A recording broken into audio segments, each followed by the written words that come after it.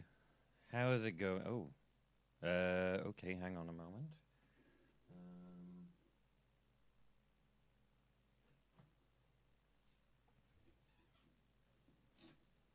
Feels a little quiet.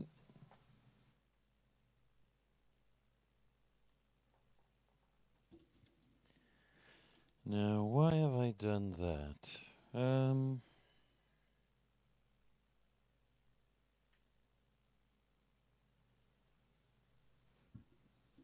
I think that's a bit better. Nope, hang on.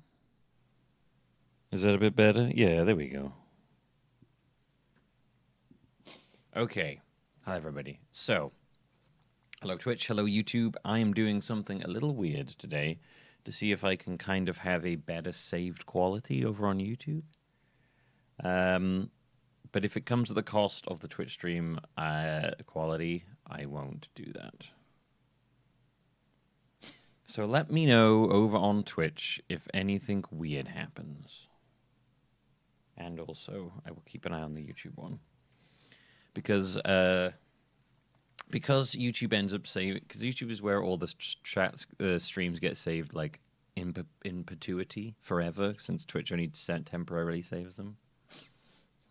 I wanted to try and get them in a higher quality saved on YouTube, since that's where they're going to stick forever, basically. But Twitch is my main streaming thing, so I don't want it to... I would never want it to, like, mess up. So we'll see how it goes. I'm doing a weird thing that involves 2 different instances of OBS on 2 different computers. Using, like, NDI output to stream it across is very weird.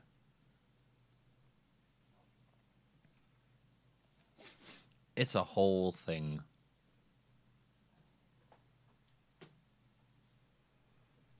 So yeah, I'm hoping that the Twitch side is fine.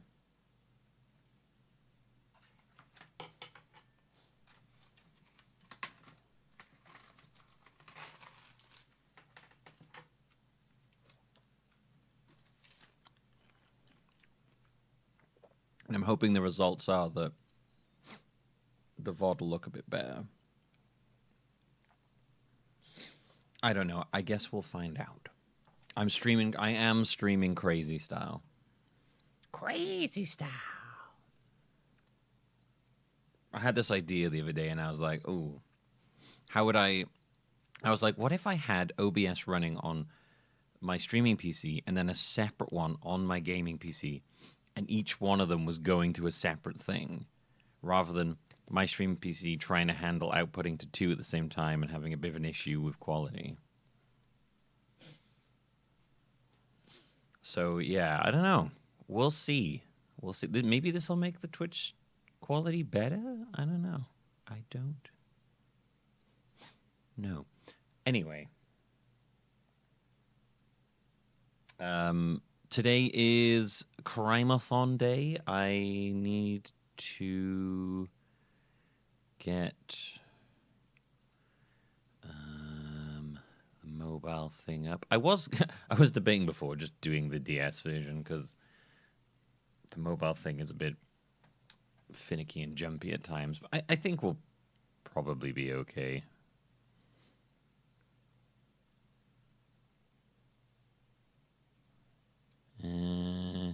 Okay.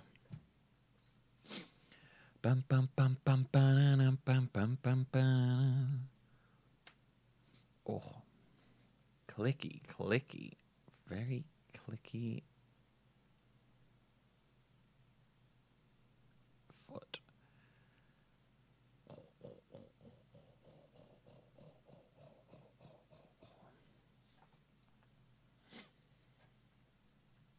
Let's use our... I don't love the phone link thing we're using because it's a bit funky, but I think it'll do. I've been also having a bit of an issue with my audio. When I'm looking back at some of my audio, I feel like my webcam is quiet. Or is it not? I don't know. Does it sound quiet to you?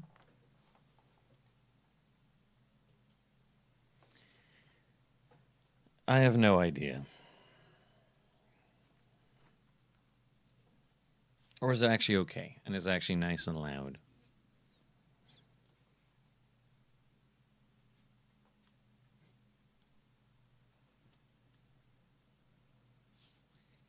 All right, phone link.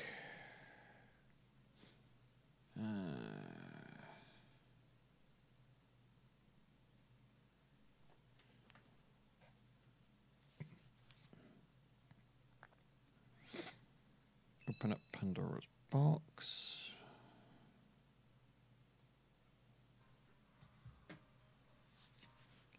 Ba, ba, ba, ba, ba, ba, ba, na, na, na, na, na, na.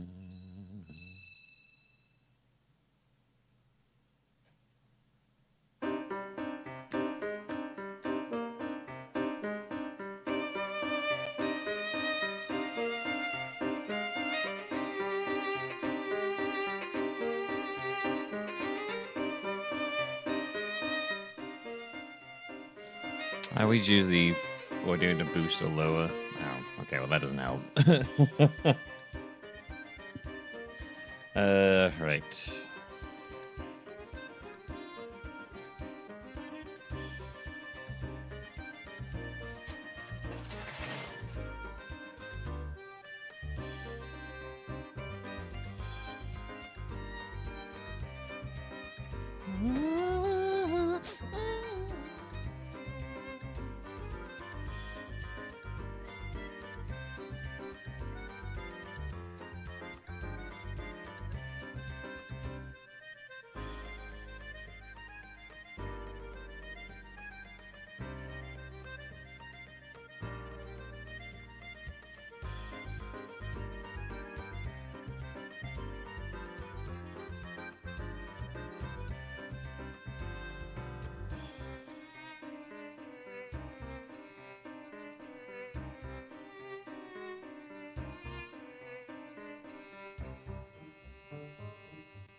Okay, I think we're good there.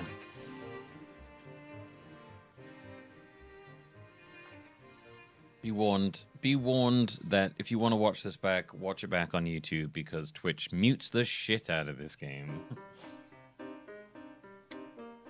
Alright, what was the... I had another filter set up for when it goes into the cutscenes.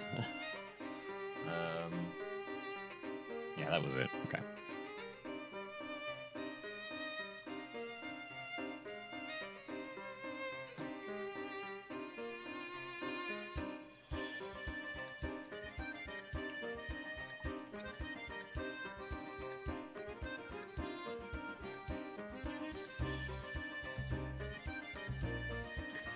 Okay.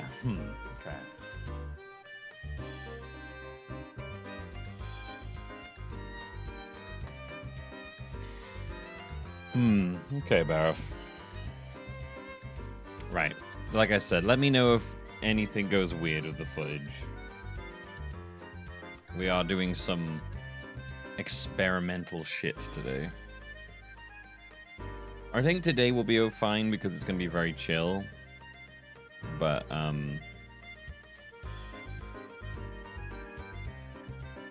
we gotta keep an eye out for some shit. I think it's when we get to more intense games, I think that's when we're gonna maybe possibly run into issues. We'll see. We'll see. I'm hoping it's okay, though. I'm hoping it's all fine, all wonderful, all amazing.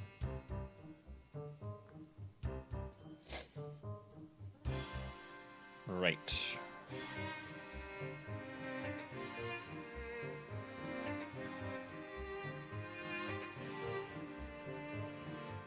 So, this is game number 4, I believe, of our Ace Attorney. You can't actually see it, never mind. Game number 4 of our Ace Attorney marathon. It is the second of the Professor Layton games. Oh, and there it is. It's the second of the Professor Layton. Oh, and the chat's vanished. God damn it. Second of the Professor Layton games. I hate that feature where it like makes everything minimized when you hold a window for too long. It's like the worst fucking feature on computers. So this is Professor Layton and the Pandora's Box, also known as the Diabolical Box, depending on where you're from. I believe in US it's Diabolical Box. Over here it's Pandora's Box. But I have made the thumbnail Diabolical Box. I might change that. For whatever reason, for the first couple of Professor Layton games, they decided to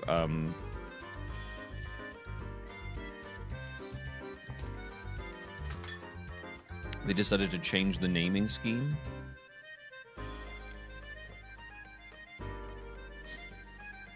And I don't know why, quite frankly.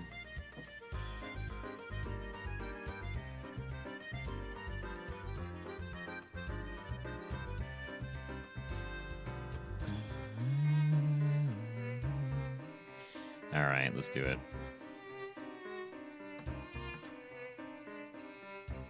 Time is going. Yeah. It turned me into a human centipede.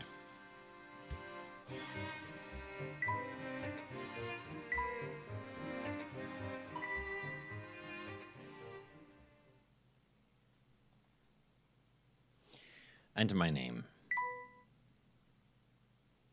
Milby.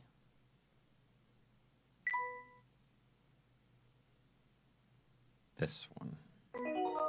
This is a work of fiction. The characters, groups, and events are blah, blah, blah, blah. There are tales of a box that brings death upon any who dare open it. Tell me, do you think those rumors could be true? Well, I hope not.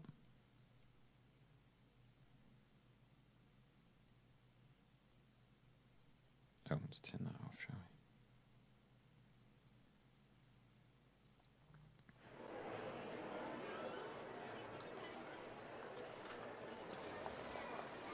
we? Oh, fucking green screen. Get down there. Hey, look, there it is.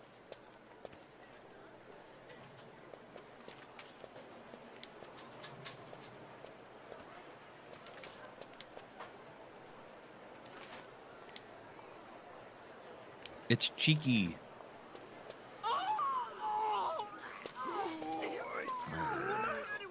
Wait, Inspector Kelmy? Wasn't he like a fake? I guess there is a real Inspector Kelmy. Okay. Now this is what I call deluxe. Just look at this room. Yes, I can certainly see why some call the Molenteri Express a cruise ship on rails. This sofa's great. Now, don't forget, Luke. A gentleman pays attention to his manners in every setting.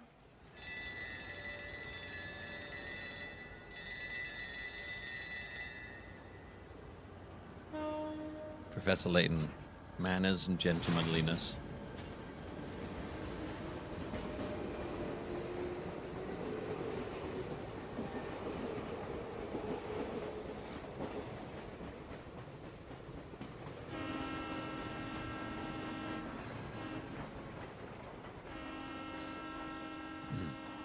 Stop pounding on the couch, you wee shit.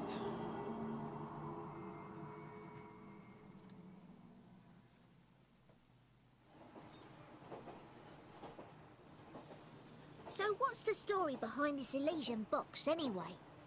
All who open it die? Sounds awfully fishy to me. Fishy to me?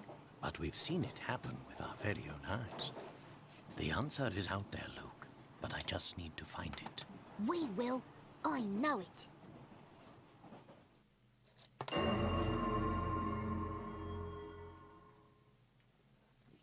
The Elysian box.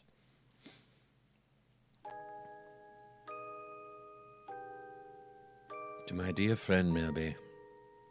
There was a box that was rumoured to kill anyone who opened it. At first, neither the Professor nor I believed it. But all that changed with the arrival of a single letter. Like a gun comes out, shoots you. Luke, have a look here. What's that, Professor? It's a letter from my dear friend and mentor, Dr. Andrew Schrader. Ooh. Is everything all right? My dear Herschel, as an archaeologist, you're sure to have heard of the item known as the Elysian box. Of course, it is more commonly known as Pandora's box, in reference to the famous myth. It's a lot more voice acting than was in the first one. This nickname would appear to be well-deserved, since it is rumored to kill whoever opens it. That's a red nose. That guy has got a hella red nose. I'm dubious of this reputation, of course, but when my interest is piqued, I simply must investigate. That's why I'm pleased as punch to tell you that the elusive item is finally in my possession. Pleased as punch. What's more, I believe I'm on the cusp of unraveling a great mystery tied to this box. For the moment, let's just say I have a theory, though I haven't been able to prove it yet. Game theory? Initially, it was my intention to finish my research before daring to open its lid. And then I opened it and a gun came out and shot me in the head. But I must confess that my curiosity is simply overpowering. In the unlikely event that anything should happen to me, please finish the work I've started here. Your friend, Andrew Schrader. Schrader. According to the postmark, this letter was sent 2 days ago. We should go pay the doctor a visit. I just can't shake the feeling that something awful has happened. Well, your intuition's usually spot on. I say we head out right away. But first, let's solve a puzzle. No? Okay. Oh, yep, there we go. Luke, before we go, would you be so kind as to fetch my car keys? They're in one of the drawers on that desk. Will do, Professor. Is there something you wish to interact with, Luke? You need only reach out and touch it. Thanks for telling me how to interact with the world around me. Luke must find the key to the professor's car. Search by touching the drawers on the desk.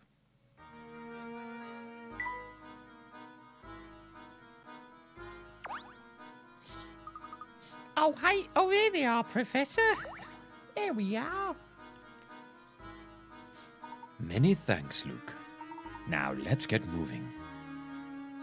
I love doing Professor Layton's voice. It's so soft and fun and just easy to do. You just put on this like faux Luke, my boy. This is just really like, I don't know, something about his voice I really enjoy. And then Luke's is just this ultra harsh, Oh, excuse me, Professor. for me, which is a bit over the top, but is a lot funnier to do.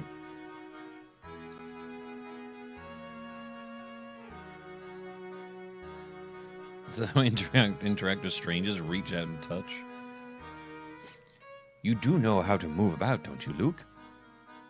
Oh, you bet I do. Let's see. First off, I touch the shoe in the bottom right corner. And then I touch one of the little out. Yeah, we know about this. It's exactly right, my boy. Anytime you wish to move, start by touching the shoe icon. Go on, try it out. That's the way, my boy. One can't investigate properly without first doing a little lead work, as they say. I couldn't agree more, Professor. Now, shall we head off? Seems to be a lot going on in the area. What do you do?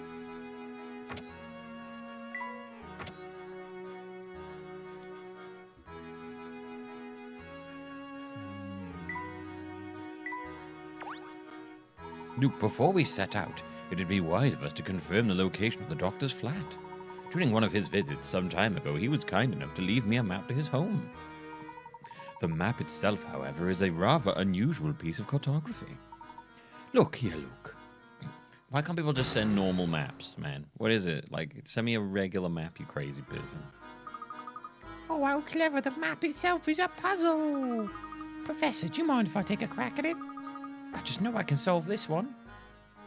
Go on then, my boy. Take a look at this.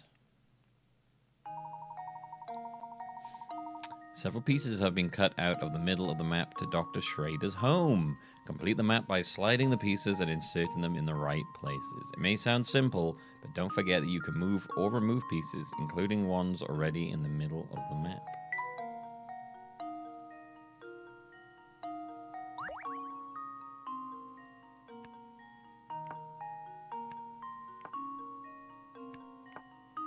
Yeah, I don't like that one. How's this one? Ooh, that looks good. That one? Nah. How about that one? No. How about that one? No. That one? There you go. Nope. Yep.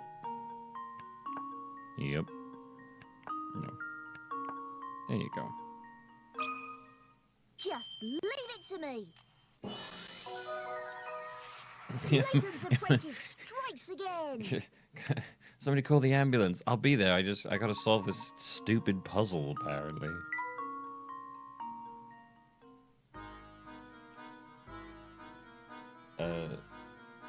Pick arts for points to indicate a puzzle difficulty. The more pick arts, the tougher it is. Yeah. Once you complete the game and saved, from there you can enter the top secret area. Ooh. Excellent. With our destination confirmed, we're ready to pay the doctor a visit. Come now. We don't care about pick arts, so we're all good.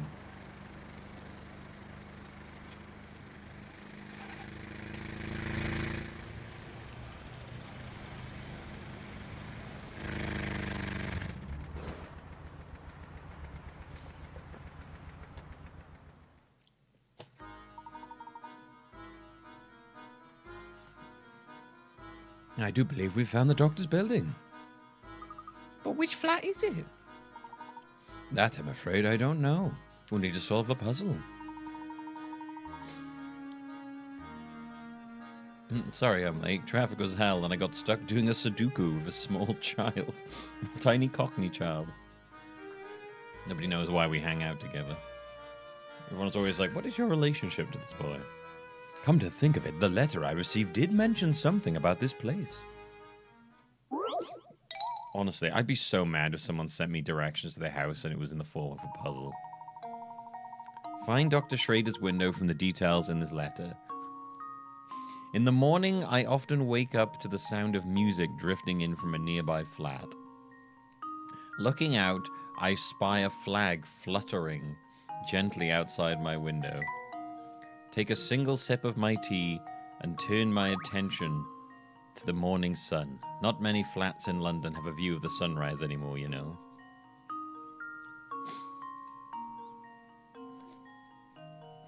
Okay. Like, I'd be like, dude, I just don't want to visit you that much. Okay, so it's got to be nearby the singing man. It's got to have a flag fluttering outside, and then look at the morning sun. So it's got to be in the morning sun. So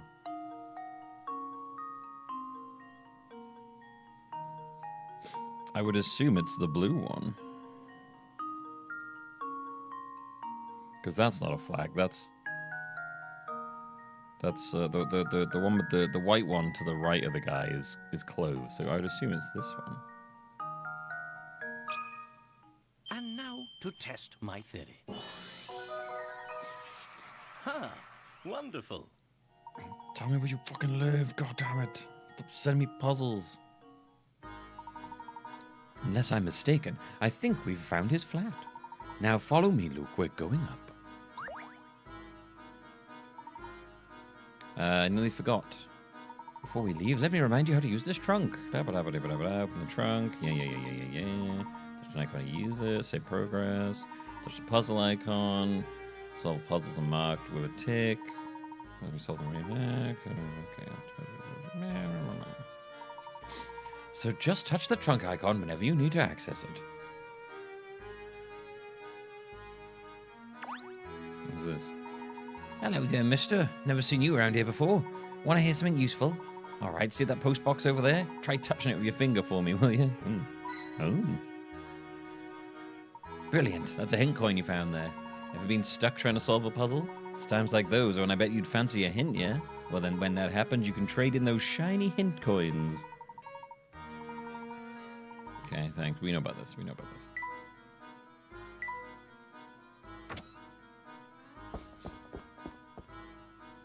A very intense way to go up the stairs.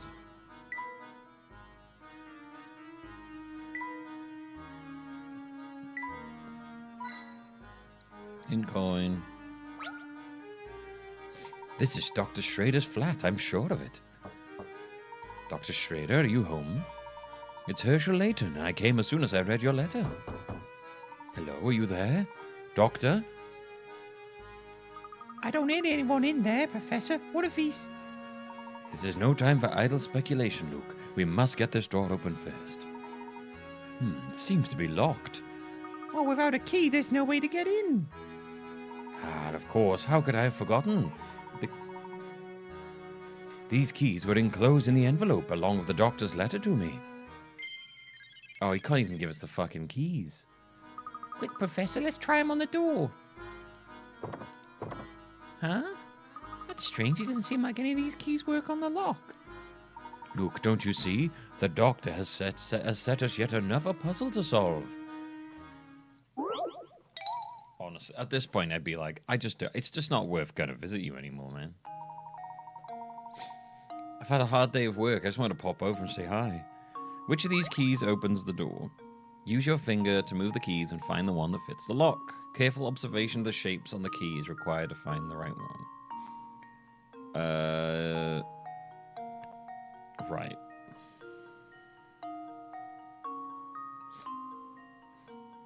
Circle in the middle.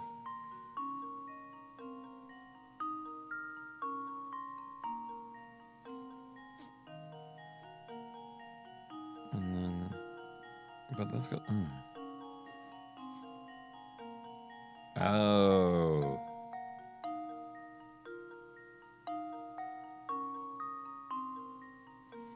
I think it's this one. And I think it goes in on the...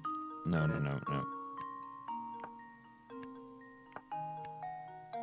That way.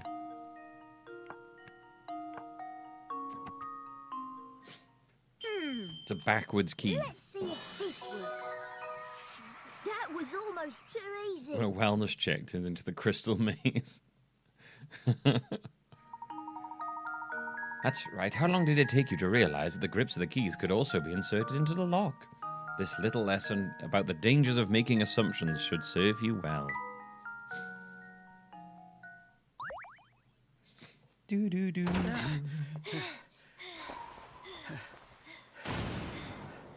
Professor! Yeah. No, untrue. How could this have happened?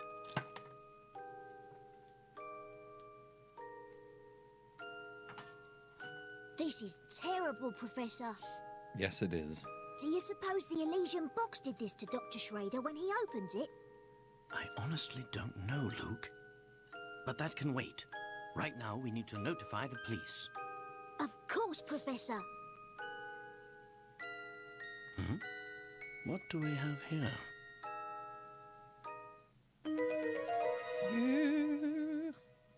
A train ticket for the Moulintary Express. Look at this, Professor. There's no destination written on the ticket. Hell yeah, man. Open ticket. I've never seen a ticket that didn't say where it was taking you. How strange. Yes, very strange indeed. Welly, well. I can't believe he died after opening the box that kills people who open it.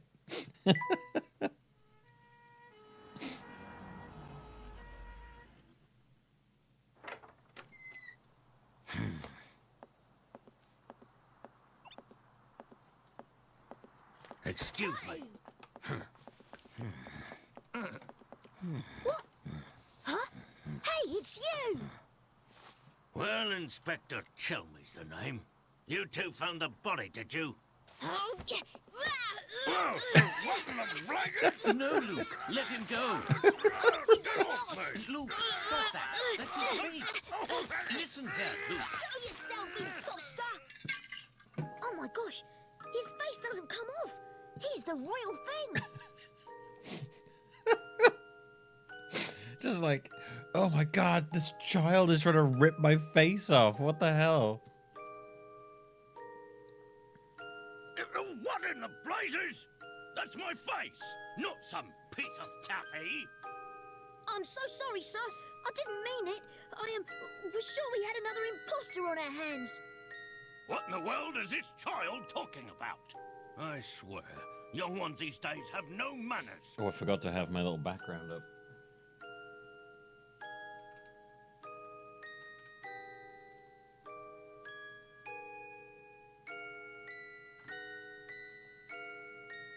My apologies for the confusion. Allow me to introduce myself. My name is Herschel Layton. I'm a professor of archaeology at Gressenheller University. Gressenheller? And I'm his apprentice, Luke. Interesting. Interesting. Small boy hanging out of a full-grown man. Are you related? No? Very interesting. So if I understand correctly, you keep a child around as an apprentice, do you? Not at all, sir. In truth, he's... Professor Layton's apprentice, like I said. He's more like a... Well, you know, he...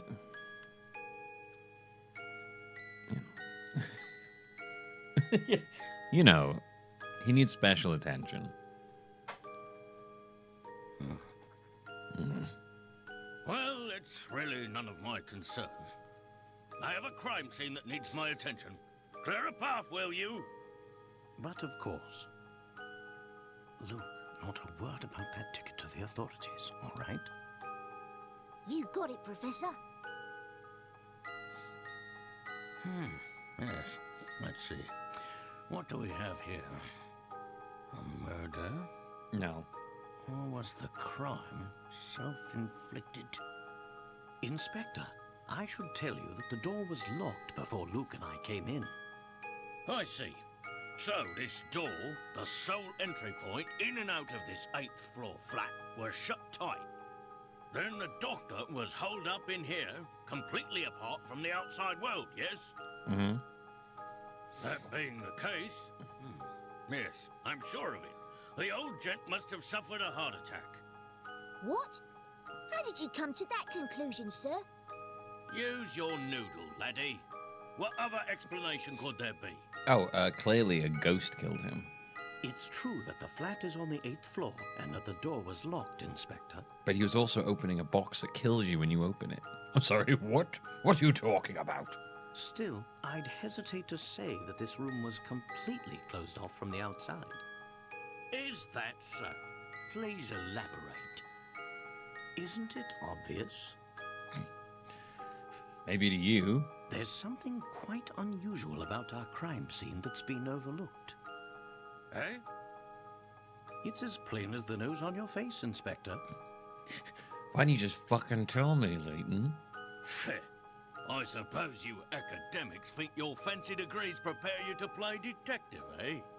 I tell you, nowadays, it seems like everybody and their mum thinks they can do my job. Now, as I was saying, the cause of death was heart failure, plain and simple. And there's what caused it. Of course, it was the dinosaur. This?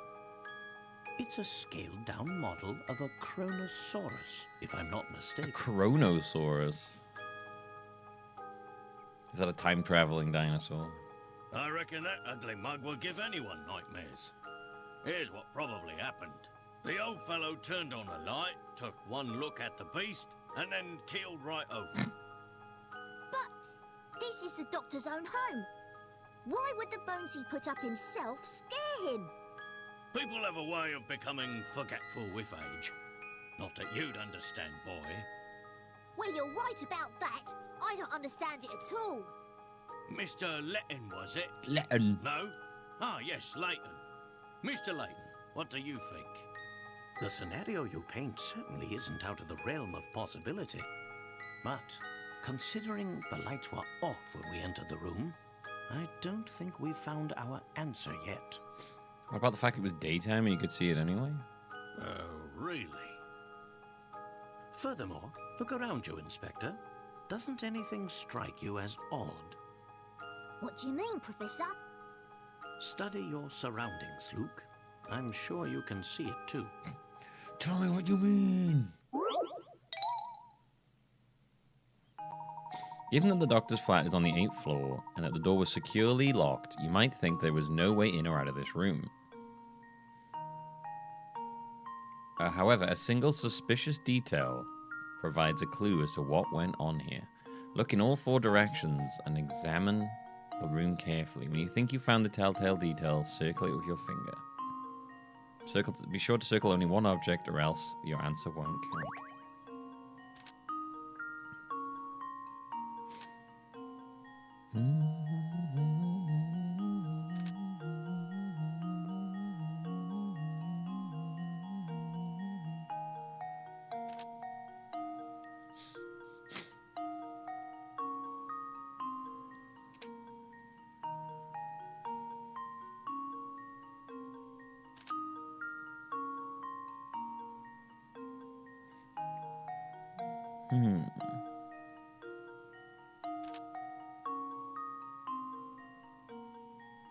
Well, the puzzles in this are already bad so far.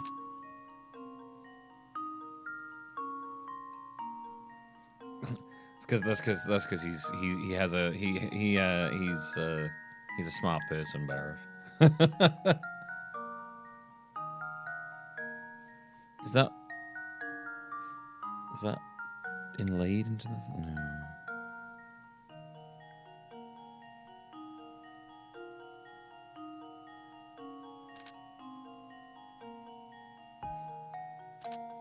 Is it the fact that this bit of curtain here is torn? That could be something.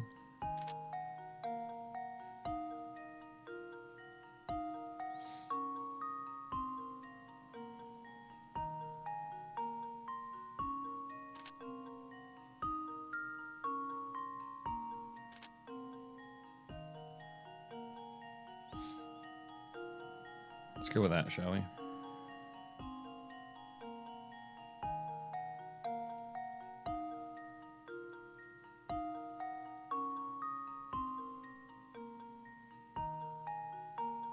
think it's pointing at the window, but... Just leave it to me. Yay! I got it. That was almost too easy. Well spotted. For some reason, part of the curtain has been ripped clean off. What could have happened here? Of course. This window is missing a curtain. So it is. But what exactly does this have to do with my crime scene?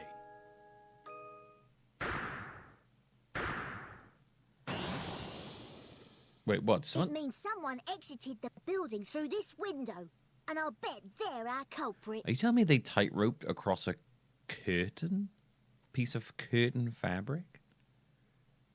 How strong is that fabric? That's insane. And it's only held on by a brick? What the fuck? That's crazy. There is no way that would... Like, how tiny is the person who committed this crime? I'd say that's a sound theory. Well done, my boy. Oh, yes. Sound as a pound. I was just about to propose the same idea myself. Yeah, of course. Liar! Shh, Luke, listen. I don't believe our friend the Inspector will be of much help to us. He's a bit of a simple man. What say you and I conduct a little investigation of our own? God damn, Professor Layton is like Miss Marple, just sticking his nose in shit all the time. Professor, look! There's something in Dr. Schrader's hand. It's an old photograph, but it's been torn into so many pieces, I can't make out the original image. Oh, yeah.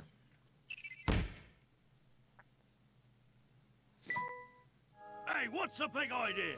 You can't just point evidence in a crime scene. Get your hands off that... that's... What is this, anyway? Not that it matters. I'll be holding on to that. Now, out with the both of you. Stop grabbing things in a crime scene. Oh, but we haven't finished. Stop pouring at crime scene shit, you psychos. Yet there was nothing resembling such an artifact in his house. The box, I misread that bit. Forgot to read that bit. Maybe the person who did this to him was after the box. An interesting theory, Luke, but for a moment that's all it is. However, we do have one clue to understanding today's events, namely that ticket. Are you thinking what I'm thinking, Professor? Indeed I am, Luke. Yeah, I believe that a trip aboard the Voluntary Express is in order.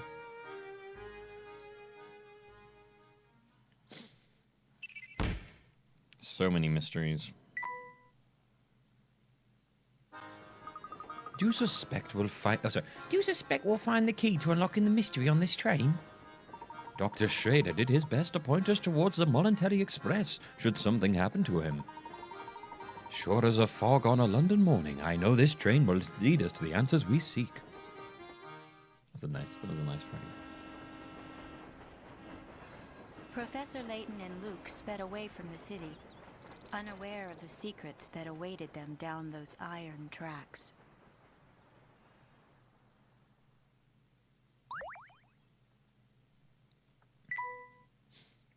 Who was that doing the narration then? Was that the lady who's with us now?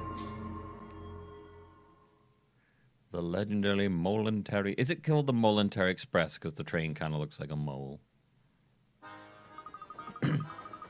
Gosh, look at this place, Professor. It's so posh. I feel like I should be wearing a monocle. It looks like they changed the voice actor from the last game, who was pretty bad. Sounded like a fucking 80-year-old woman trying to be a young girl. It was so strange. Quite so, Luke. Every fixture and fitting is the very height of decadence. I'd wager the rest of the train is just as grand. How about a little exploration? Okay. Look at that, Luke. Your bag is wide open and your belongings are all scattered about. Oops, so they are. You should put your things away before we start exploring the train. But make it a puzzle, Luke. Luke's belongings are all over the place and need to be packed away in his trunk. Use your finger to drag objects into the trunk, making sure that none of them overlap. When everything is being placed, touch, submit. Okay, so far the puzzles in this are like a vast improvement over the last game. Oh, dude, I played a whole goddamn series about doing this. I'm ready.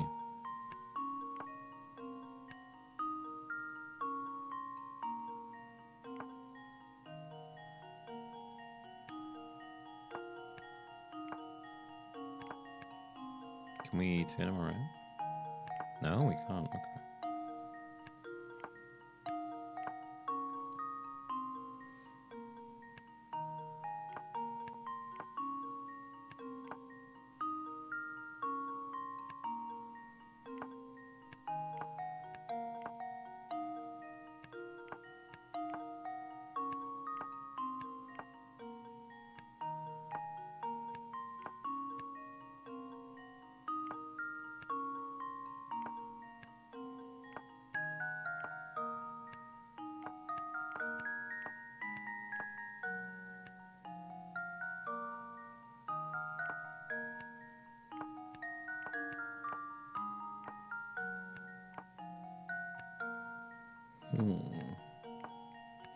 Okay, a little harder than I anticipated.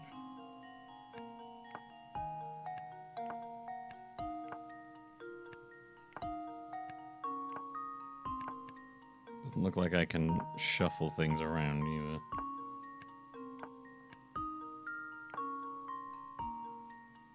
I can't, like, turn him around.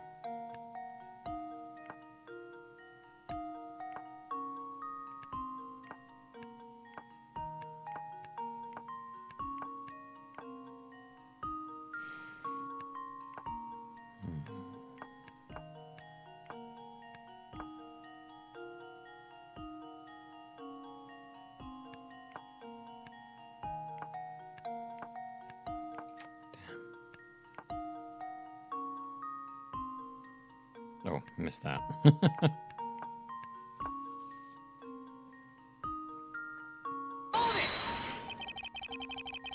Thank you, Foji.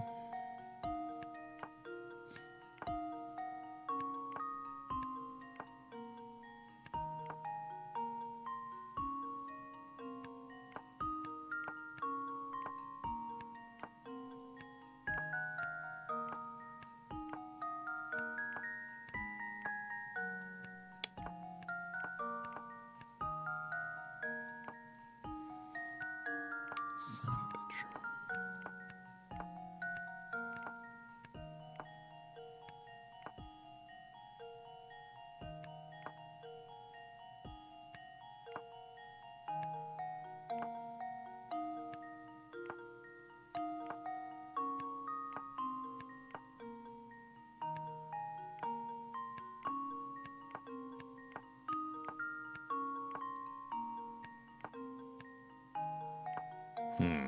Okay, this is harder than I thought it was going to be.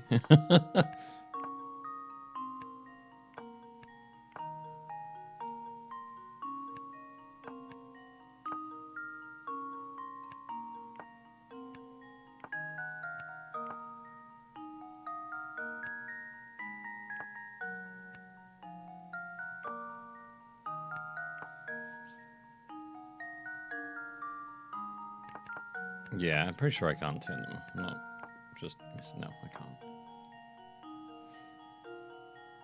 You'd think Resident Evil prepared me for this, but yeah, this is some awkward. This is some very awkward positioning.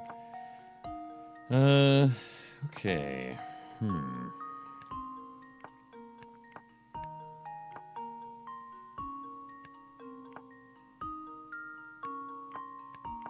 That's not gonna work.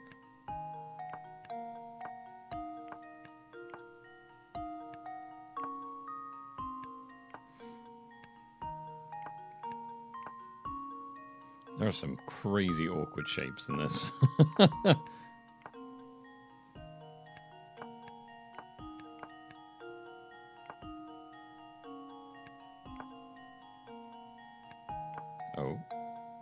Oh, hang on.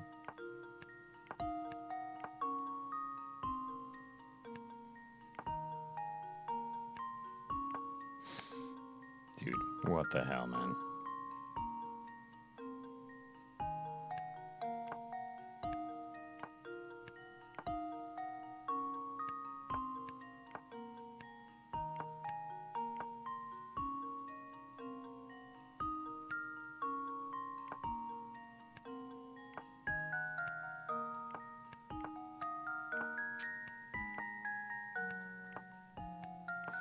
I'm guessing we can't have, like, any wasted space.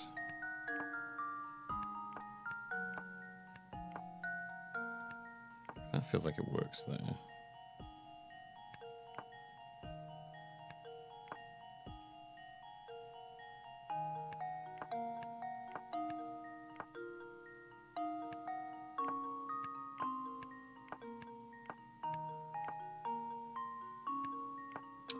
There's an empty space there, though.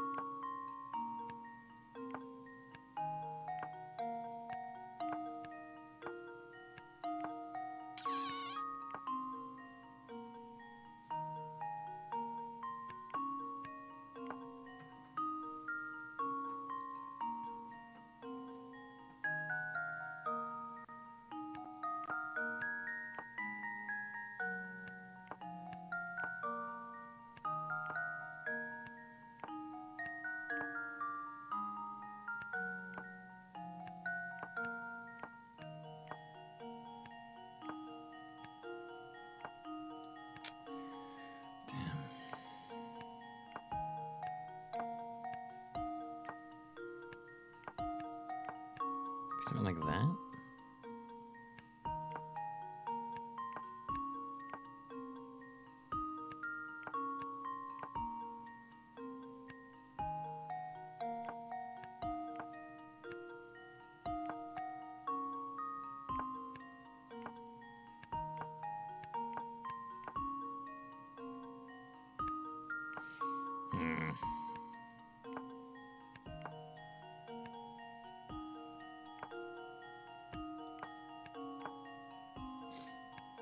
Yeah, the things is he has a whatever compass, whatever that is, a teddy bear. Do you need the teddy bear, Luke? A gentleman never carries a teddy bear with him. But what, Professor?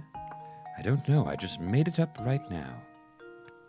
I think I just find your teddy bear kind of creepy, if I'm going to be honest with you, Luke.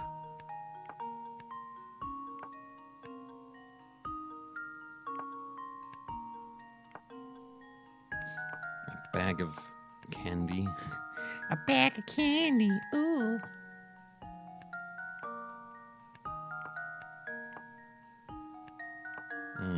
Okay.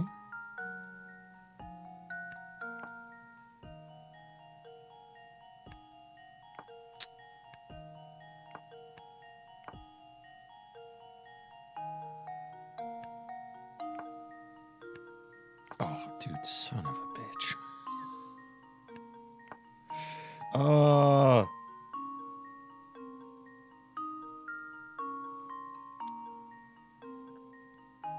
There's only one thing overlapping.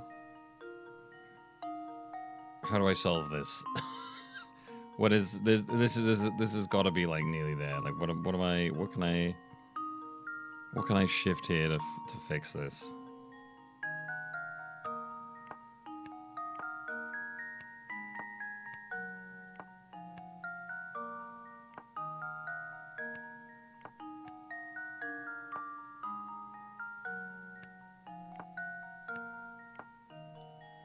Oh, this is a nightmare.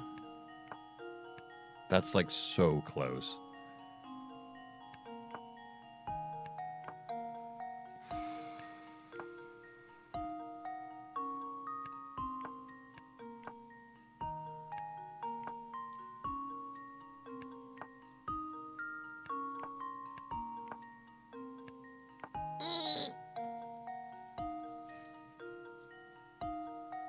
You definitely can't rotate.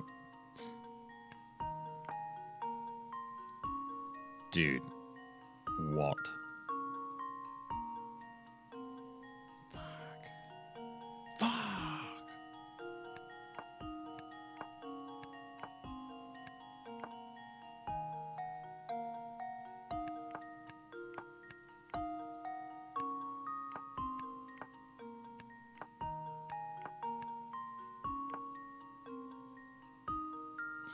Oh, I think that bottom bit feels good to me. I'm not really sure how I'd do it better at the bottom.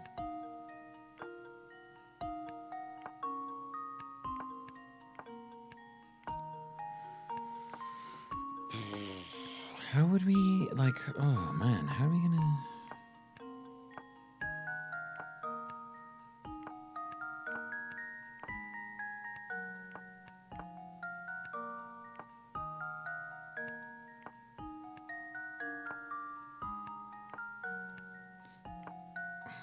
Yeah, like I can't see how else we'd lay out the bottom. This is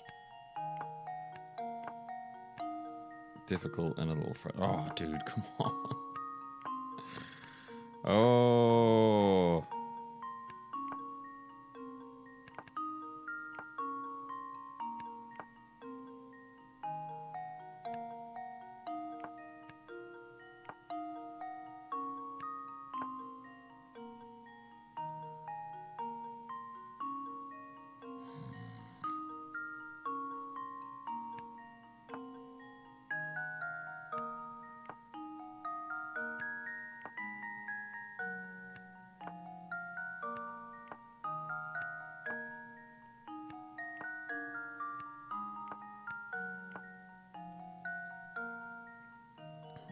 Why is the compass even attached to the telescope? These are great questions.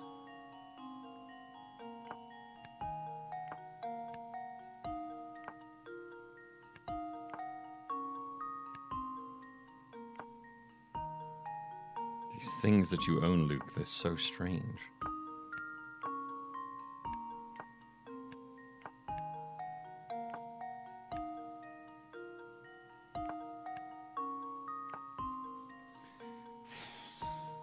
Oh. Can any of you see that? Like I feel like I'm like so close. I just can't. Oh man. I keep getting up back. No.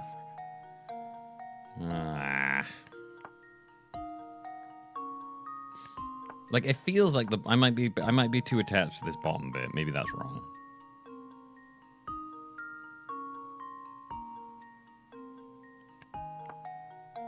Yeah. Go ahead, Tigo.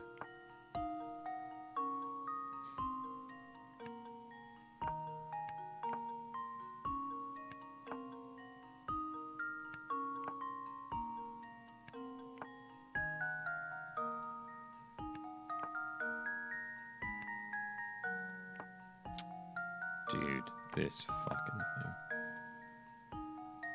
Move the bear. Put the compass with eyes. Oh shit. I think you got it. No, wait.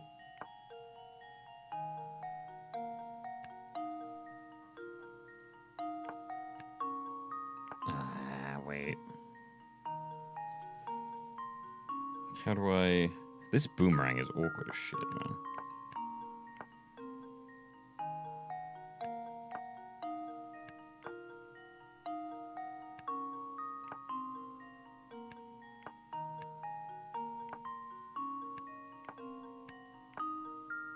Oh, the bear's leg is overlapping with the boomerang. No. Oh my god. I'm gonna go insane. This is so much more difficult than it looks like. Oh. We've done it. You're a genius, Tigra. Just leave it to me. It was. That was It was almost I got too obsessed with the bottom bit. Whew. It was a tight squeeze, but everything's finally packed away. We were in a hurry, so I suppose you didn't really have time to pack properly. I do feel better with everything put away. Come on, Professor, let's do some exploring.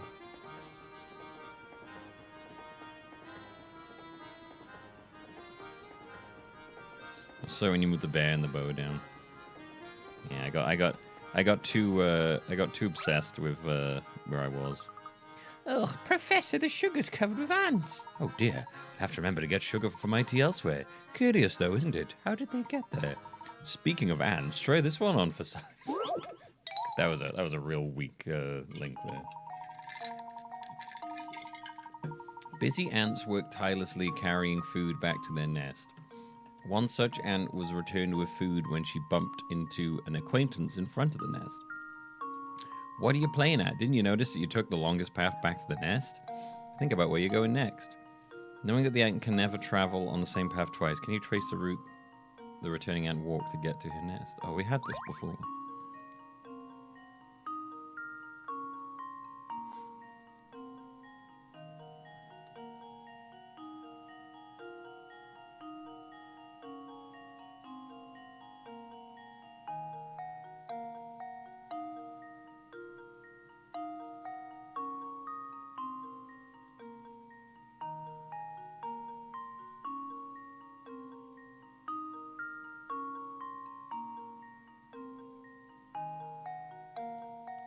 This one always feels like a guessing Here game to me. goes. Well, I'm stumped. It's just like, well, I'll just try out multiple things until it comes right. Outside of like measuring them, which I don't want to do. Okay, what if we were to go...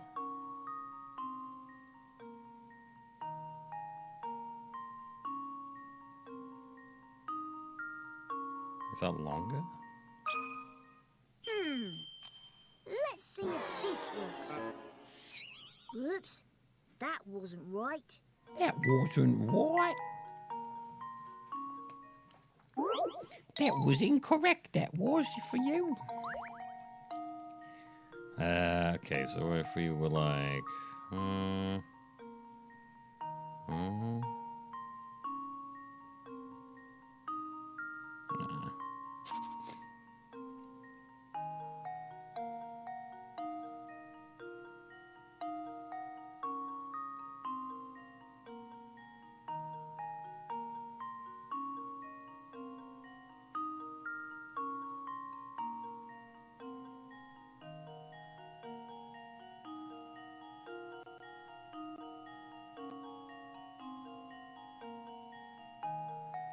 I don't think that's right either. Here goes.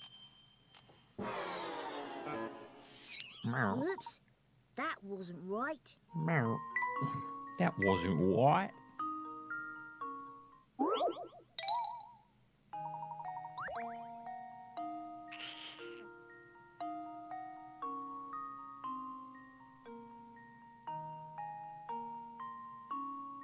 I did that one. I don't know. It feels like there could be like a million different variations on this.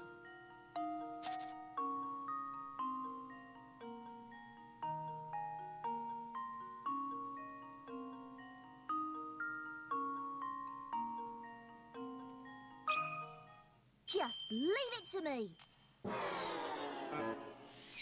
Well, I'm stumped.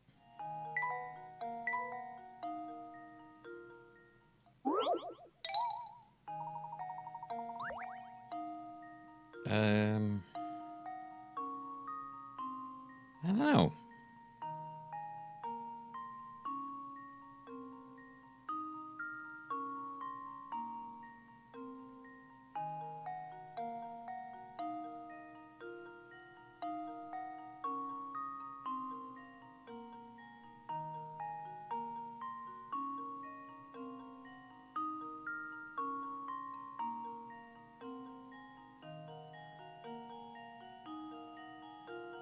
That one looks quite long.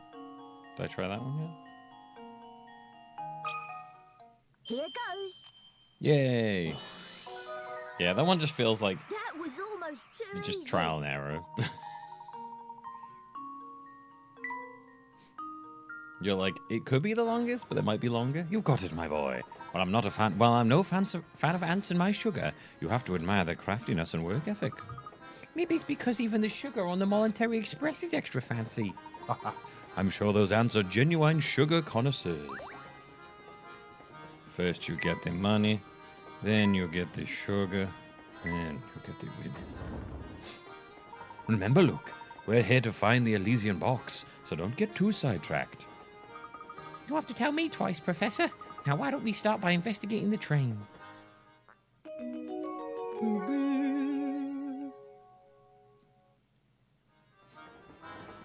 Who's this?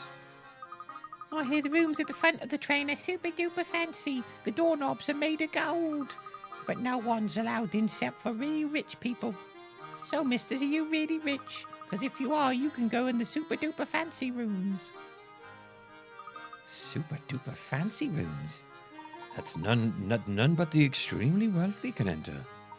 If our young friend is correctly informed, there must be a set of deluxe rooms in the next carriage. Wow, I'd love to see those. What those look like. I bet they're simply smashing.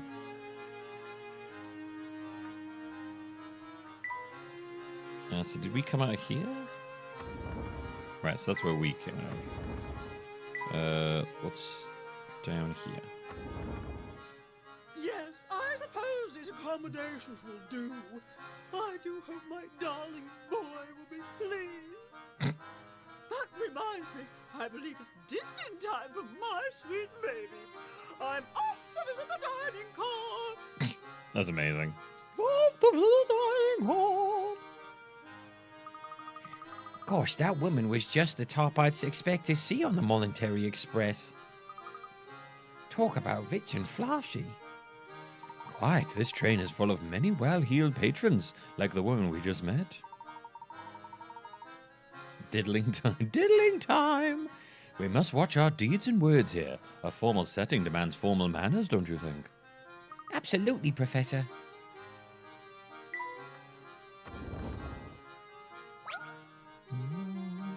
Just look at the craftsmanship on this picture, Luke. I'm almost certain it was handmade. Who knew that something so ordinary as a picture could be so fancy? What could be more relaxing than sitting in your suite with a cold beverage and watching the sunset? Not everything that's served in pictures is good to drink, however. Look at this puzzle, for example. Oh, I'm ready for it, Professor. Uh-oh. Don't do it to me. Two men here... Oh, my God. Okay. Two men, known as 1 and 2, great names, are playing a strange game. First, both men put their empty pitchers on the table. Next, a judge brings a pitcher filled with vinegar and places it in either spot A or B.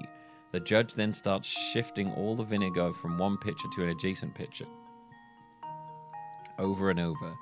After moving the liquid 55 times, the owner of the vinegar-filled pitcher must down it in one. Ugh. If you were the judge and secretly wanted 2 to drink the vinegar, would you place the pitcher down at spot A or B? Oh, good luck to you guys. I hope you don't crash again this time.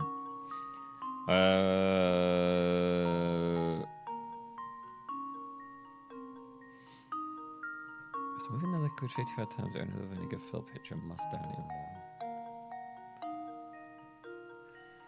Place it near spot A or B. The judge then starts shifting all the vinegar from one pitcher to any adjacent pitcher over and over. Fuck it, we'll just guess, and then if we're wrong, we'll pick the other one. Here goes. Good guess. Piece of cake. The vinegar changes pitchers 55 times, which is an odd number of pours. Regardless of where you place your pitcher, whichever pitcher sits in the middle of the 3 will always contain the vinegar. Therefore, in order for man 2 to drink, the vinegar-filled pitcher must go to... that's not what... I just guessed that, so... Excellent work. Now let's press on, shall we? We mustn't stand around all day.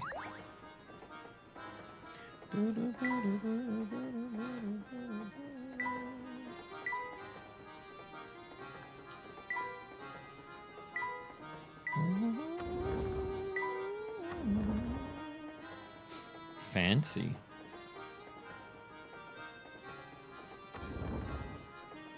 Wow, just look at all this stuff there is to eat. Yes, it seems the Mollentary Express is a first-class operation. Right down to the kitchen. Oh, my, passengers in the kitchen. I'm sorry, we can't be having that. Those dirty clothes of yours probably violate all sorts of health regulations, you know. Well, if you know that there's nothing all dirty about our clothes. Oh, say what you like, short stuff, but that don't change the fact that I'm running the kitchen here. Did you stop to think about what could happen if yucky outside germs made it in here because of you? I see your point. Terribly sorry for the intrusion, and any worry we may have caused you, good sir. Oh, all right, I'm sorry too, sir. Wait, what's that? Professor, look here. It seems our friend, the cook, has been keeping a pet in the kitchen. How arrogant of him to lecture other people about germs. Oh boy, guess the cat's out of the bag now. Listen, I know it's against the rules to keep a pet in the kitchen. Well, this is just... But he's my only friend, see? Is this a Ratatouille situation? Furry or not, he's the only creature I've got to talk to in here. My, he certainly is generously proportioned, isn't he? That's a very nice way to say overweight. He's a hamster, I presume? Of course he's a hamster. Their quiet dignity makes them the noblest of creatures. When I first started working here, I needed someone to keep me company, so I bought him. The thing is, I feed him all the table scraps we take back, which makes it for a diet that's a bit, rich. He's really piled on the pounds, and to be honest, I'm starting to wonder if it isn't bad for his health. The poor thing. I wonder, could I ask you a favour? Would you mind looking after my friend for a little while? When he's here with me, I can't help but feed him, but those scraps of foie gras and pastry soon add up. You mean you want us to take care of him and help him get into shape? Sounds like a great idea to me. What do you think, Professor? Can we please keep him for a little while? Well, I've always said that helping rodents in need is among the duties of every true gentleman. We'd be happy to take custody of this hamster until he sheds some of that excess baggage.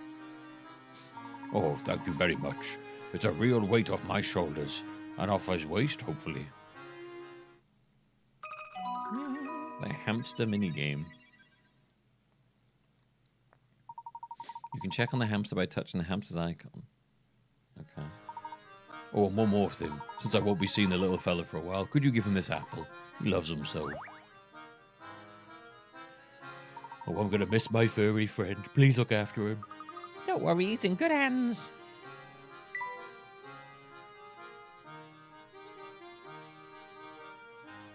He's Hanny the hamster. Okay, little chap, from now on, anywhere I go, you'll go too. Tweet, tweet, tweet. It appears that your way with animals has earned you a new friend, Luke. I think so too, Professor. Alright, what's this hamster minigame? Use items you get a hold of to help that sluggish hamster get back in shape. Items at your disposal are shown in the tray above the ground. Drag items with your finger to position them in the hamster's playground. The hamster notices any items within free spaces of his position. He won't react to any items 4 or more spaces away, so really think about where you place those items. Touch an item to see the properties it has. Take advantage of the special properties of each item to maximize the hamster's workout. Place all the items where you want them and touch exercise to get the hamster moving. Once the hamster interacts with an item, it disappears from the playground. His workout ends when all the items are gone or when he can't find the next item. Each time the hamster walks the number of steps listed as his goal, he'll get a little healthier. If you can get the hamster to his peak physical condition, something good will happen.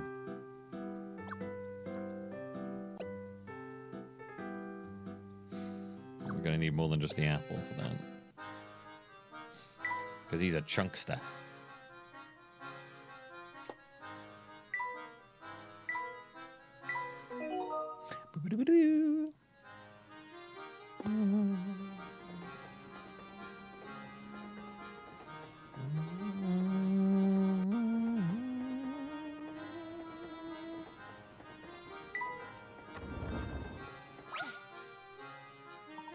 Die in a pile of shit. I'm dreadfully sorry, sir. I'm afraid all the seats in our fine establishment are taken right now. What a pity. Indeed it is, sir. But while you're here waiting for a table, might I interest you in a puzzle? Okay, I guess. 4 couples sit in a crowded dining car. All diners are sitting next to or across from their partners. The Joneses are sitting by the aisle. The mustachioed Mr. Connor is sitting next to his wife. Mr. Lambert is sitting opposite his wife. Using the information above, can you determine where Mrs. Hadley is sitting? Circle her and touch submit. Okay, the Joneses are sitting by the aisle.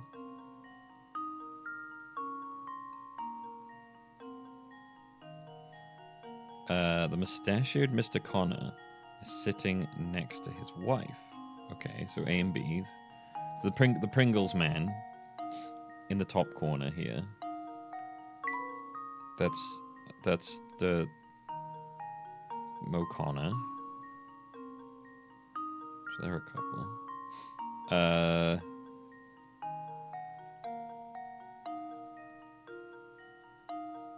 The Joneses are sitting by the aisle. So that's going to be the Joneses. Mr. Lambert is opposite his wife.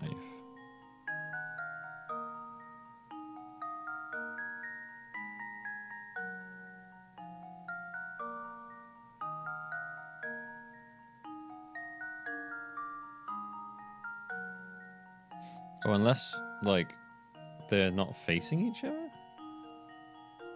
Next to or across from. Oh, okay, so... Alright, so it's gotta be... I'm assuming this is a girl.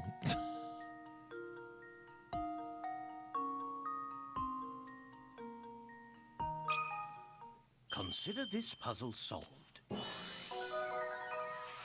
Ha! Wonderful. Mustachioed Mr. Connor is sitting right next to his wife, so all the people on the left must be sitting next to their spouses. Mr. Lambert is sitting opposite his wife, so he must be sitting at the right-hand table. The Joneses are sitting by the aisle, so they must have C and G. That leaves E and F as the Hadleys. If the wife didn't take her husband's name. Well, that is not part of the puzzle. That's exactly right, sirs. They say nothing whets the appetite like a hearty puzzle. Oh, and it appears the table has just become available. Allow me a moment to tidy it up, and then I will be happy to escort you to your seats. Great, I'm starving. Oh, goodness, our table is finally ready. We'll be taking our seats then. Madam, please wait just a moment. In truth, these passengers have been waiting long. Nonsense! I'll not hear another word of it. Would you do take these people before us? We're insulted. I do apologize, madam. It's simply that these gentlemen arrived before you. We will not be kept waiting, to understand, not a single second. Now, out of my way. Madam. Talk about pussy. I do apologize, sirs. There's a lovely observation deck in the last carriage of the train. Please feel free to relax there for a few minutes while I prepare a new table for you. Maintaining one's composure while dealing with difficult customers is truly admirable. Come, Luke. Let's give some breathing room, and we'll take a look at the deck and return to the dining car later. Oh, you can... That's how you know that Layton's a true nice person. He treats the service. He treats people working in like service industry with respect. He's like, I get it, dude. Dealing with people like that sucks.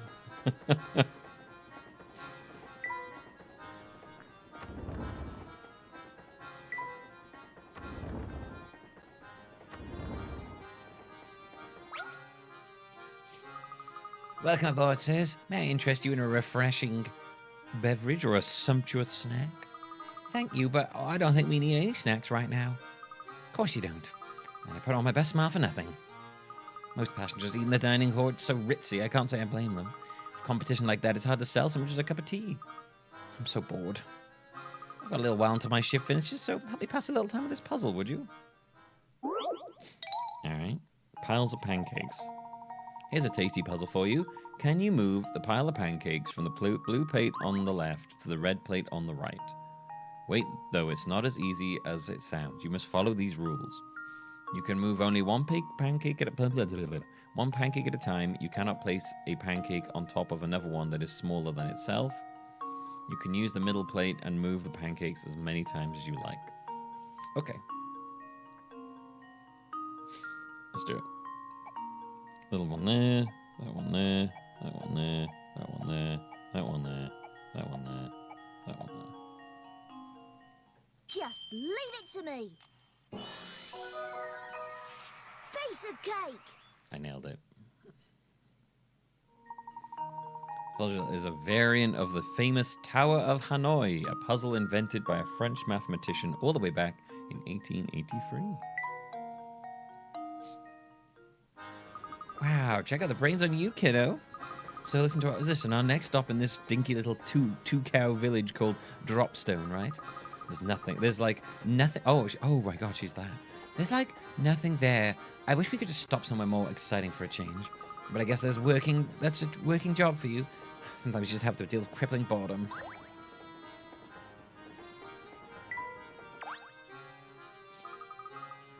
Looks like there's no one here at the moment. Let's check again later. So is this the way to the observation deck, I guess? Oh my God, what the... Oh, it's the puzzle lady. Say, Professor, does that little shack there seem a little familiar to you? Indeed, unless I'm mistaken, this must be the residence of you-know-who. I have a feeling she'll be a big help to us again.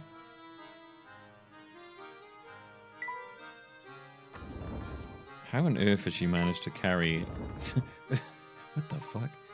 My, what a lovely deck. Yeah, hell yeah. Wow, this is the best. This breeze feels great. Indeed, and the scenery is simply breathtaking. Look, you can see a lake over there. The sky's so blue, and just look at all those trees fly by. Now that's what I call a view. All this talk of pristine scenery reminds me of a puzzle. Why don't you try it? The forest below contains 4 different types of trees. Use your finger to divide the forest into 4 sections, each containing one of each type of tree. Okay. Seems not too bad.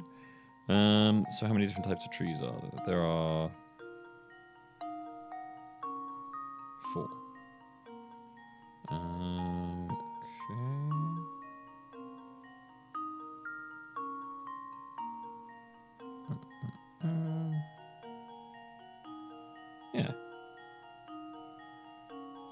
That's right. Just leave it to me. Piece of cake. Very nice. Let's take a moment to admire the gorgeous scenery. That's exactly it. Well done. Well, did you expect any less, Professor? Wow, it feels so nice out here. I almost forgot we're supposed to be searching for the Elysian box. Can't say I blame you, Luke, but that box led poor Andrew to his death. Come what may, I will solve this mystery. Of course.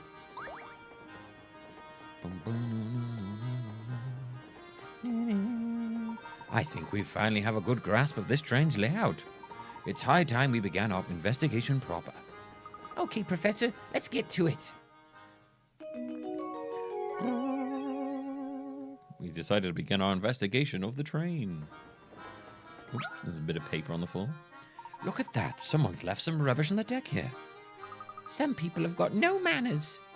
Luke, a true gentleman cleans up after himself, and others should the need arise. What do you say we take care of this mess? It's a true gentlemanly way.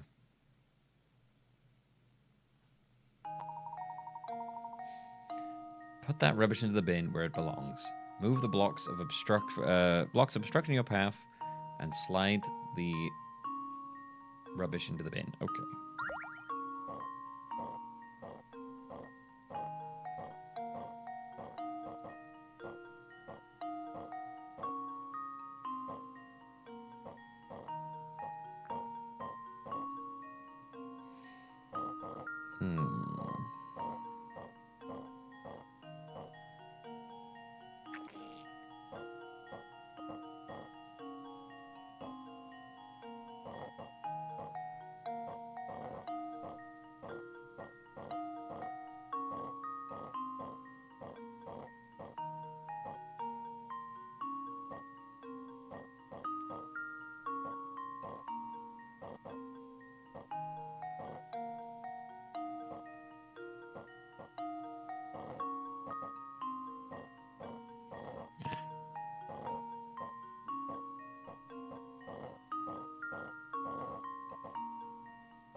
There we go.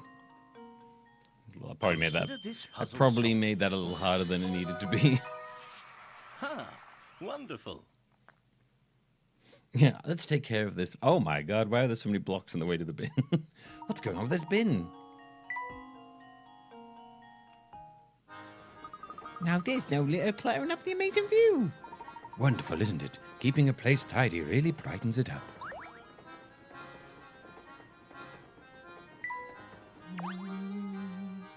My, this observation deck certainly does command an impressive view. All right. Oh, who's this? There's nothing like travel by rail to put a spring in your step. I couldn't agree more. And there's no better way to do it than on a train as fine as yours, Mr. Beluga. Mr. Beluga. So you know my name, do you? Do you? But of course, this train and its owner have quite a reputation in London. He looks like a bulldog made into a human. You watched the first episode of Lanterns last night? Oh, how was it? I've seen your face in the papers more than a few times. Oh, is that so now? I'm sorry, my friend, but I can't say I know you as well as you seem to know me. The name is Herschel Layton. I'm a professor of archaeology by trade, but a train enthusiast on the side. Crimeathon? Oh. W. This, I'm sorry. This, you might have to go head over to Pornhub if you're looking for the Crimeathon. This is the Crimeathons are very. The Crimeathon was probably more appropriate when we were playing the Dead or Alive Extreme games.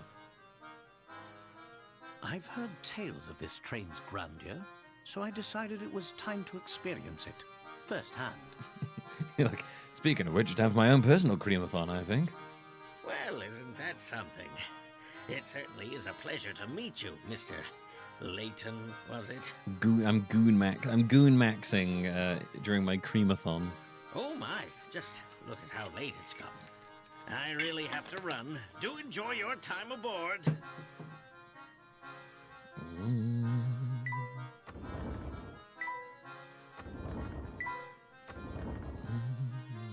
Why don't we head back to the dining car now, Luke? I've worked up quite an appetite.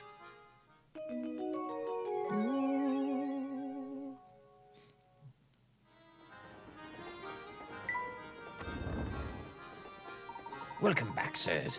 My deepest apologies for the long wait. Let me show you to your seats. Great, it's finally time to eat. My sentiments exactly. Wow, look at all these choices. It's enough to make me head spin. Is this going to be a puzzle? Oh, look over there. There's another sort of commotion going on.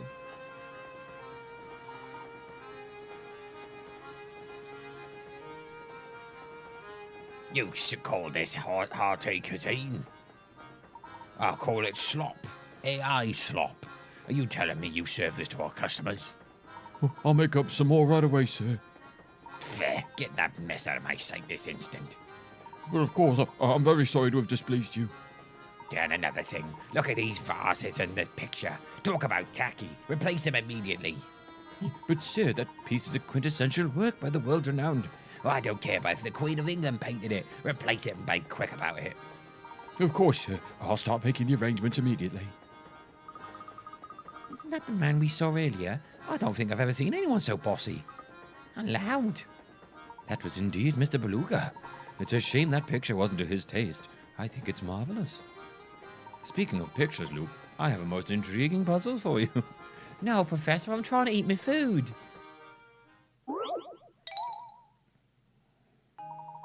This drawing below is made up of curved lines that intersect to create sections. If you want to color in the entire canvas so that no section touches a section of the same color, what's the fewest number of colors you can use? You can use a color as many times as you like, as long as it doesn't touch a section with the same color. Okay. I mean, we probably could work this out with thingy, but we're gonna...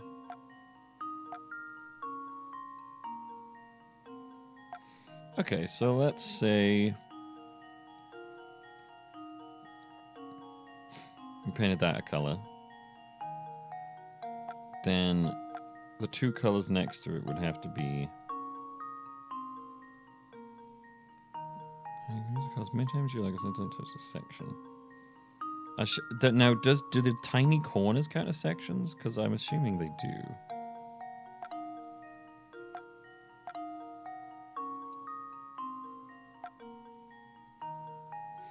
So now it has to be one.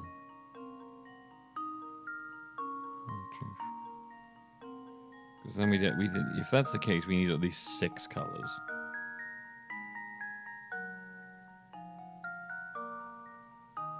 If not, then probably 4. Let's try both of them, shall we?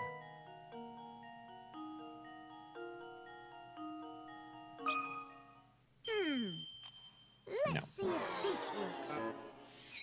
Well, I'm stumped. I tell you what, actually, what I should do, try again.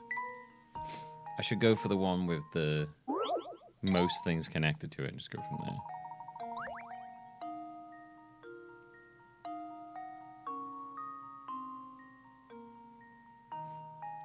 Right. Let's try 4, because I'm not sure if those corners count or not. Just leave it to me. No, okay.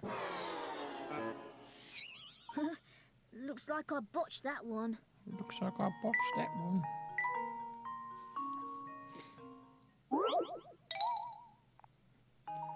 What's got the most corners touching somewhere?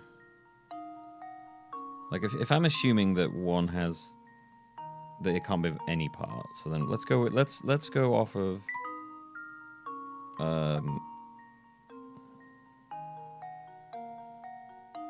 let's go off of this one, which seems like it has a lot touching it. So 1, 2, 3, 4, 5, 6, 7, 8, 9, 10, 11, 12, 13. Again, don't know if it needs the corners or not.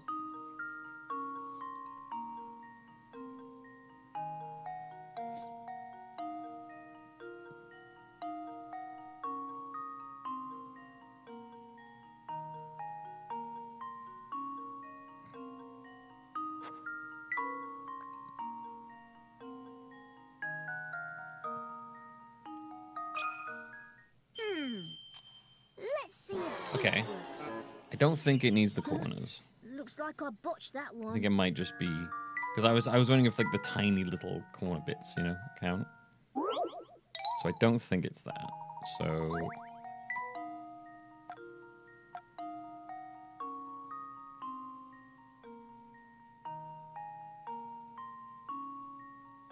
if we don't include the weird little corners,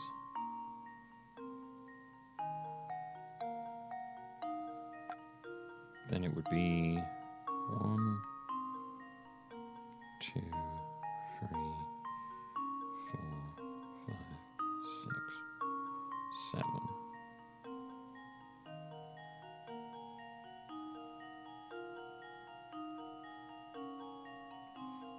Let's try.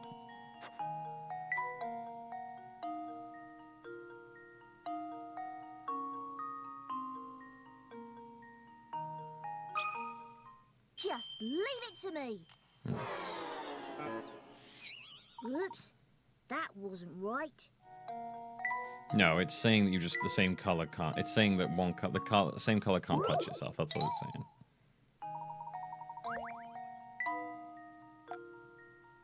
Honestly, I thought if I just worked out what one was, I'd be able to work the rest out. But I guess that's not happening. But my question is more: do these count?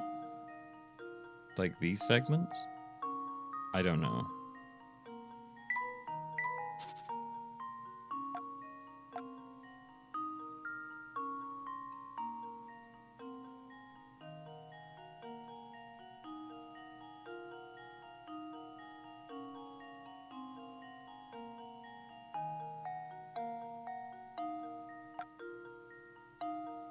But if you paint that a color, then no, I guess that's not true actually. No, I was overthinking that. Oh, I was way overthinking that, of course. That was stupid of me. Yeah, because then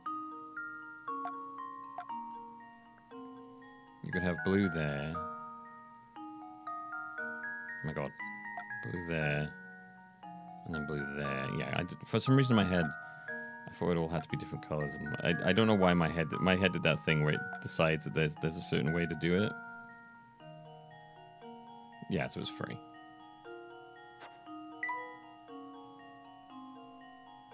I love when my brain does that. Just leave it to me. I love when my brain adds in stipulations that aren't there. It's great. Oh, I didn't even think about it like that. Oh, so the corners don't count. Yeah.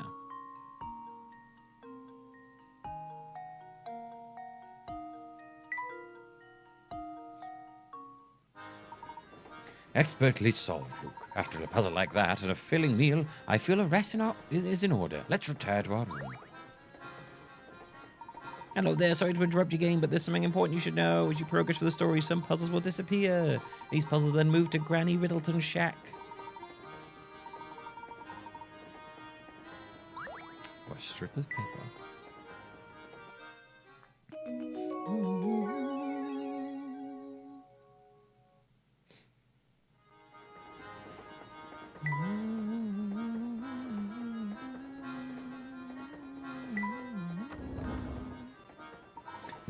What do we have here? My boy, my sweet little boy, you've got to do something right this instant. Search this entire train. Madam, please calm down so I can understand the situation. Oh, Inspector Kelmy, I had no idea you were on board. Well, if it isn't Mr. Layton, what are the chances, eh? Well, enough small talk. We'll have other matters to attend to, namely a missing child. Seems this woman's child has gone off somewhere. I mean, I guess her child is a dog. I don't suppose you've seen him around? No, I don't believe I've seen any young boys. My little boy wandered off and he hasn't returned yet. It's simply at wit's end worrying about him. Gentlemen, I demand that you drop whatever it is you're doing and help me find my boy. Seems he's been going on like this for the moment I walked in. I understand your concern, madam. My assistant and I will be glad to aid in your search. We'll have the best chance of recovering your son if we start searching immediately. Are you still there? If you have time to stand around talking, hurry up and bring my boy back. Seems the only clues we have to go on are this shoe that the talk left behind on his name, Tom. Tried to squeeze more details out of the woman, but it's useless. She keeps demanding I search the place.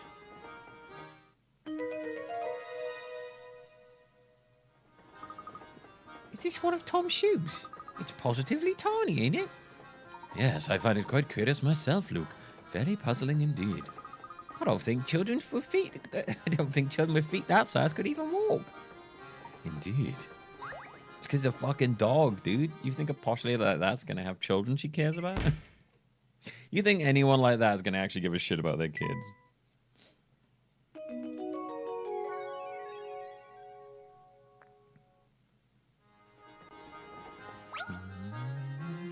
You're certainly surprised to see you on board, Inspector. May I ask what brings you here? During the investigation, we stumbled upon the late doctor's diary. If pages detail the doctor's final days, which led me to this train. But since that investigation's none of your business, it's all I can tell you, Mr. Layton. Besides, finding that lost child is my top priority right now. With only a shoe and a name to go on, though, it's going to be an uphill struggle to find him. Luke and I would be glad to offer our assistance in the matter. Oh, I'm sure you would. I've heard about you, Layton. Oh, you've got quite a reputation for poking your nose into other people's business.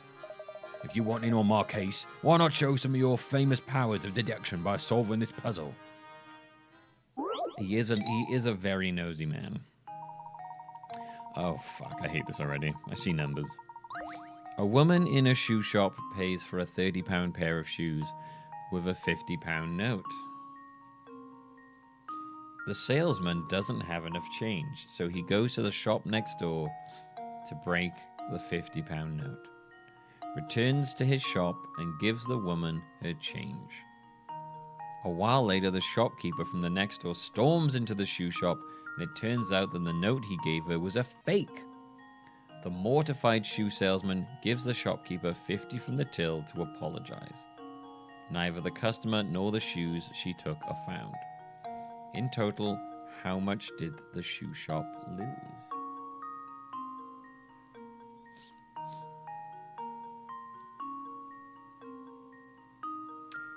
Okay, so the shoes cost 30.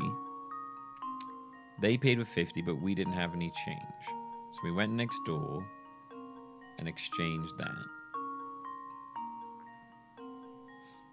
So we got 20 out of that. But then they came over and then were like, oh, this sucks. This is fake. So then we gave them 50. So what? We lost 50 plus the cost of the shoes? So 80? Am I adding that up wrong?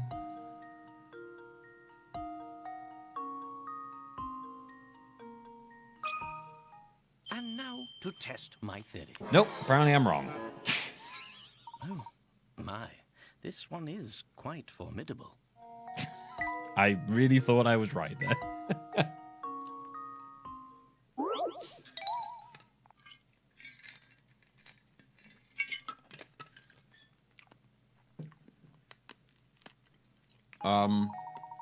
Okay.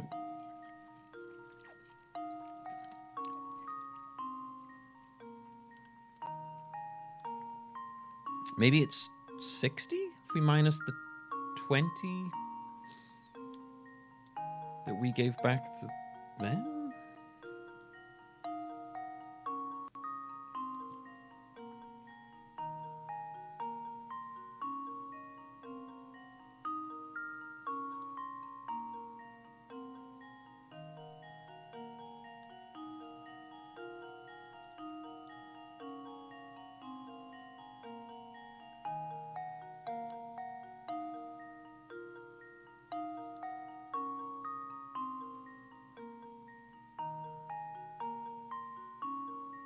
It's not 100, is it?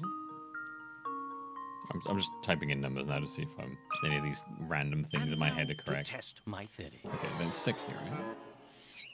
Oh, my. This It's a good thing I don't care about pickerids, so I can just try over and over again.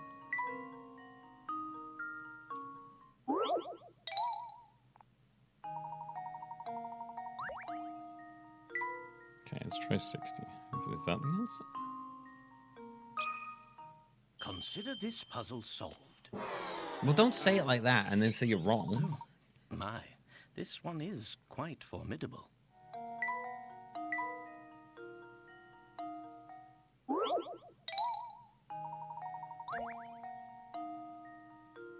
You have a guess? Guess away, Raziel. What do you got?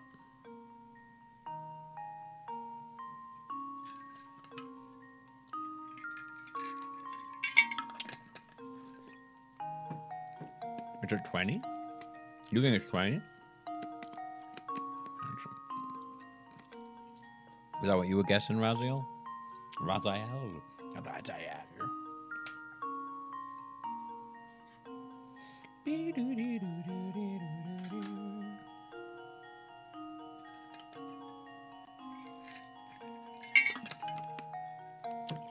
Change, you'll have to overpay the other shopkeeper.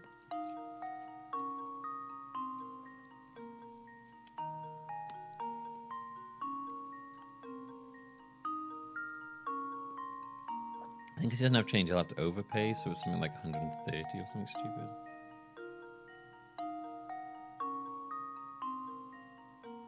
Oh, you might be right. Okay, let's go with that one, and then we'll go 20. And now to test my theory. Well, I suppose you can't win them all. Eventually, Professor Layton's going to shout at us and call us dumb. No dumb answers here, because I'm as fucking stupid at this shit. This should do the trick. Nope. Dude, what is this? What? Well, what? I It's not suppose you 20. can't win It's not 130. It's not fucking 80. It's not 30. 70? 70? Why is it 70?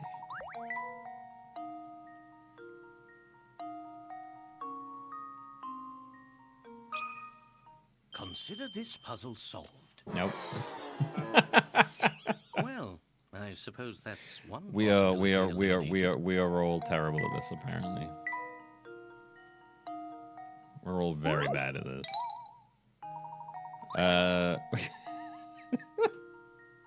I think I tried a hundo.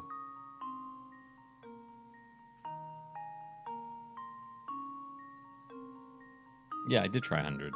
I've tried 100. I've tried 70. Sorry, I've tried 100. I've tried 70. I've tried 80.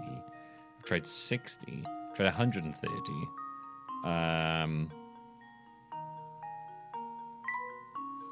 Is it 90? Let's just start. Consider this puzzle solved. Let's just start hitting numbers, shall we? Oh, my. This one is quite formidable. All right, let's go to... I don't think we've tried 50 yet, have we?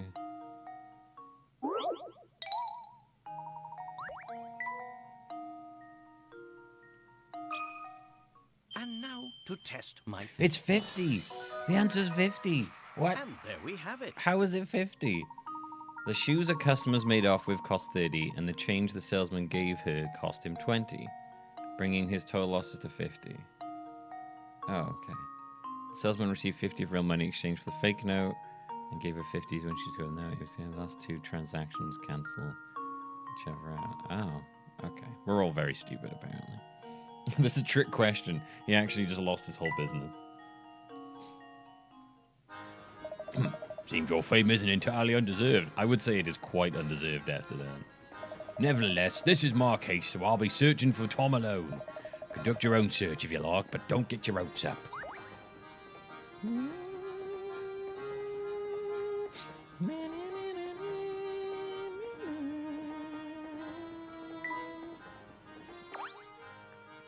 Looks like there's no one here at the moment. Let's check again later. Alright, let's have a look, see for old Tommy boy. Ooh, who is this witch? Excuse me, madam, have you seen a small boy wandering around here? You should be missing a shoe. Oh, no, of course I have. There's no way I'd forget seeing a boy with only one shoe. She looks like a literal witch. I see. Well, thank you very much. Oh, but while we're on the topic of shoes, maybe you could help me with a little predicament of my own. No, I really do need to find a missing child. Here's a maze that's made up of shoes. Okay, what? Lady, I don't have time for this. Your task is to travel from the start point to the goal. You may only travel horizontally or vertically one space at a time, and you must alternate between left and right shoes every step. Also, you may not pass through any of the walls in the maze. Touch each space one at a time to highlight the path you want to take. If you make a misstep, you can deselect the space by touching it again. Lady, I don't have time for a fucking shoe maze. What is this? Alright, so let's go here, here, here, here, here, here.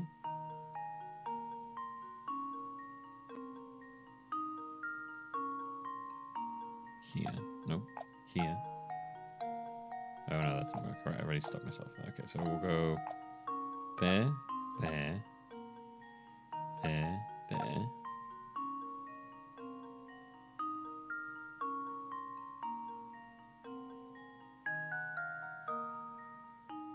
There.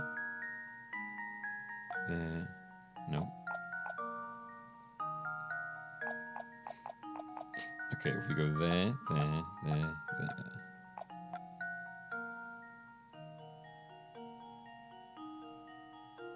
There. There, there, there, there. Son of a bitch.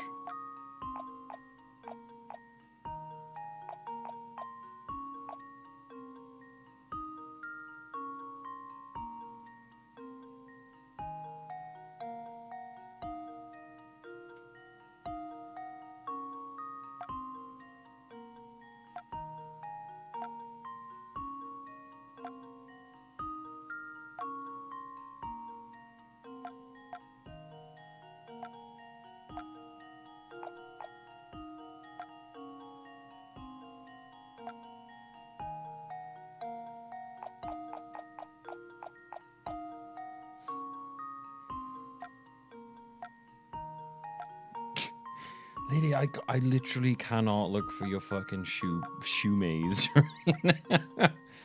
This is so fucking stupid. Why make me do a shoe maze? God damn it.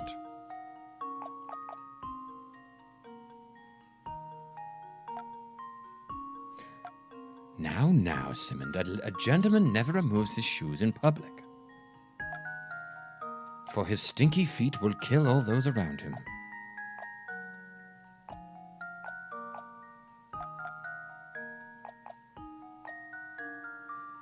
Maybe let's work backwards. That's probably a better idea.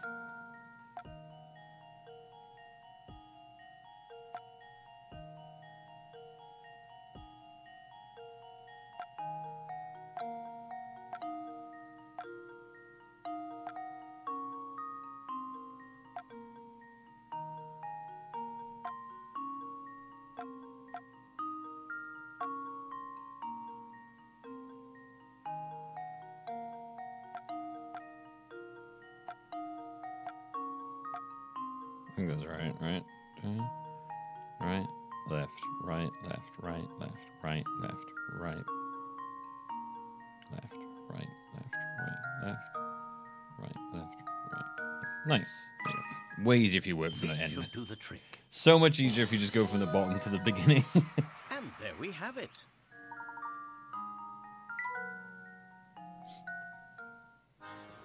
Well, blow me down. You've got quite the brainy bunch underneath that hat. I'm sorry, or what? What did you just say I have?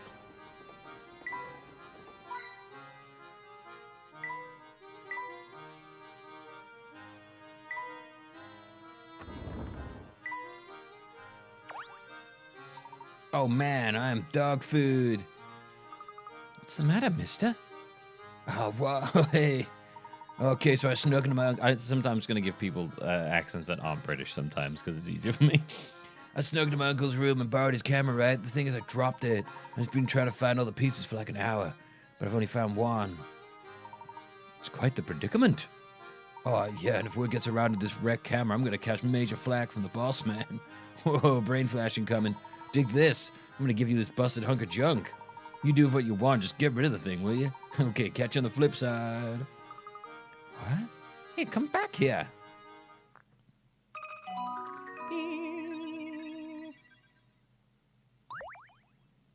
You got a squarish part. Use it to rebuild the camera in the professor's trunk.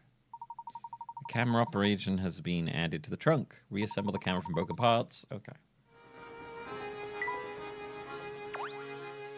I wonder what kind of luxuries there are in that carriage. Hold it right there, man. Sammy Thunder says entrance to the carriage for VIPs only, capiche? Now I know you would like to sneak a peek, but the whole carriage is being booked, so that's a no-go. The people who reserve rooms in this carriage must be super rich mega tycoons. Indeed. I wonder what it must be like to have that much space to yourself on a train of this caliber.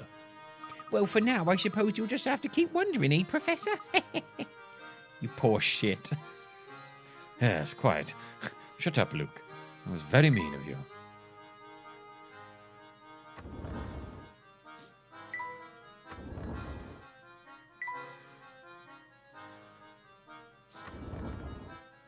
What's this? Something's fallen behind here.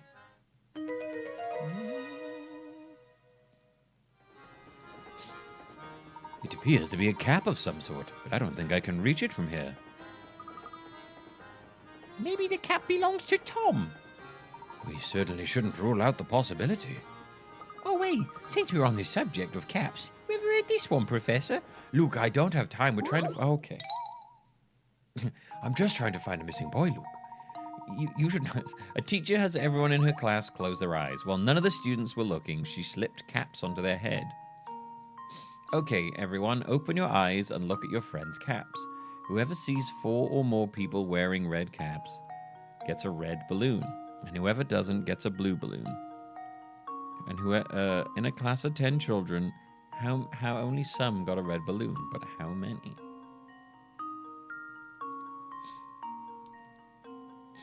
Open your eyes and look at your friends' caps. Whoever sees 4 or more people wearing red caps gets a red balloon. Whoever doesn't gets a blue balloon. Also, like, why are you doing this to give people balloons? This doesn't make any sense.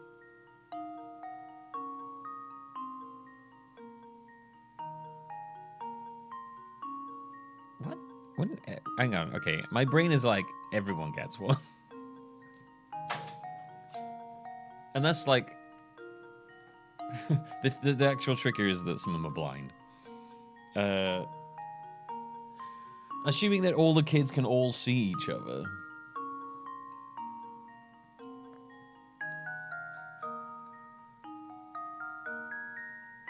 Then every kid would be able to see at least 9 other people with red hats.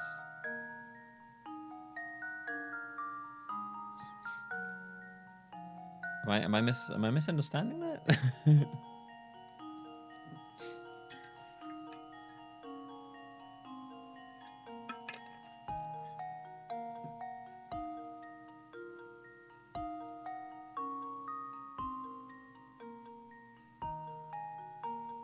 Unless we're supposed to look at, like, the picture and see who sees who?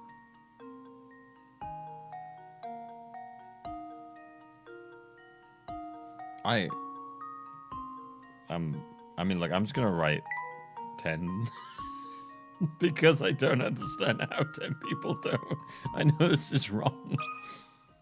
This should do the trick. Oh, my. This one is quite formidable. All right, I'm just going to go down the list.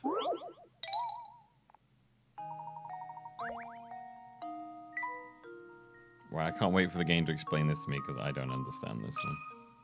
Consider this puzzle solved.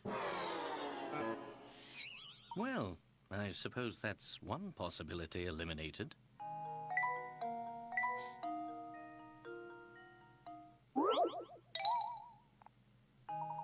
But she said she put caps onto the heads of every... She said put caps on their heads. But, it sounds like everyone has a cap on their head, so everyone sees everyone else with a cap on their head. Like, what?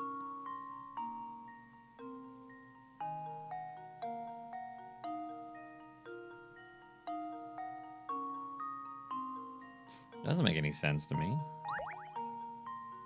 Am I misunderstanding this question? Consider this puzzle solved. 6? Why is it 6? And there we have it.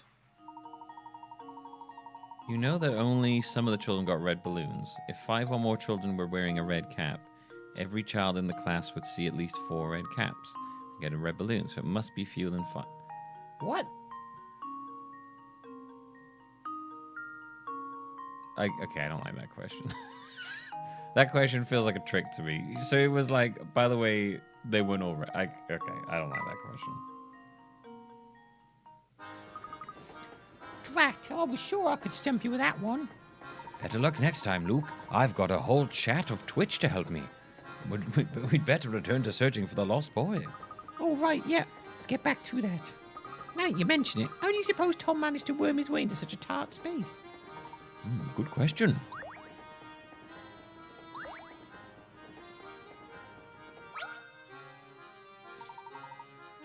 Phew. Oh, that was bad, even for Mr. Beluga. You mean he always blows up at you like that? Well, you know, me or someone else on the staff, the boss can be a very hard man to please. That's awful. You and ever shouldn't have to put up with him bullying you like that. Well, the boss does have a point. After all, he made this railway what it is today. He's always that says that a first-class train deserves a first-class atmosphere. I mean, even the plates we use in the dining car are custom-made. The craftsmanship is amazing. Take a look at the fine detail on the bottom. That is a very tricky question. I don't like that. The plate in front of you bears a mark made of 2 equilateral triangles. One inside the other. How many times... Can you work out how many times the smaller triangle can fit inside the larger one? Okay. I don't want to do this one. I don't like these ones.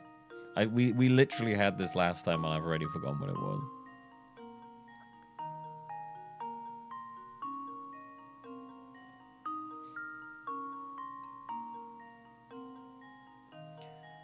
Can you work out how many times the smaller triangle can fit inside the larger one? What's smaller triangle?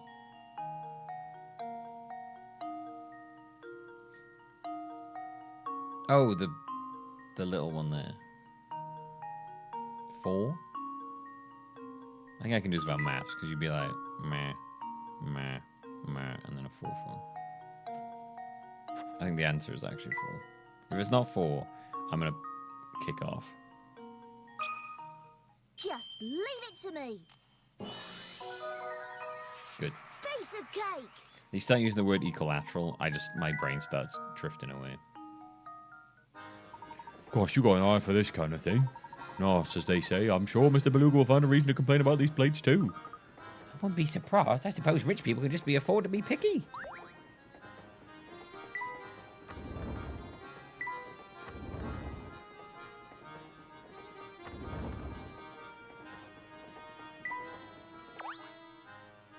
Oh, take a look at this, Professor. It's food scraps, if I'm not mistaken. I suppose Tom wandered into the kitchen to grab something. No, she feeds her boy on the floor. Well, if it is possible, though if that's the case, the child certainly is lacking in the manners department.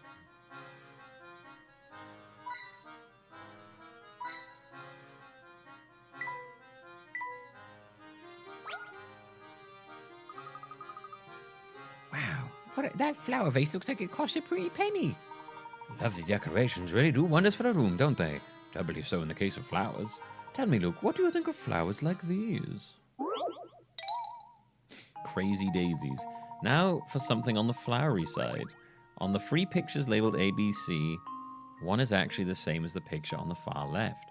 However, the image on the far left has had its contents flipped left to right and its colors inverted and changed to black and white. Of A, B, and C, which picture is the same as the black and white picture on the far left?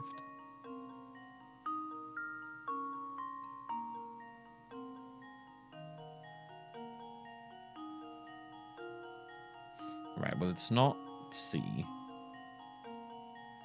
because that won't work. So it's either A or B. Now I just need to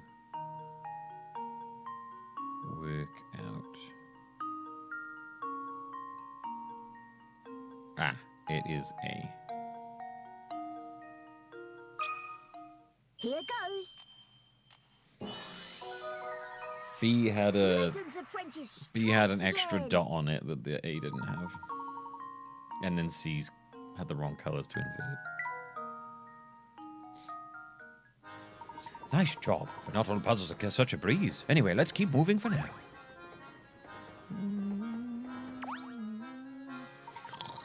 Oh, my sweet boy. How could she sleep at a time like this? I imagine she'd heard herself fretting over her child's disappearance. Come, Luke, the sooner we find the lad, the sooner we can put this poor lady's mind at ease. And we can stop interacting with her. She's quite annoying, you know, Luke. I may be a gentleman, but even I have my limits. Oh, Is everything all right, miss? I'm fine. I'm fine, thank you. Excuse me. Come on, how'd you not notice that? Say, does she seem familiar to you at all, Professor? Yes, now that you mention it, something about her did seem rather familiar, as you say. Good day, sir. Wait, what was it? Oh my god, good day, sir. May I interest you in a refreshing beverage or a scrumptious snack? Sorry, miss, but we're currently searching for a small child. Have you seen a young boy wandering around by himself in this carriage? Tiger gifted a tier 1 sub to Cement. They have given 41 gift subs in the channel. Hell yeah, thank you, T-Raw. Giving us up to the channel. Getting that timer up and up and up. Have you seen a young boy wandering around this carriage by himself? Little boy, oh my god, little boy? Nah, sorry, doesn't ring any bells. Oh, what happened? Did he get lost on the train? Yes, unfortunately, we haven't been able to track down the missing tot. You know, I probably shouldn't start vicious rumors, but oh well, I've got like nothing better to do. Do you know that there's a weird old woman staying in this carriage? What if she kidnapped the little one and has him stowed away in her room? I know it's probably not true, but like, what if? She's just so bizarre and I can't help but wondering. But I could get in trouble for speaking ill of passengers, like, just for guys saying anything, okay? Strange woman, eh? I wonder what she could be talking about. Well, guess it's as good as mine, Luke, but it certainly does make me wonder. Hello there, sonny boys. Ever get all knock-kneed and goosey bumply from terrifying our pebbles? Well, have no fear. The beautiful clairvoyant Granny Riddleton stands before you ready to help. It's just as I thought. Who else could that tiny house belong to?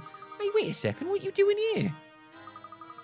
Oh, so you've heard of me, Shorty? Good to know. I'm still a little late with the young'uns. Hehe. What do you mean? Of course I've heard of you. We met before, remember? Nope. I suspect you've got the wrong granny, boy. Ever seen you before in my life? But now, you're here now, so that means you want to hear me spiel, right? Not really. No need to be so modest. Allow me to thank you for visiting me by bestowing a little tidbit of information on you. Yeah, we know about this. Maybe the version we saw before was like a robot version of her.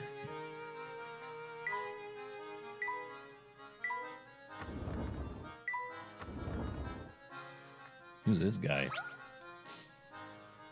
Oh, a passenger. Sorry, sir. Didn't mean to use you and get in the way of using that deck. No trouble at all, my good man. I take it you're not a passenger, then? Nah, I'm just a mechanic, innit? Just a mechanic, innit? Welsh, I'm doing it. Nah, I'm just a mechanic, innit? I come along for a ride cause in case something goes belly up. As you can see, she's sound as a pound. Makes my job dead easy. In fact, I got so much free time lately, I've made up a puzzle on myself. How about that then? Sound as a pound bet. After years of business, Welsh suited him very well. Sound as a pound is such a great phrase. After years of bad business, a zoo has finally run out of money to buy food for its animals. Bellies rumbling from days with no food, the animals make a plan to escape the zoo. After prizing?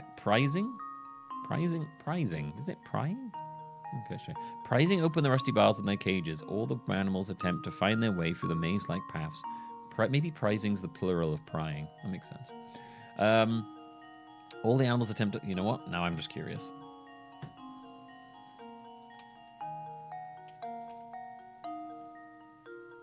Yeah, I think prizing is the plural of prize. You know what? I didn't know that.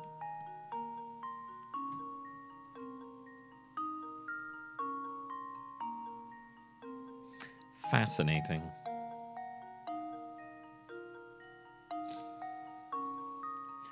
Okay, after prizing open the rusty bars in their cages, all the animals attempt to find their way through the maze-like paths of the zoo to the exit. Touch the picture of each animal you think made it safely out of the zoo, and then touch submit to answer. Just remember, animals show their true colors in the wild.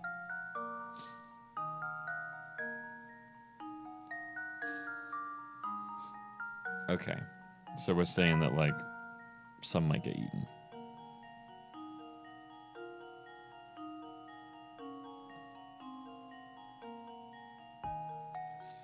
Let's use my mouse for this one, shall we?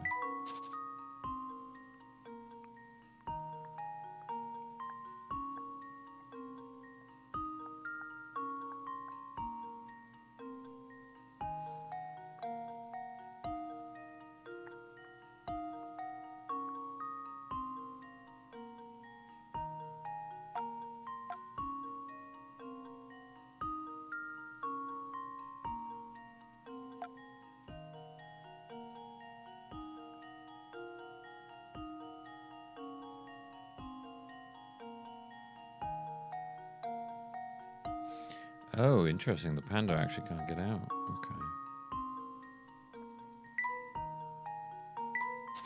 Panda can't get out. Neither can the crocodile.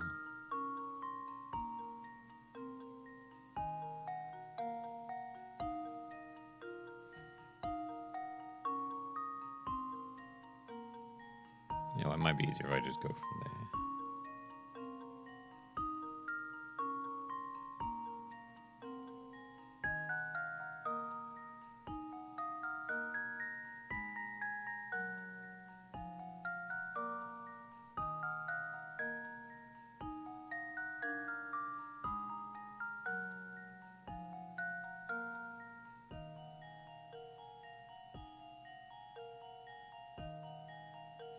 So the bunny gets out. And so does the lion. I don't think the giraffe gets out.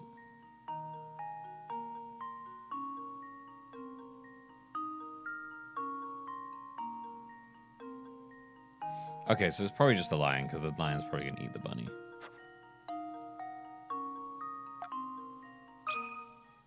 This should do the trick. It's a little grim. Yeah, I don't know why I was doing the... Sometimes I don't think to go from the bottom and work backwards. Sharp thinking. The only animal that will safely escape to freedom is the lion. While both the rabbit and the lion will make it as far as the path to the exit, the second the lion spots the rabbit, he's guaranteed to eat it. My favorite one of these is the one where we have to change matchsticks to look what a dog to make the matchsticks represent what a dog looks like when they get run over. That is by far the strangest puzzle I've seen in this whole series. Cool, blimey. Didn't have to polish that one. Oh, hang on, what was it? I've got my own accent now. Fine. What there? No, hang on.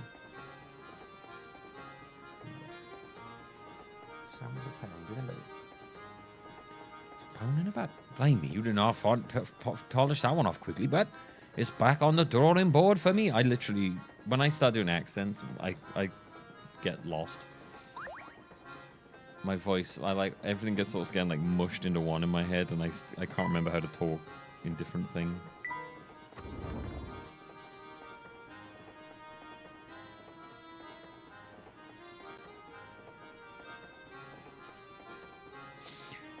Yeah, this in the first game, you have to like use matchsticks to show what a dog would look like if it got run over. It's really weird.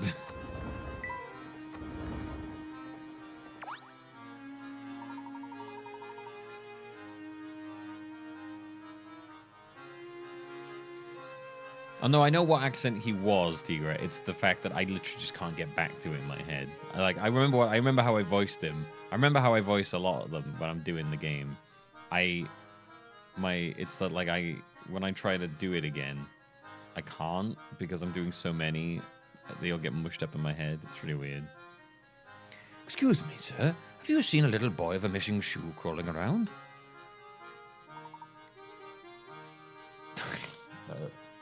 No, I don't believe so. Come to think of it, a couple who were just here were talking about a child. Interesting. Do you have any idea as to where he might find this couple now, my good man? I believe they are staying in the 4th carriage, sir. May I suggest paying them a visit? Wonderful suggestion. Thank you for your assistance. Come along now, Luke. Let's drop in on the couple in the 4th carriage.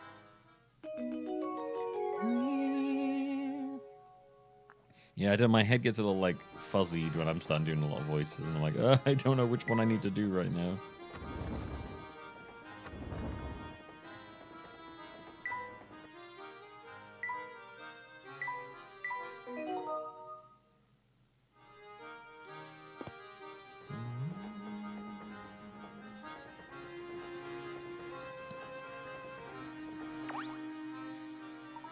Oh there, young fellow. You're in the wrong room. My wife and I are staying here.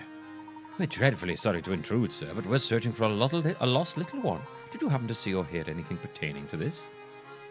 Oh, sweetie, I do believe they might be talking about the darling little cutie pie that just passed by, remember? Oh, yes. Oh, he was cute one, that one. He was small and very clever looking, I'd say. Did you see Tom, then? He's been missing a while now. I don't know if he was a girl or a boy, truth be told. Tom's a right nice name, though. Oh, piss posh, dear. I'll bet my piss. Best he said that it was a girl who passed by our room. That's not you mention it. I had a feeling that the scamp might have been a girl. But until you flip that thing on its back and get a good look, you can never be sure, can you? I'm all confuddled. I don't have the faintest idea what we're talking about anymore. What? Flip them on their back?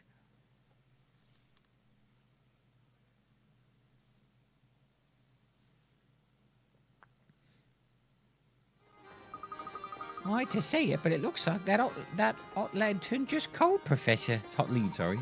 Hot lead. On the contrary, Luke, we may have just stumbled onto some extremely valuable information.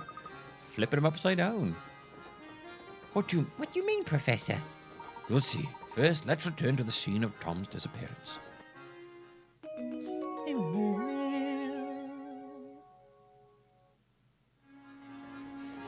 Right.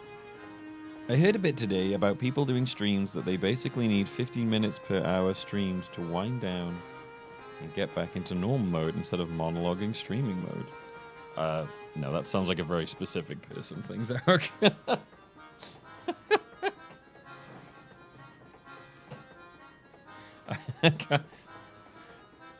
No.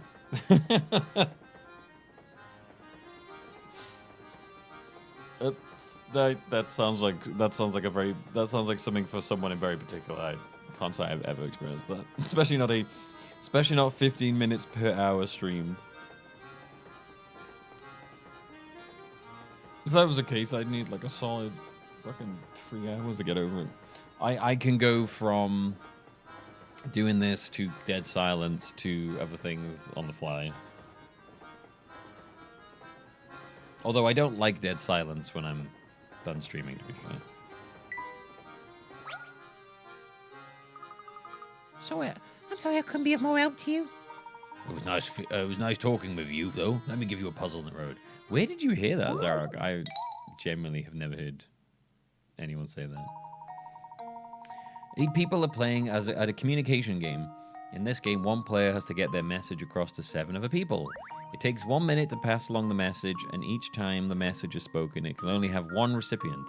Using these rules, what's the shortest amount of time required for the message to pass to all other players?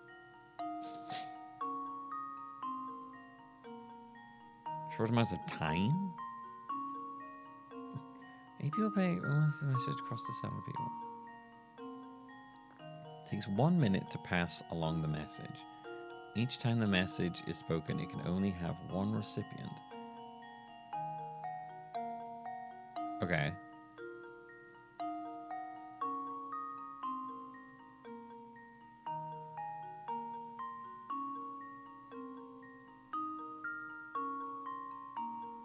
Okay, so, alright, well, okay.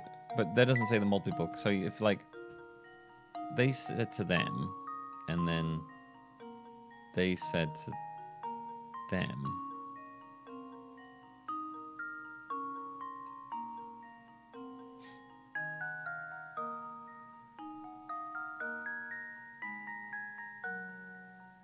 Okay, now hang on. You pay one players together across to 7 other people. Okay, so let's say, right, let's start off. You say, right, okay. Minute 1, you talk, they talk to them, okay?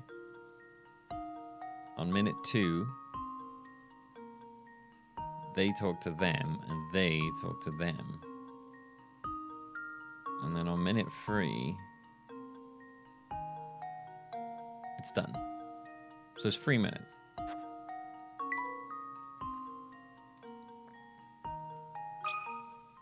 This should do the trick.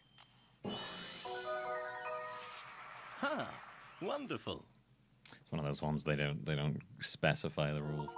The original message spreads the word as shown above. The game could be completed in 3 minutes. During that time, the original messenger can tell 3 people the message, and the people who hear the message within the 2 minutes can go off to become messengers themselves.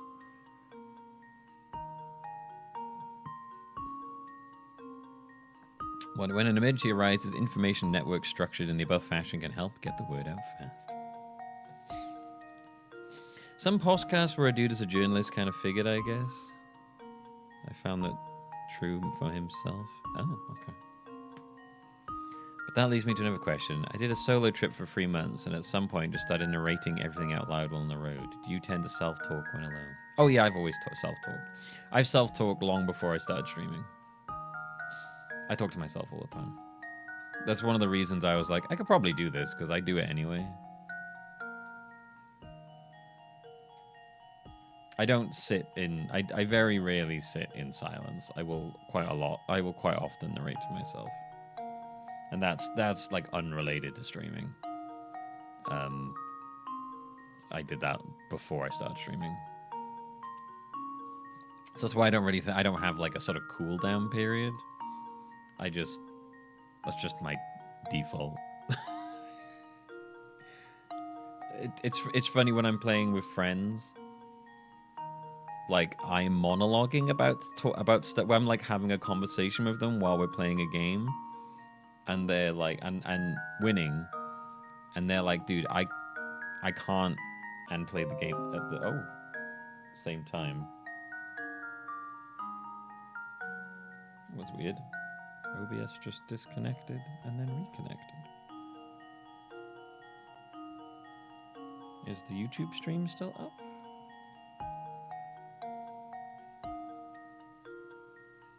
No, it is. Okay, that was weird. I don't know why I did that.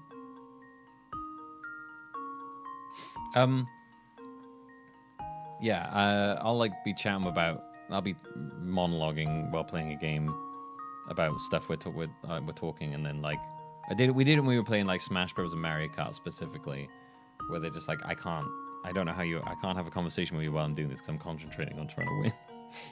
I'm like, oh, okay, I don't know. Didn't really think about it. You heard it here first. Milby has no cooldown period. He can go all night. No, that's not true. I could talk all night, for sure. How's the board game night? It was good. It was good. We're doing it again next Tuesday as well.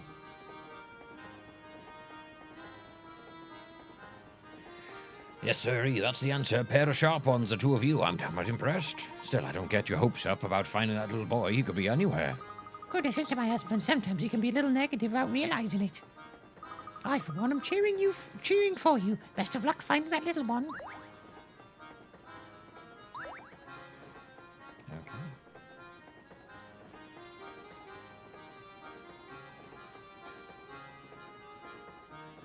Poker with Milby. Ooh, 3 aces, I fold.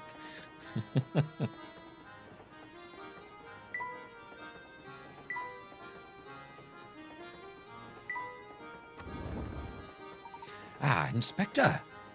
Tell me, are you any closer to uncovering the whereabouts of that missing child?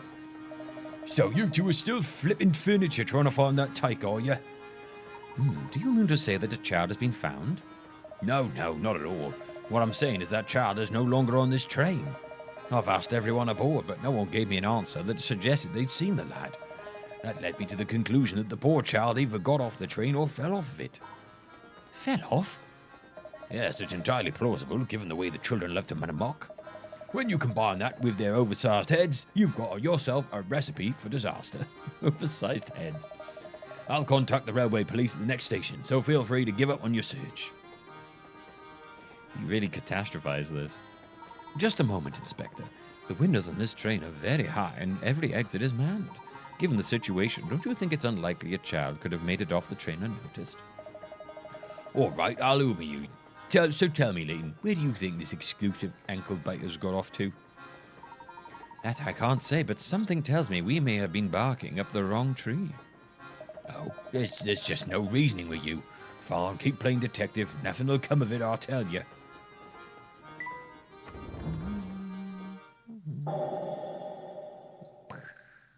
Spooky. What's on your mind, my boy? You look distracted. It's hard to put my finger on why, but I feel like someone has been watching us for a while. You too? I've been feeling that same sensation myself.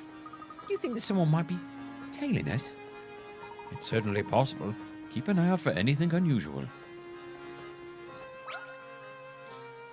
Huh? This looks like one of Tom's shoes, don't it, Professor? It certainly does. This is strange, though. It's the same foot as the shoe the inspector gave us earlier. So it is. I just got a clue. So then, Tom must be... Oh, Luke, I do believe we've both made a faulty assumption. What exactly do you mean? Recall for a moment the events as they have unfolded thus far. Let's see. First, that tiny shoe was found on the floor. That's right, a shoe small enough for a baby. Then there was that cap we found in the kitchen. But it was lodged in such a tiny corner, I don't know how Tom could have squeezed in there. Correct. In order to get back there, Tom would have to be no more than half your size. I don't think I've seen any boy smaller than myself on the train now that you mention it. That was my impression as well, which is why I began to consider a different line of thought. Luke, what if you and I have already seen Tom about? Didn't even know it. You see, all the while we've been searching for Tom, we've assumed he's a small child. But what if that assumption proves false? Tom's a ghost! I knew it. What if we've been wrong from the start? I think I see what you're getting at, Professor. The second shoe was a left shoe, identical in every way to the shoe the inspector gave us. If that strange pair of shoes, that means that what I think it does, then our friend Tom is... a doll, yes. A ghost. Professor Layton has the feeling that Tom may not be the kind of boy he was assumed to be. Move the L-shaped pieces around and arrange them into a plus shape in the middle of the board to reveal Tom's true identity. Oh, fuck me.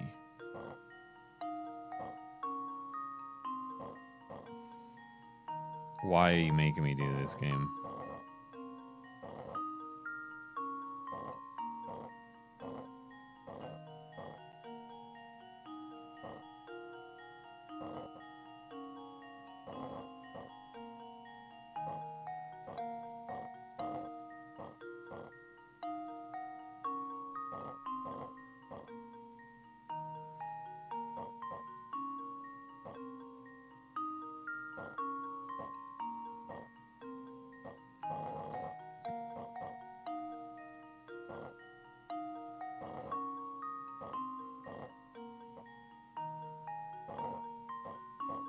Oh, this feels fucking horrible. Oh, Jesus, man.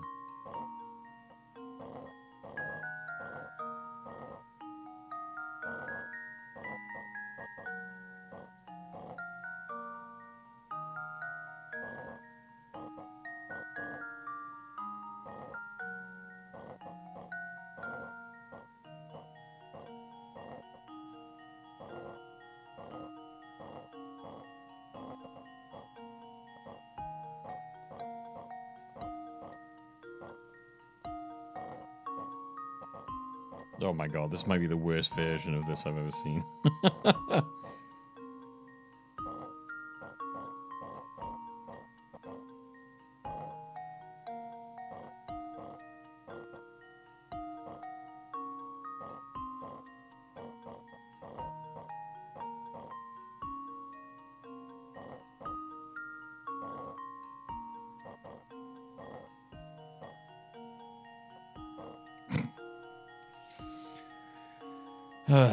Am I playing the DS? No, I'm on the mobile version.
Oh my god, I hate this.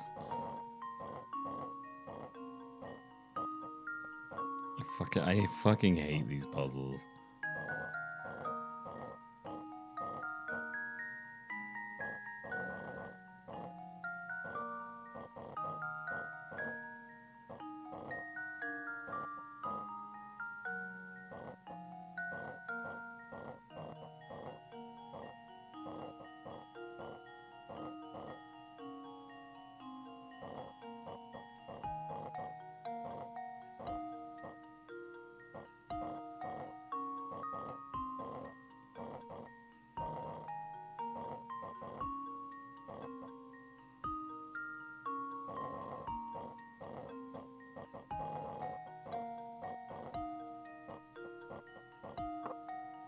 Oh my god.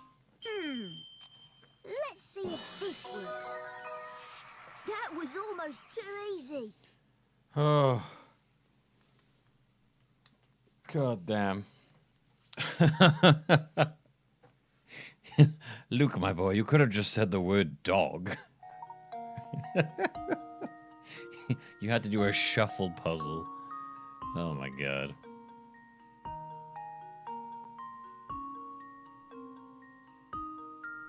It's been coming out that starting in Gen 10 that the Pokemon anime will no longer be a weekly anime, instead be seasonal.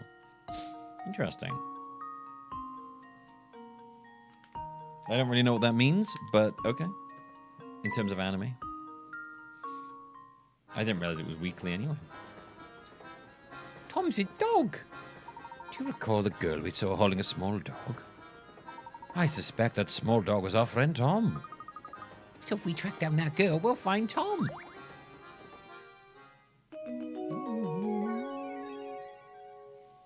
Imagine someone at work giving you a sliding puzzle to convey critical information. It's like you unshuffle it and it's like a bomb or a gun. And you're like, oh. What if we just go really quick peek? No, can't do, little guy. You need a ticket to do that. I'll tell you what.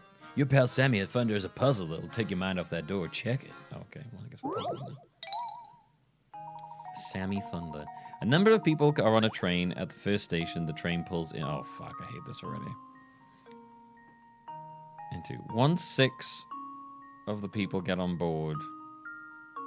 At the next station, 1/5 of the remaining passengers get off. This pattern continues to the next station. A quarter get off, then a third get off, a half. And then at the final station, all the remaining passengers got the train. Assuming no one got on the train during the journey, what is the lowest number of people who could have been on the train when it set out? Okay.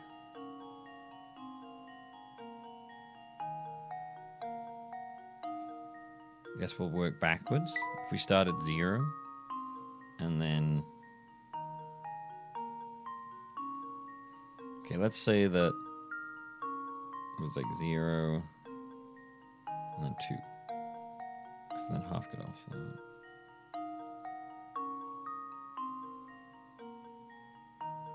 1. Let's go the slowest, actually.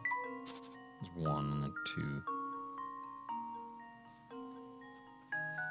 Third will be 6.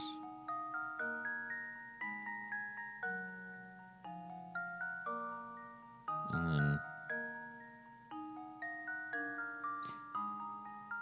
6 is a quarter of 24.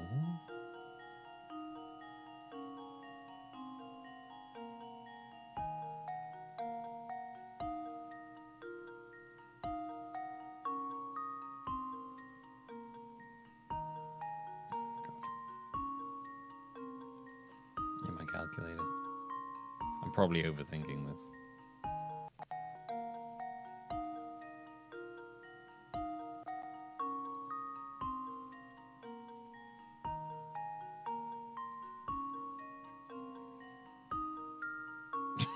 I have a feeling the answer is not a hot 720 because there's only 2 spaces on there. All right.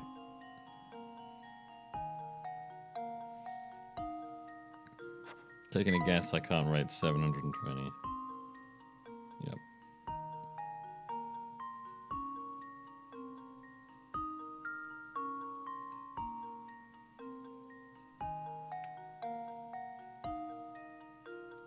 It's trying a number so it goes away.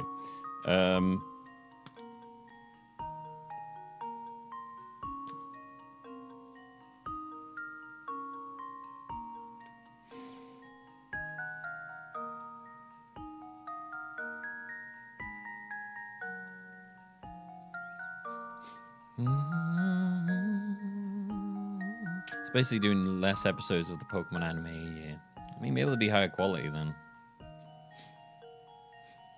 700 would be great if it was like 2/3 or 3/4. Oh, okay.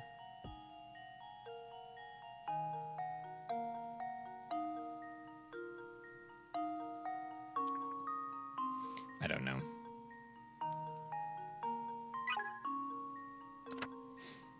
No one got on the train during the journey. It's safe to say the number of passengers on the train never increased.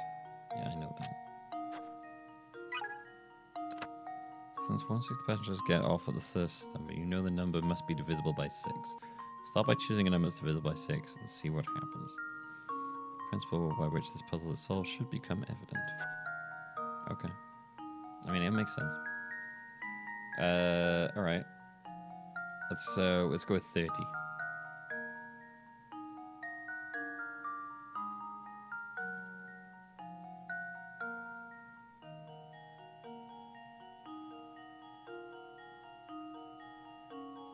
And then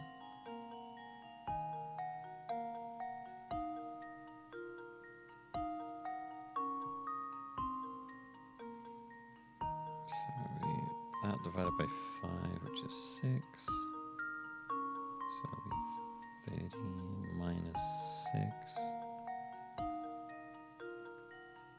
And divided by 4. 6. So 24 minus 6. Divided by 3. Yeah, okay. 6. 18 minus 6.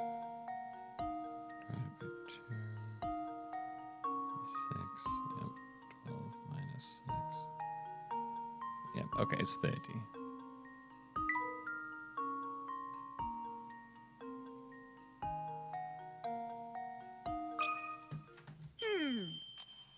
Let's see if this works. Come on. I was so fucking sure of myself then. God damn it.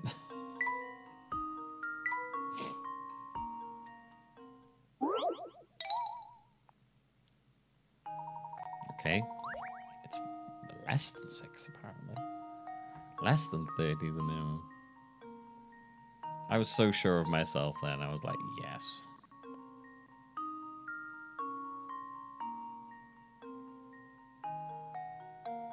Wait, does 6 even go into 30? You know what, I'm just realizing, does 6 even go into 30? I was just like, yeah, of course it does. Yes, it is 30. What's 6 times 4? 24? Okay. So what's that? Well, they can't have 48 for a person. It doesn't make any sense.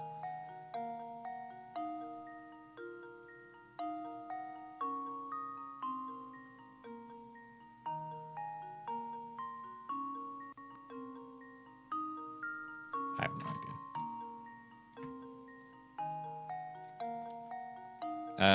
Alright, I'm just gonna work my way down then.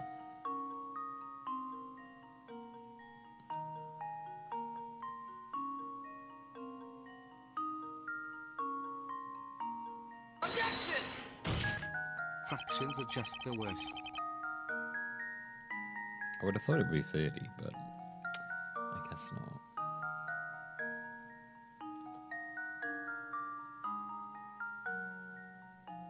That's just I'm just gonna go down the multiplication table of 6 now. Leave it to me. I'm just gonna go all the way down until I reach the bottom. Looks like I botched that one.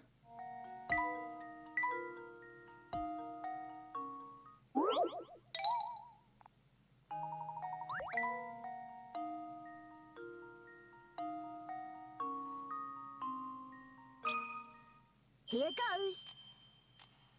This is one of those ones where it's a trick. Oops, that wasn't right.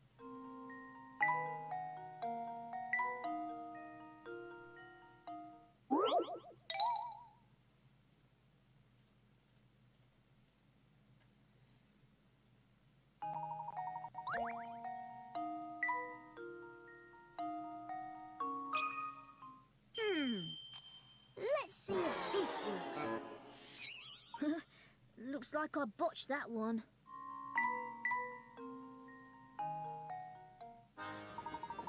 Oh. Didn't mean to do that.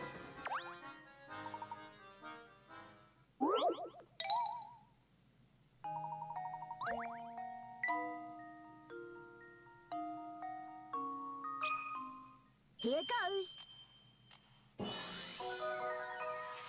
That was almost too easy.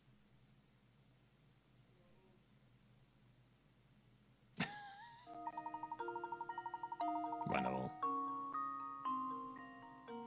What kind of a fuck? Honestly, I just felt that would be so stupid an answer because I'm like, what kind of train? Why would you have a train that only has 6 people on it? It's so stupid.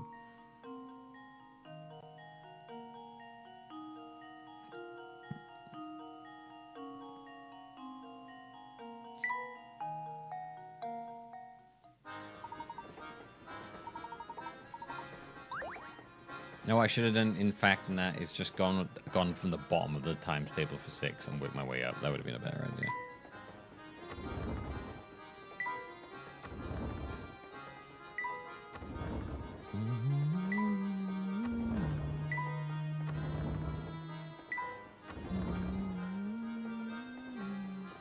Yeah, but it's the least amount of people.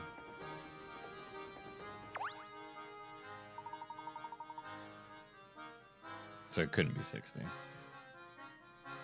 Greetings, are you still on search for that little one? Indeed, we are still searching.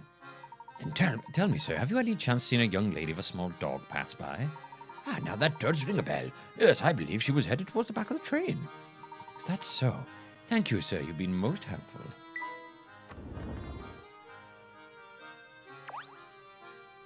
Well, for isn't the famous Mr. Layton, dashing around like he knows something hard done. if it was just about to head over to Babette's and inform her that her child is no longer aboard the train. Inspector, we are moments away from discovering Tom's location. Could I ask you to give us just a while longer to ponder on the situation? Still don't want to face the truth, Layton.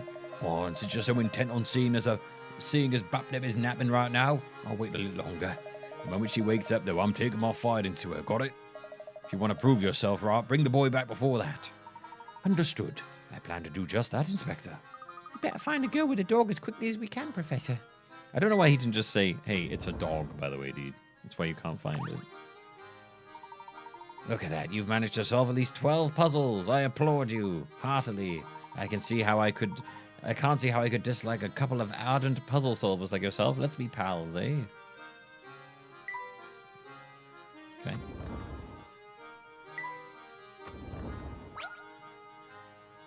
What about... Oh, this puzzle's going to keep me up all night. Oh, sorry about that. Now, what's with you two? What can I do for you? We're looking for a young lady with a small dog. Have you seen anyone fitting that description? Yeah, I remember seeing someone like that pass by. I think she was headed to the back of the train. Thank you very much. We'll just be on our way. Now, hold it right there, Top Hat. I see how it is. Get old grousely to answer the question and then scoot off without a word. I told you what you wanted to know, so the way I see it, you should at least lend a man a hand. I'm terribly sorry, sir. I didn't realize you required our service. How may we be of service?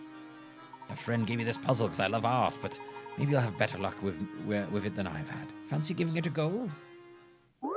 Sure, I guess. Why not? You're so sad today. You went to the shop specifically for cherries. You wanted a big old bowl of them today, only for cherry season to be over. Rip. He looks like the kind of guy that would have his puzzle partners as drinking buddies. Yeah, he looks like the kind of guy who you'd see in Weatherspoons at like 9 a.m. A man on the train shows you a picture he's painted. Let's say this picture has a total area of 10. Can you work out how much of it is made up of clouds compared to the area that's made up of sky? Don't think you need to guess the answer. There's a definitive method you can use to work this out. How much of the area is sky and how much is clouds? What? Oh. It all like fits inside of itself.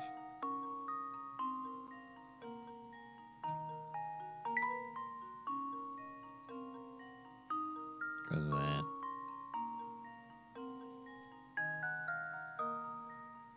Yeah, it goes there.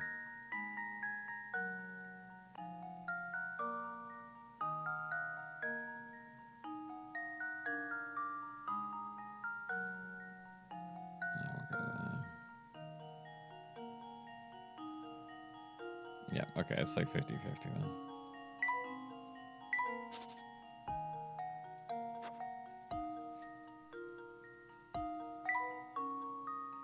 What am I... What am I supposed to write? 50? How much percent? Or just how much...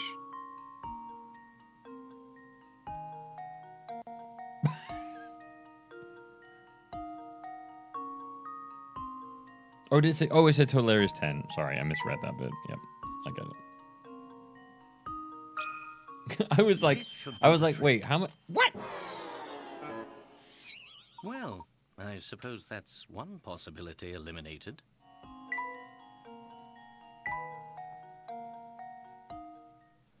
I'm sorry.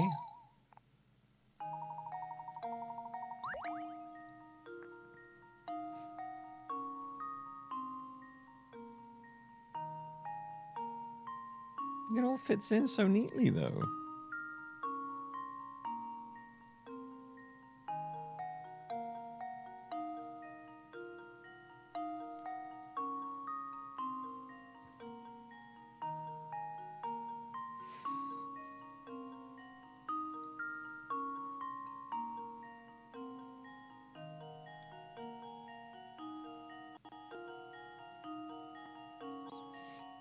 Well, I guess there is that tiny little gap at the top.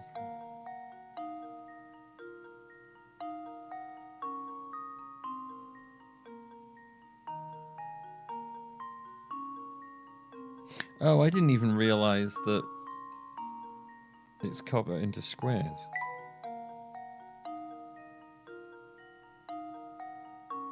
I didn't realize that.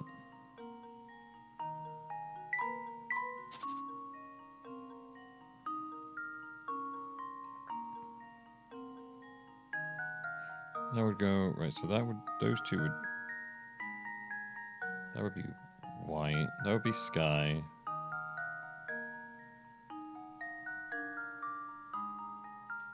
That would be blue.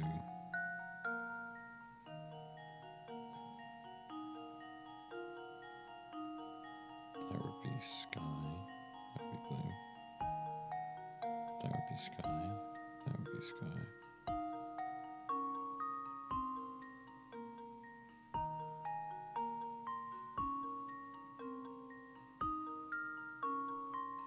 So it would be 4, 6.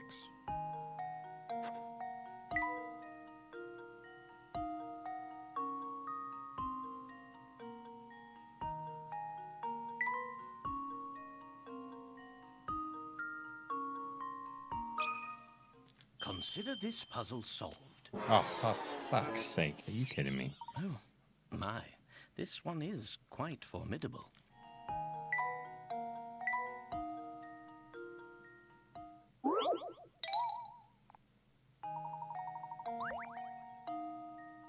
Oh, did I write that the wrong way around?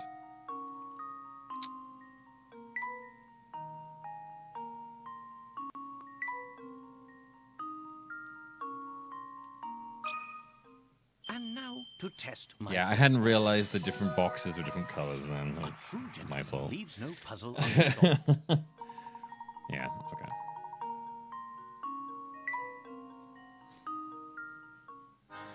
Ah, so that's how you do it. You've got quite a head on your shoulders, don't you?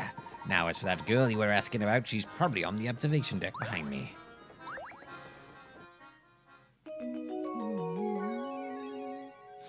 DS version is way clearer about that. Is it? Oh, about which one's which. I see what you mean.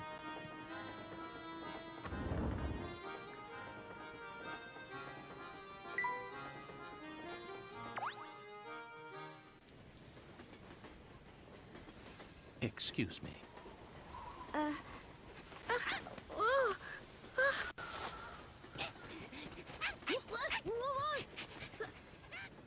it's you! Yes, I had the sneaking suspicion that it was you who was tailing us. Flora! What are you doing here? I'm sorry. It's just... Well, you see, I just didn't want to be all alone again. Yeah, they definitely changed their voice actor. Professor? What lies ahead could be dangerous. Huh? That's why you'll have to be extra careful. All right? Yep. Yep.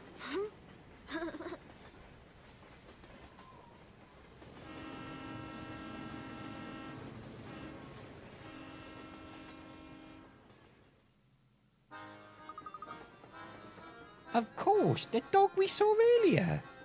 Quick, grab him. I hope you had those big pupils.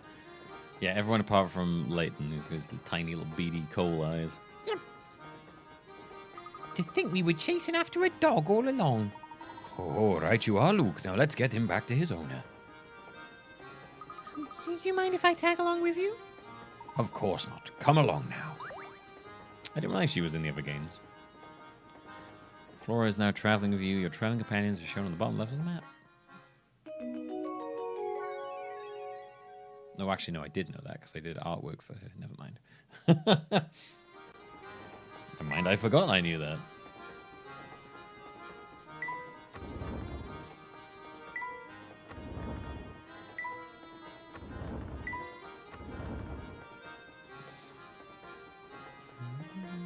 Analog horror Layton who has empty eye sockets and will steal your eyeballs if you don't solve his puzzles.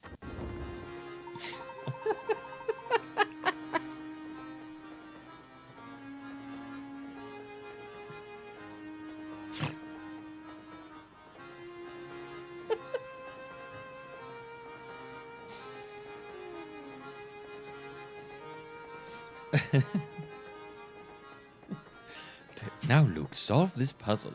Oh dear.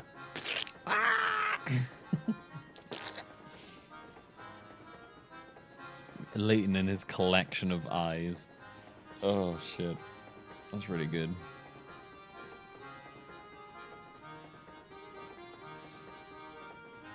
Oh, it's a miracle you're all right, my sweet little Tommy Wommy. I've missed you so much, my baby, my boy. This is Tom. We were under the impression that we were searching for a boy, not a mutt with a fancy haircut. How dare you compare my darling Tommykins to some common street mongrel? Lost dogs are no matter for Scotland Yard. Next time he goes missing, find him yourself. Blimey, some folks don't have an ounce of sense. Come on, Barton, we got real cases to solve. Yes, sir, Inspector. Oh shit, sorry. Sorry, I zoom in for the fucking cutscenes. My bad, I'm sorry. Remind me if I do that, please. I have to like, the cutscenes still play. If I want them to play horizontally, it's a nightmare with the way I'm doing this. So I have to just zoom in when they're playing so that you can see it full screen, so it's not tiny. Sometimes I usually remember to take it back, but I forget. Don't you walk away from me. I want to have a word with you about your atrocious manners. Well, enough of that. Welcome back, sweetie. Where did my little Tommykins run off to? He's such a darling that I feared someone might have kidnapped him and held him for ransom. Maybe we should keep Flora's involvement in Tom's disappearance to ourselves. Tom's disappearance to ourselves? That's it, the wrong voice. Good idea, my boy. I do believe a reward is in order. Here, I know it's quite generous, but I insist. A hamster toy for a pet house. Wow. I hear we'll be making a stop in a quaint village by the name of Dropstone. How much longer do you think until we get there, Professor? I'm not entirely sure. Why don't we rest until we get there? That should make the time pass faster.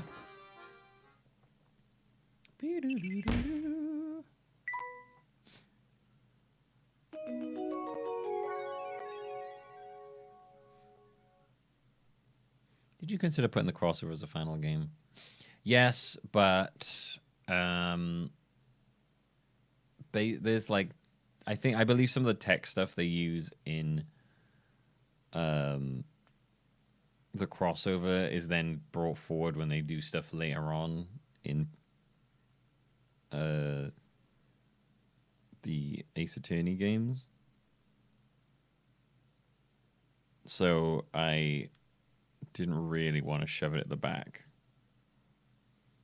because I also quite like seeing the way that the games evolve as they go along, and apparently, like, mechanically, the future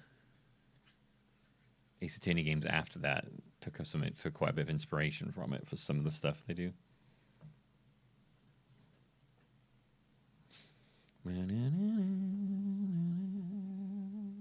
Yeah, no, it doesn't come at the end. It comes in like the middle, the crossover. Now a little bit towards the end, middle.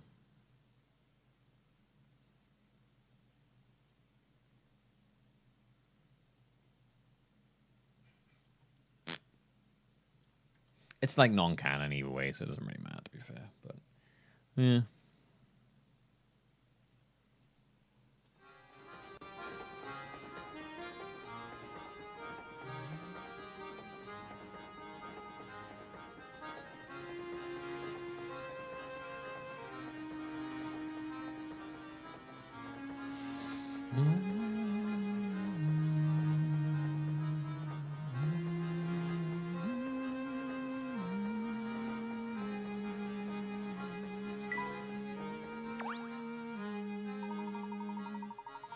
I know it's quite the gift, but you rescued my sweet boy, so I insist you keep it. Yes, it is quite the gift. Thanks for the hamster toy.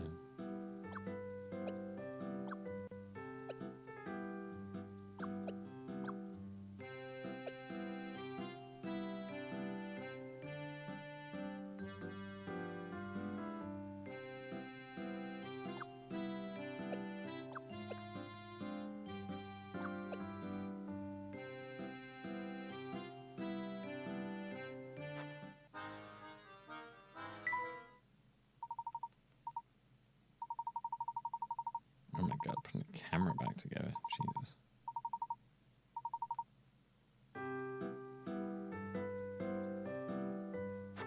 Okay, I really like the music in those.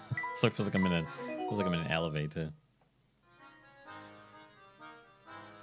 No, Scotland Yard is the name of like a police force station thing.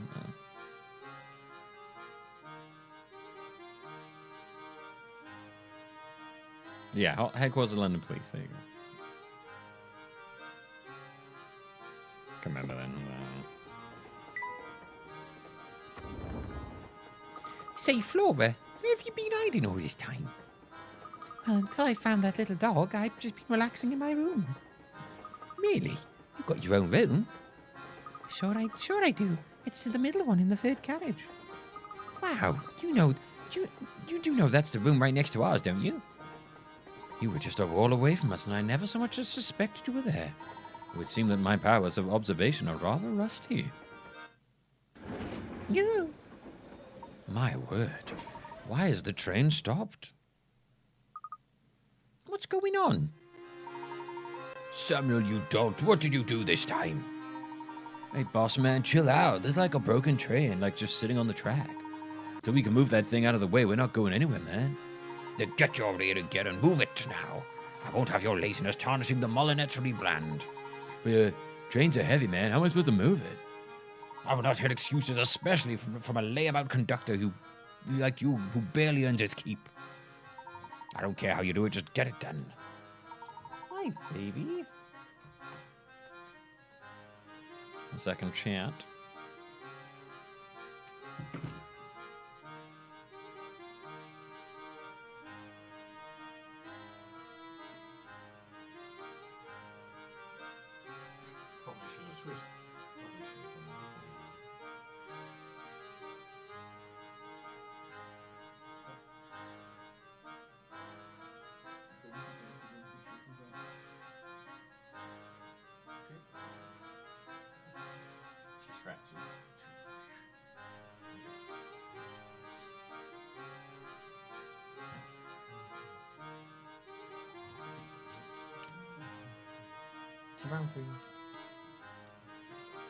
Just need to put some flea stuff on the cat, and it does not like putting flea stuff on it, so it takes 2 people.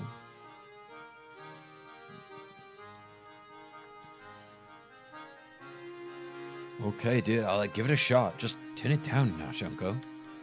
Uncle? I might be your uncle, but I'm also president of this railway, and I demand you address me as such. Oh, right. Oh, okay, all right, sure. Like, whatever you say, Your Majesty. Cheers. Wow. I'm too nice, that indolent, scruffy nephew of mine. All the louse does is complain.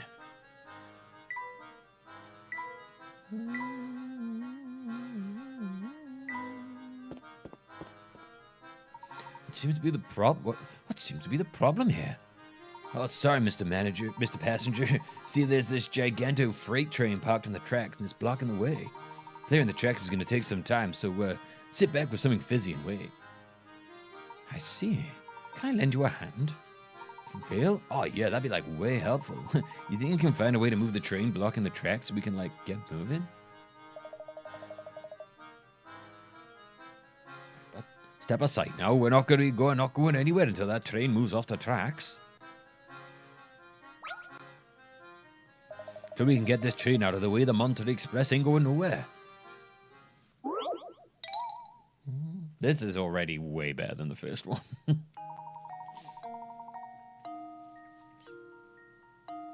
Swap the positions of the 2 trains along the... I feels like the puzzles are so much better integrated into the story. Swap the positions of the 2 trains along the tracks. Move the carriages one at a time and make sure that the number by the side of the track matches the number on each carriage.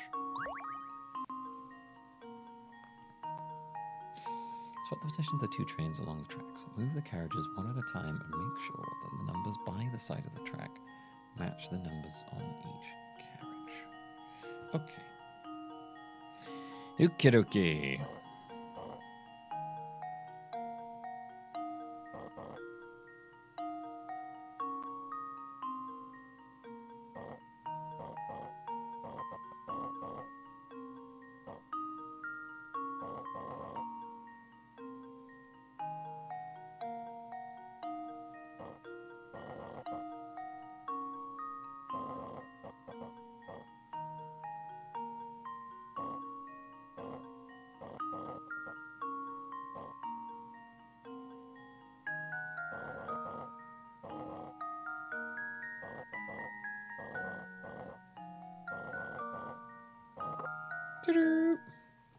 This should do the trick. A true gentleman leaves no puzzle unsolved. That's right, and let's hurry back to the train. It's behind schedule as it is. Hopefully, we should now be able to continue on our journey. Oh, looks like we got good to go. Give me a second, I'll be up and running again.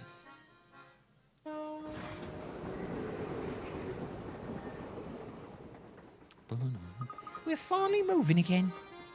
We shouldn't be too much longer before we arrive in Dropstone. I wonder if we'll find anything useful information there. I hope so.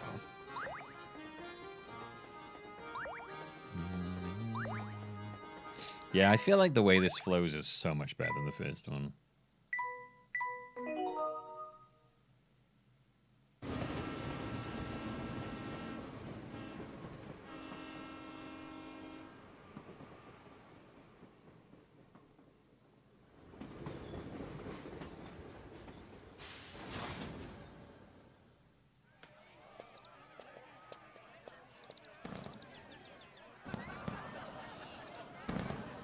Welcome to Dropstone.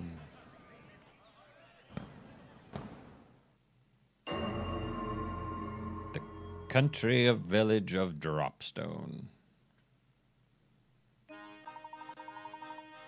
The train's looking pretty trash, so we're stopping here for repairs. We got at least 3 hours till we're ready to roll, so, why didn't you catch the local sites? Capital idea. Besides, who knows what information we might stumble upon in the village? I like the setting of the train as well.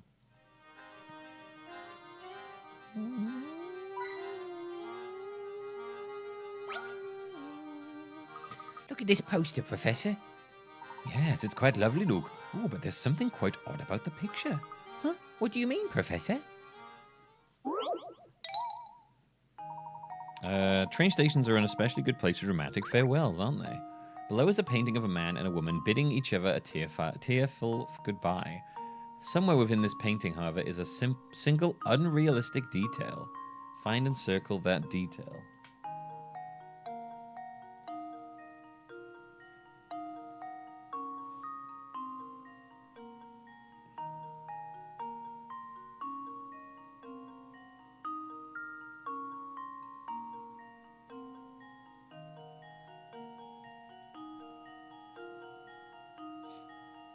Is it the size of the tiny person next to the lady?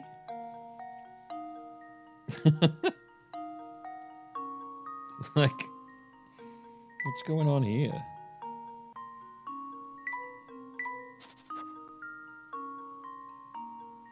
Nighttime does not usually sparkle in orbs, but I'll let that one go. I suppose I'm assuming it's for dramatic effect. Is it the moon?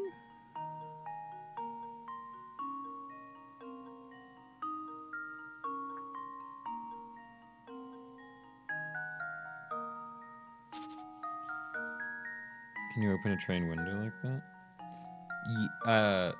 I definitely have seen it in some films where that kind of thing happens. So I don't think that's what they'd be going for. Like what is happening here?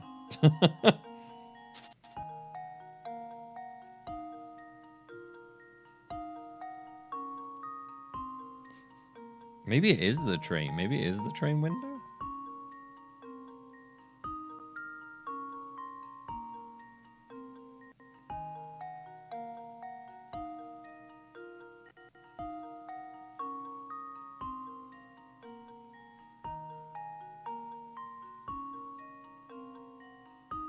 Let's give it a go.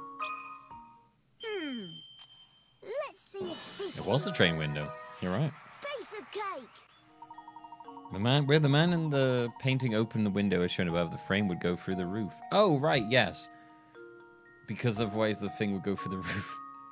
These days, most trains have windows that only open partially. Of course, thanks to modern air conditioning, a good number of trains have been fitted with windows that don't open at all. I hadn't even thought about the fact that if you'd opened the window like that, it would have gone through the roof.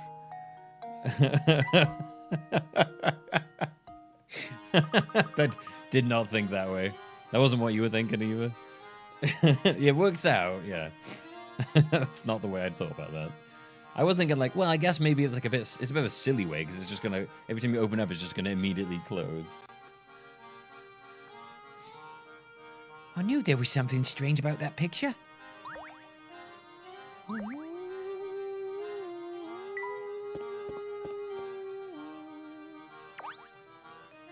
Well, Mr. Layton, how are you enjoying your time here in Dropstone? It's delightful. Every once in a while, it's nice to leave the city and enjoy the countryside. Yeah, it's so fresh and clean. It must be nice living here all this time. I'm so jealous. And you should be, young man. There's something about this place that makes you feel like a new man. And with the village celebrating its 50th anniversary today, our timing could be better. Come to think of it, your Voluntary Express turned 50 this year, didn't it? Quite the coincidence. Yes, it did. Sheer coincidence, of course. Still, it could have been fun to have a double anniversary celebration here at the festival. Well, we already have a grand 50th anniversary celebration planned at an exclusive venue in London. Oh, is that so? Well, I'm sure your party will be on par with the excellence of your train. It will. And on that note, I'm afraid I'll have to excuse myself. Good day to you, Mr. Layton. Good day to you, Mr. Beluga. My, it's already a year since she passed away. Oof, time truly does fly by. She? Who do you think he was talking about, Professor? I haven't the slightest idea, Luke.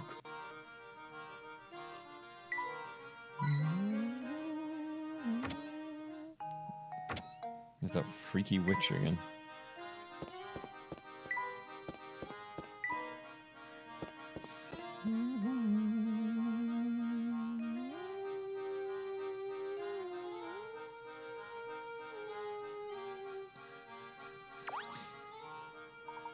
Oh, and who do we have here? Visitors from out of town? Indeed we are. We are traveling on the Voluntary Express, but we've stopped here for repairs. Oh, if you're here for repairs, it's a Herzog. If you're here for repairs, there's only one place you could be headed, am I right? Only one place we could be headed? What do you mean, sir? Oh, I just thinking out loud. Yep, talking about it myself. Forget about it. Did you notice the festival that's going on today in here, Dropstow? Today marks the 50th year since the founding of our village. Make sure you get in on the fun. What the fuck was that about? That was weird.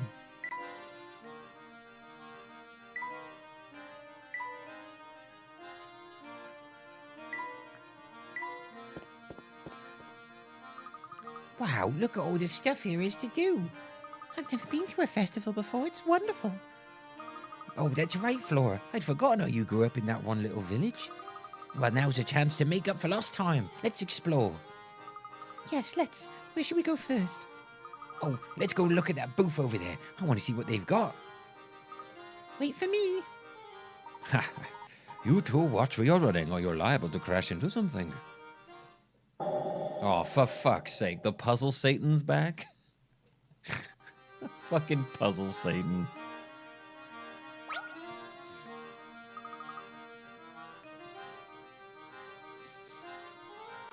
What are all these arrows for? Oh, it's a fairground game. They squirts, try your hand at this game I'm on. I'll tell you what, since business is slow right now, first try's on me. Gosh, really, mister? Come on, Flora, let's have a go. There are still sleeping train cars, yeah. I've been on one in China. It really depends on where you're going.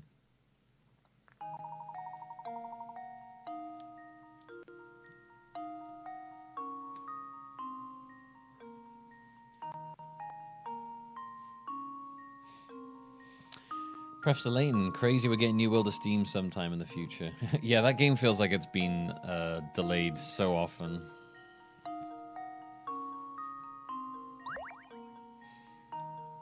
A bag of sweets dangles from one of 3 arrows attached to the wall. Assuming that all 3 arrows are perfectly straight, which arrow is connected to the sweets? Interesting.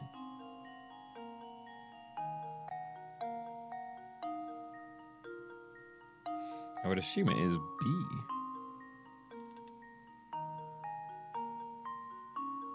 No, actually. Well, that's quite hard. I'm pretty sure it's not C. I don't think A makes. I'm pretty sure it's B. I can't imagine it's the other two. Just leave it to me. Layton's apprentice strikes again.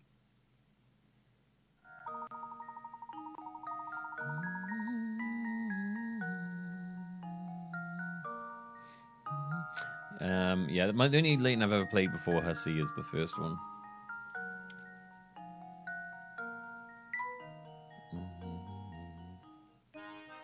I'm very impressed by the improvement between the first one and this one. Like, shockingly so.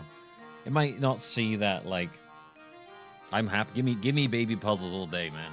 Anything that doesn't involve maths, I'm fucking happy with.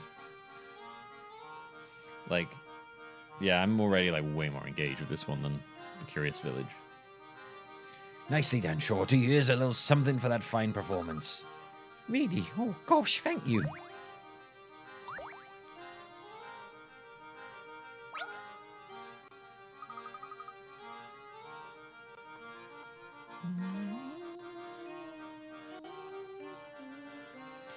Look at all the fruits and veg on this cart.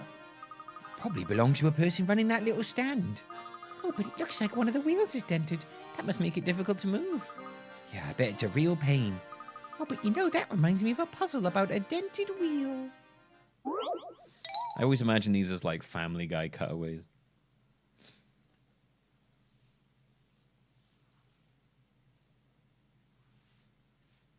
Working out my brain muscles. Well, I'm doing my Crimeathon, where I make my way through the entire Ace Attorney and Professor Layton series side by side, mostly because of that crossover game.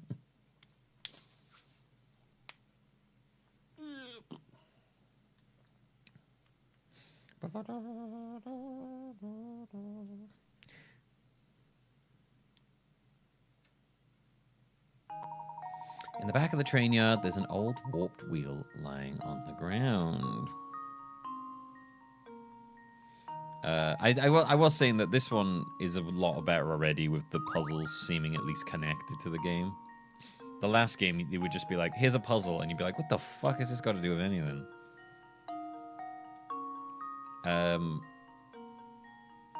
Maybe it could be Llama.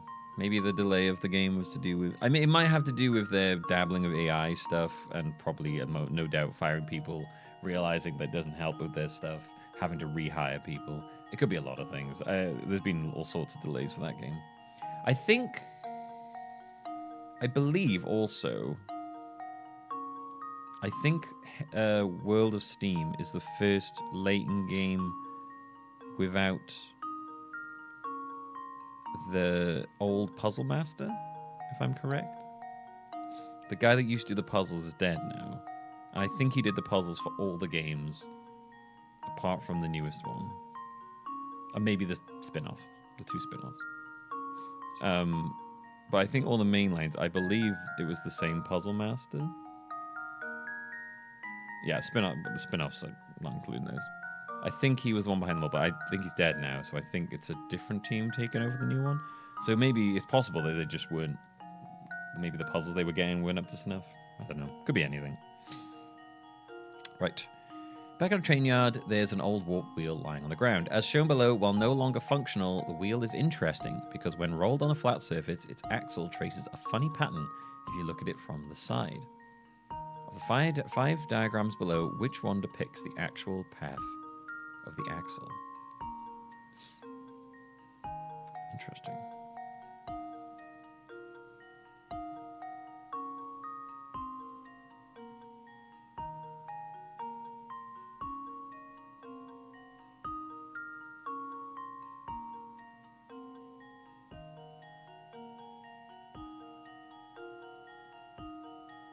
I think it would be E. Pretty sure it'd be E, right? Here goes. Oh. Well, No, it wasn't. I'm stumped. Oh, hang on. I might be looking at that stupidly.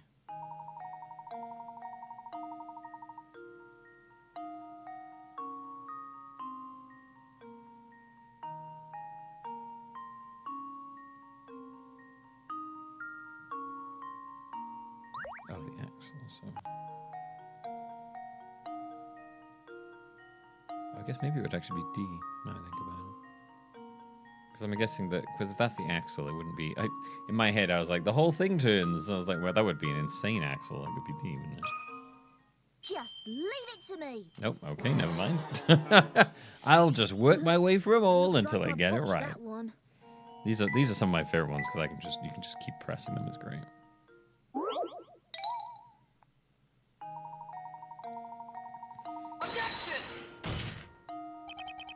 Zardoz, thank you for the sub. As always, subs and tips and bits will add to the timer as we make our way for the whole series. Okay, let's try A. Let's just keep pressing them until we get it right, shall we? Here goes. Sure, there you go. Why not?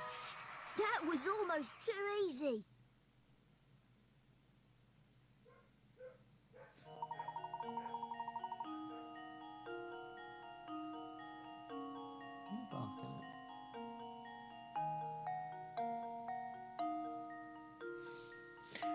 Oh, yeah. Oh, right. Yeah, of course, because it goes... And then, yeah, all right, that makes sense.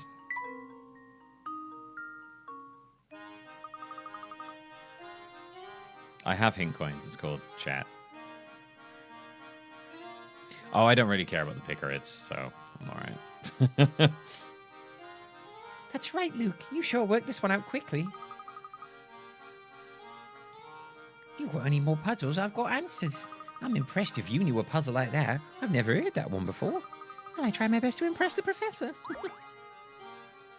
Yeah, look, quite divorcing myself from caring about the pickerates has been quite freeing for this, to be honest.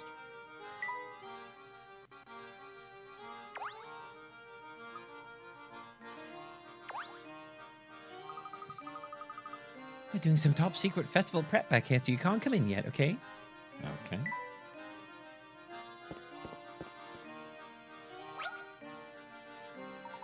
Hey there, fellas. I'm in a real bind here. Help an old gal out, will ya? What seems to be the problem, madam? My sweet little bird fell down a hole in the ground. I want to help the poor thing, but I can't reach her. Do you have any ideas? I believe there's something we can try. Ooh, look, let's find out how to collect up a trapped bird. Oh no, the Laurel's poor little bird has fallen down a long, winding hole. How the fuck did that work? In front of the bird, there are free paths labeled A, B, and C. Which tunnels should the bird take in order to make it above ground? Okay. Alright, let's see. Go around there, go around there, go around there,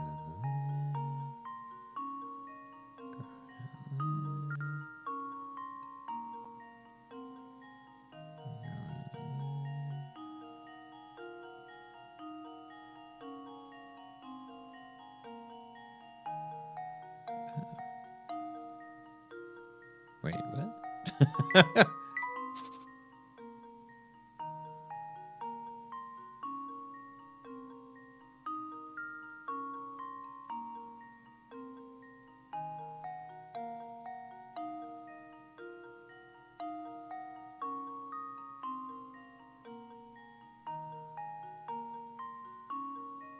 Oh, I missed that by there. It's B. And now to test my theory. And now to test A true my gentleman theory. leaves no puzzle unsolved.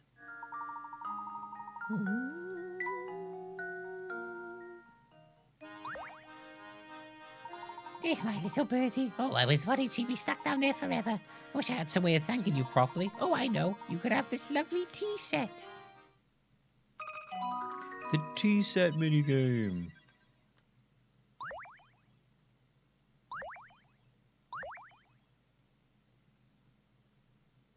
To access the tea set, touch the thing. Okay, multiple measures of behavior to increase the people's effect. Okay. Let's have a look-see. Combine the ingredients you gather to make a variety of delectable teas. Tea ingredients currently in possession can be found in the boxes. Touch an ingredient to learn its name and its properties. When you're ready to make tea, touch the ingredients you want to use and drag them to the teapot. You need to put 3 measures in the teapot before you can start brewing your tea. Keep in mind that you can use more than one measure of the same herb in your concoctions. Once you put your third ingredient in the teapot, the lid next to it will start to wiggle.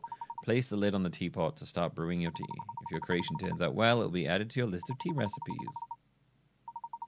While viewing your list of teas, touch a teacup to see the tea's name and characteristics. Once you find the tea you'd like to serve, touch serve to pour a cup for anyone who's thirsty.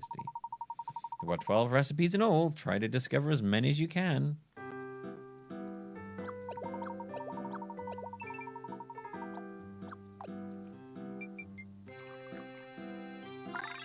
Nice. Citrus Classic.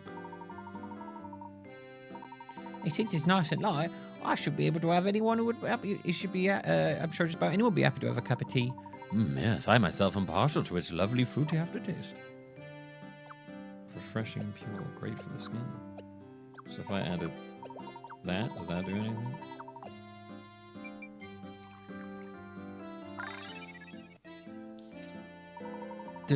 Delicious. I just love how sweet the tea is, Professor. Well, it's a bit too sweet for me, but I understand why so many children love it. I think I could drink a whole pot of just by myself. Just watch me. You've got quite the sweet tooth, Luke. Just try not to drink it too fast.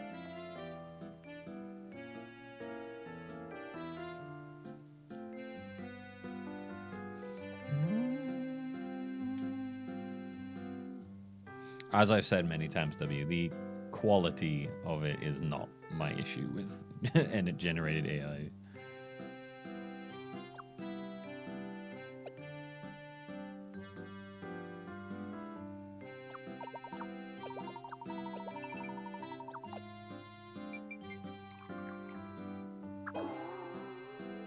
Why are we even talking about that anyway? Where did that even come from?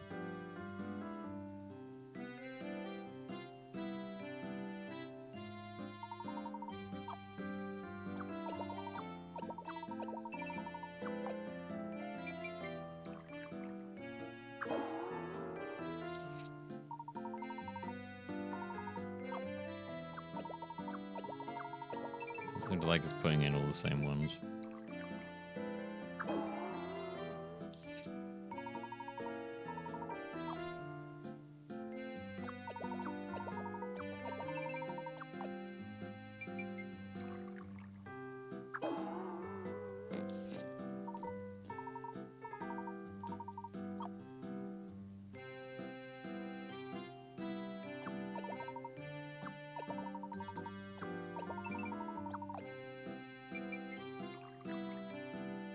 Any laying game? Did I? Oh, okay. I thought it was a while ago.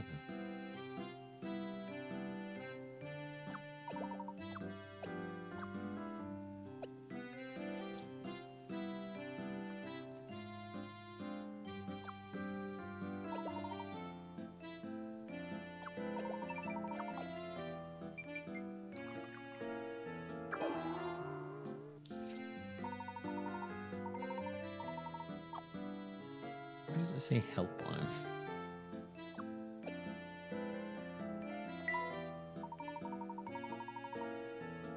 I'm feeling less than my best. Will you make me a tea of oasis leaf, brisk berry, and citrona seed?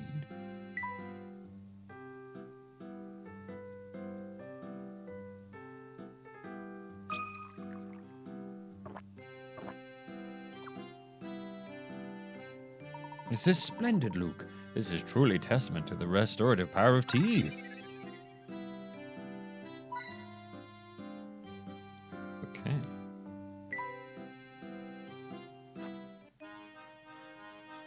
Alright, that was weird. What a weird minigame.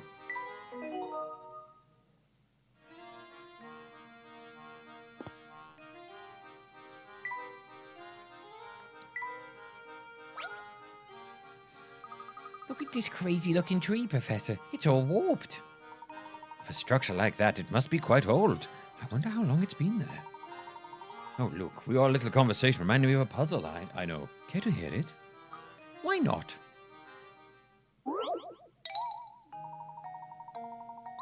The country road you see here is decorated with a single straight row of trees, each set a distance from its neighbor. Yeah, I don't need to get into this. We just talked about AI yesterday. I don't need to talk about it again today. I just want to solve some puzzles. Country road you see here is decorated with a single straight row of trees, each a set distance from its neighbor. Of the 5 trees labeled A to E, which 2 trees have the greatest distance between them? Study the image carefully and draw a line between the letters of the 2 trees you've chosen.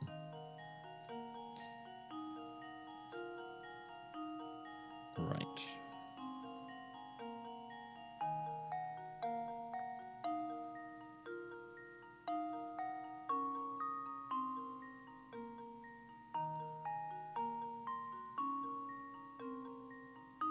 I mean, you'd think it would be A to E, but it's clearly not.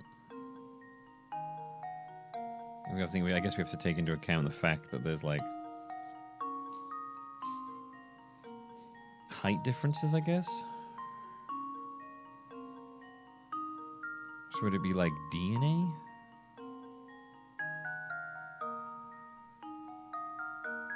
I mean, if it's A and E, that'd be hilarious, but...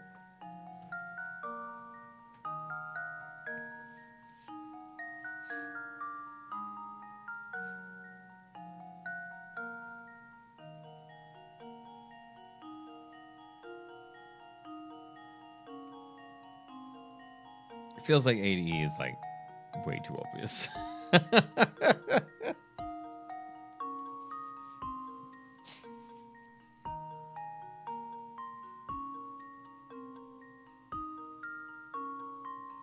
I'm gonna do A to E, and then like that feels like way too obvious. Let's see What? this Really? What? How is that a Layton's how is that a apprentice puzzle twice then? It's today. usually you just pick the 2 trees who were furthest away. I really thought they were trying to trick me then. It literally was just just do A to E.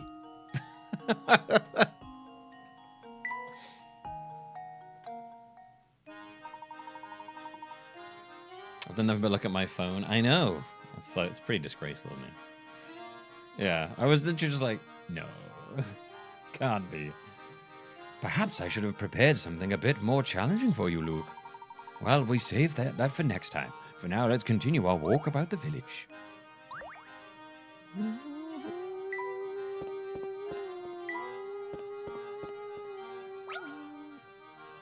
Hey, Mendez. Gracious, the weather couldn't... gracious. The weather couldn't be finer for celebrating Dropstone's fancy 50th. My memory is not... Wait, wrong voice, hang on. My memory's not what it used to be. But you're not from around here, are you? Waiting for the train. How do I know, you ask? Well, this is the first time it's happened. As fancy as that train is, it must be in rotten shape. Chin up, Sonny. More often than not, the train gets fixed in a few hours. What with the festival and all, there's plenty to see and do here in the meantime. Thank you for the information. If I could trouble you for a moment, though, I'd like to ask you about a relic known as the Elysian Box. You may know it as Pandora's Box. Oh, dear me. Oh, dear me, I've never heard of that dreadful thing. Never, you hear? Well, I'm not sure if I want to talk to you anymore. To be frank, I was in quite high spirits till you came along. Now I'm grumpier than a cat in the rain. If you want to prove you're sorry for ruining my day, solve this puzzle. How is this going to help him? I don't know, but okay.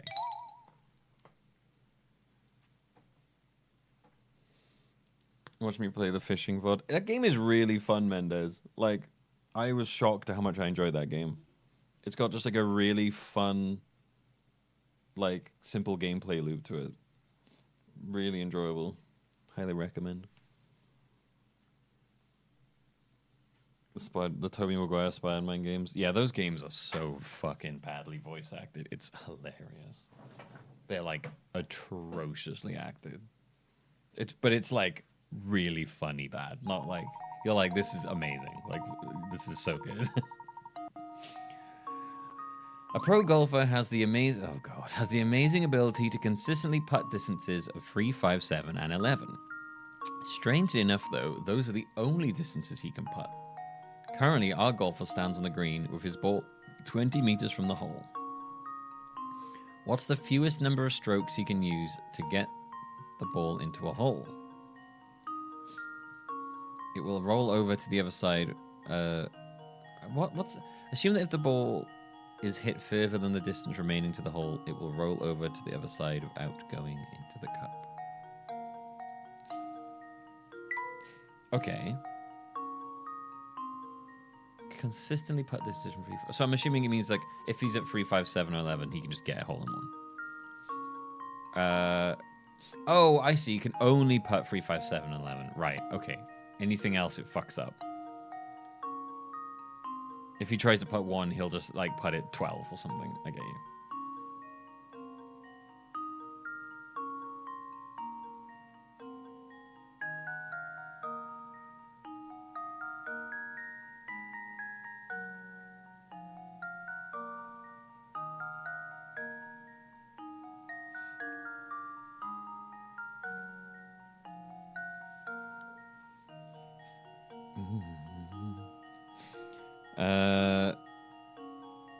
Okay, so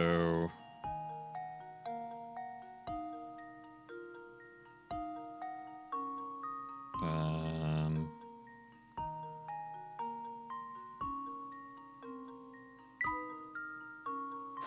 right, let me get my calculator out again.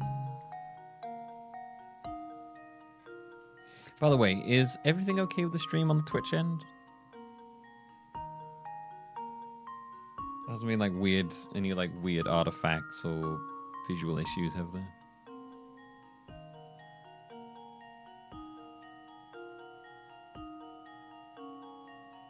Fine. Okay, cool. It might actually be running a bit smoother than usual, to be honest.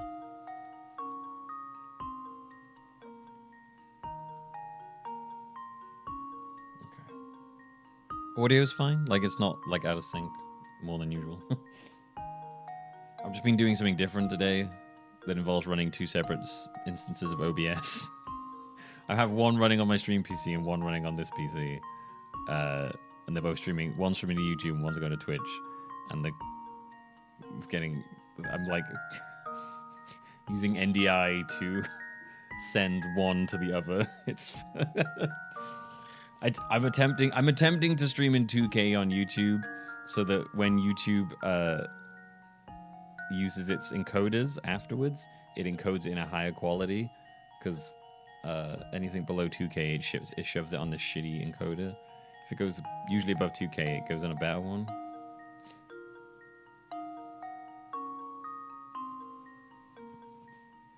I might have been wigging out looking at your cam and thinking there was a delay. Oh, is there? There might actually be. If it causes issues, I'm just going to have to go back to the other one.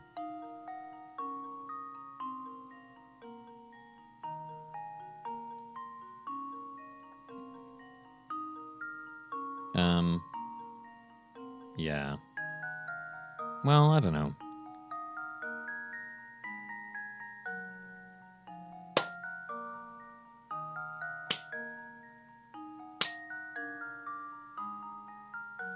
How's that? How off is that? This was a experiment by me. It might not work. It's a bit of a weird one.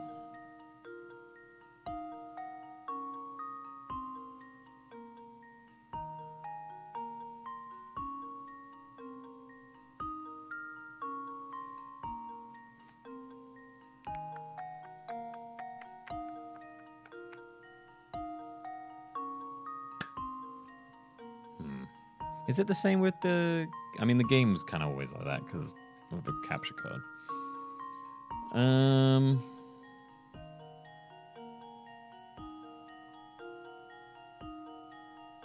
I set a delay? Oh, I can do a sync offset. Okay, hang on.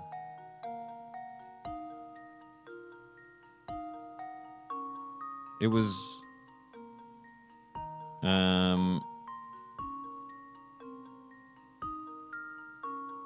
more not easy to notice than staring at your succulent lips. Right, what did you say? The video is... Audio is before the video. Okay. So if I delay the audio...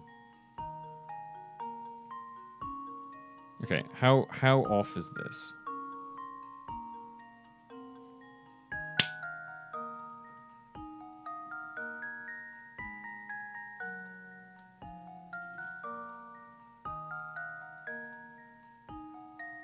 Worse? Okay.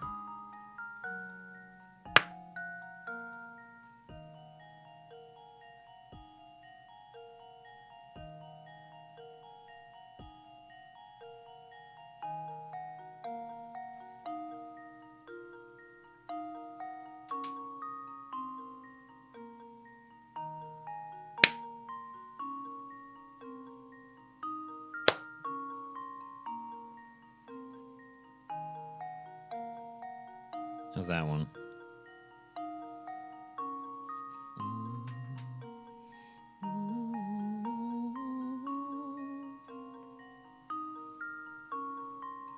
We're slightly late.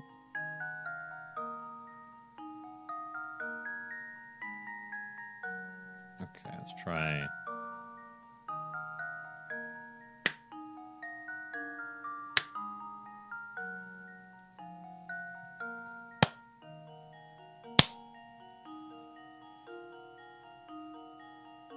It's a little fidgeting to make sure we get it right.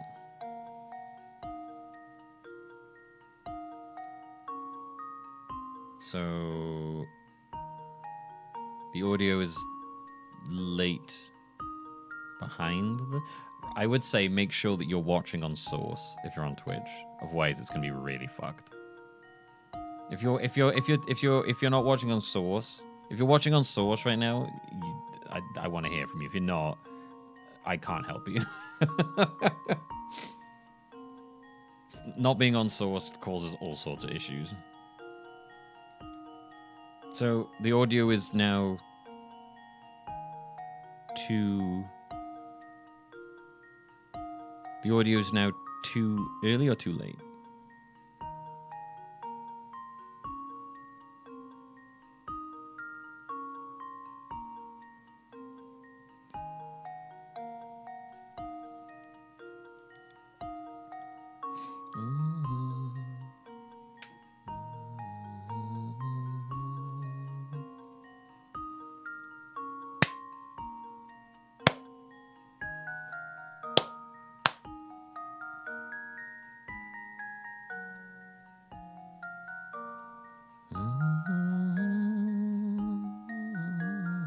You think it's good, Stick?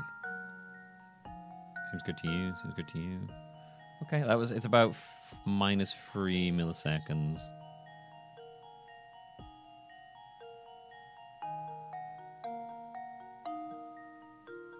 Interesting. Madness has videos before audio. But everyone else is like, it seems good. Videos before the audio. Hang on, let me just try this one.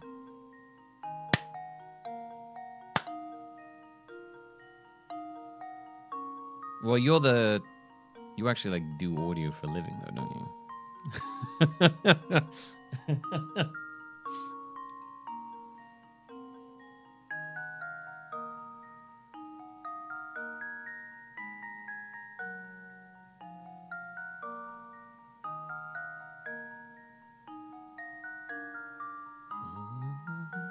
I can still adjust it by a tiny bit.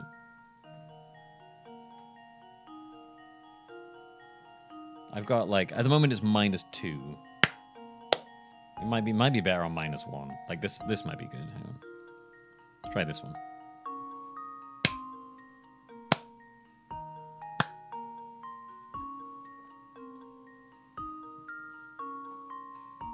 I think it's probably always going to be a tiny bit off, but if I can get it as close as possible, I'd rather that.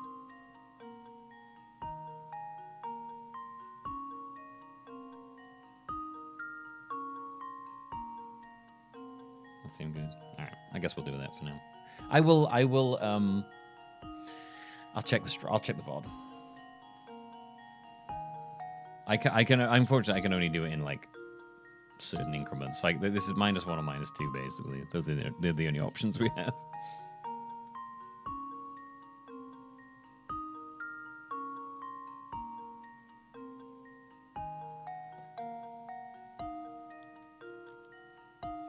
All right, we'll leave it there for now.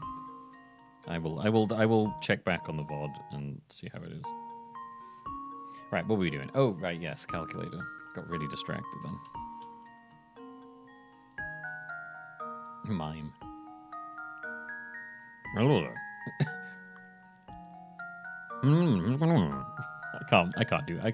I can't do my voice like that. It's pretty nice to see you today. All right, 20 minus 11 is 9. So that's 1.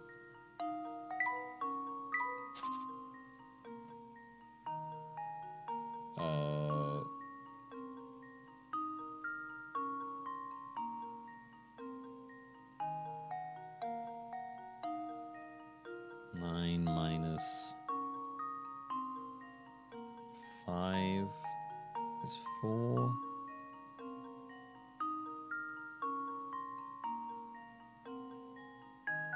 Okay, 20 minus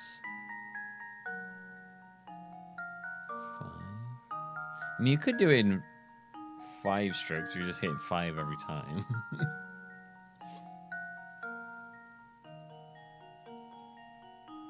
No, sorry, 4 strokes. If you hit it 5 every time, not 5 strokes, 4 strokes.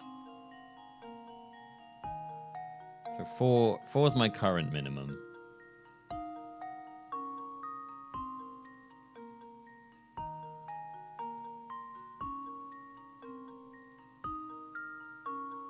Yeah, 4 is the easy answer. I'm just checking. I'm just doing like some checks to see if I can get it a little lower than that.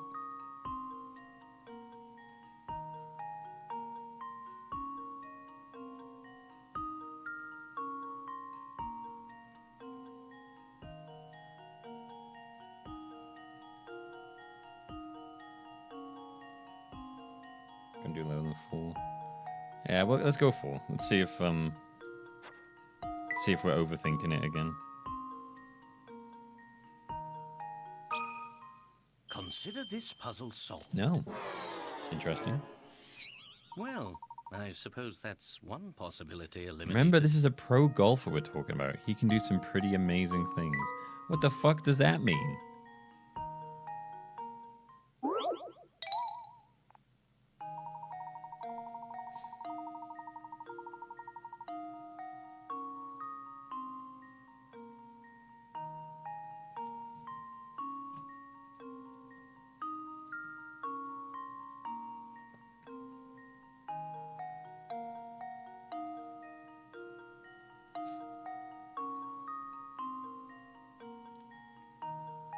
You got a trick answer? Go for it.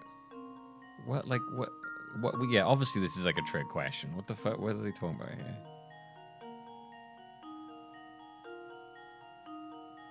Shout for... You, like, add them together?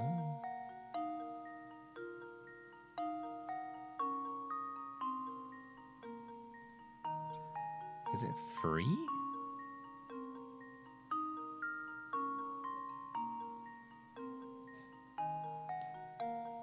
11 just not on a straight line. Oh, maybe, yeah.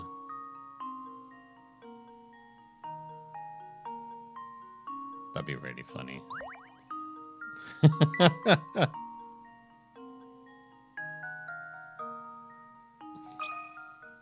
This should do the trick. It's 2.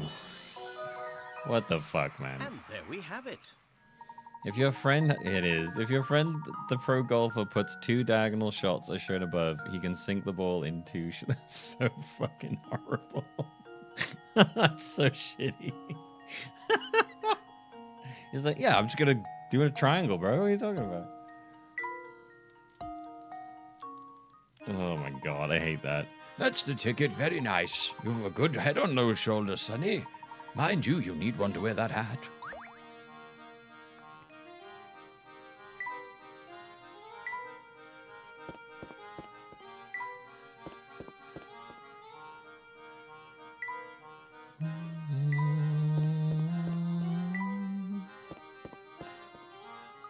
Look at all these stalls. Now this is what I call a festival. There's a lot in that in this game where, like, if you, one of the first things, like, I think it's like the second puzzle in the game is like, don't make assumptions about how the puzzles are laid out. Because like the second thing is it gives you free keys and it tells you which one to use to unlock. Except what you have to do is you have to turn the key around and use the back part of it to unlock. So it's like, it very quickly is like, don't make any assumptions about what you've been told. So it does it a lot, but it's hard to tell sometimes when the game you have to kind of like work out when the game wants you to do it. Man's doing trigonometry in his head just to get the angles. Yeah, what's quite impressive about that is he perfectly knows the right angle to shoot at 11 to get the minimum amount.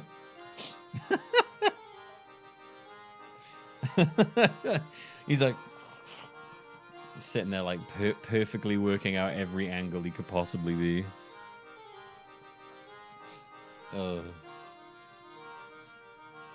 Yeah. Look at these stalls. Now this is what I call a festival. Oh, I just love all the hustle and bustle. It's so wonderful. Shall we take in some of the more plaza sights then? Definitely.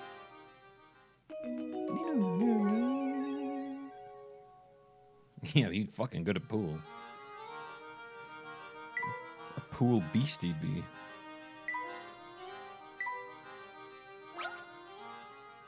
If I'm not mistaken, this building must be the village hall.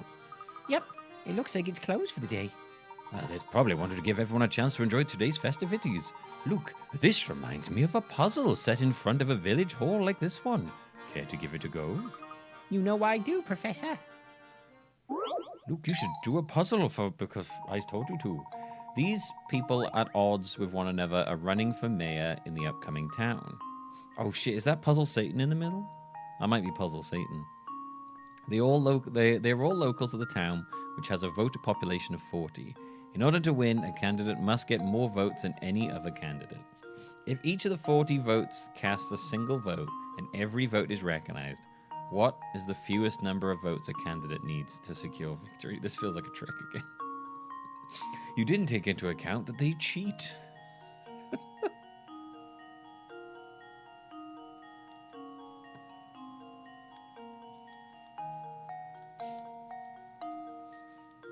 That's the trick, man. Is he perfectly hits the angle so the ball always travels 11 meters across the table and lands exactly where it needs to. That's the terrifying part. So it'll like bounce all over the place at exactly 11.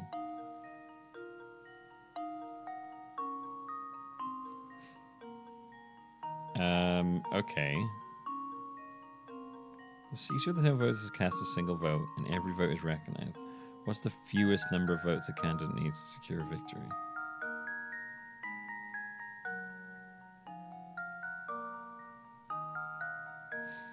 Okay. Let's see. I mean,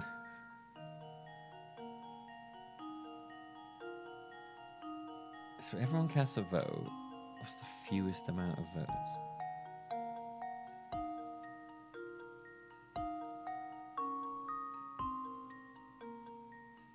This feels like a trick. I'm gonna hang on. I'm gonna have a go in my head, and then I will. I'm gonna have a go in my head, and then I'll defer to chat. Okay. So if I, oh my god.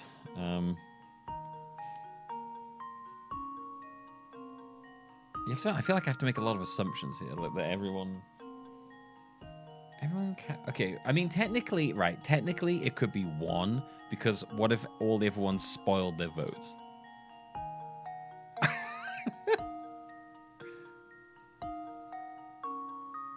Oh no, they said they're all recognized. Sorry. Okay, so they can't spoil them. So they're all recognized.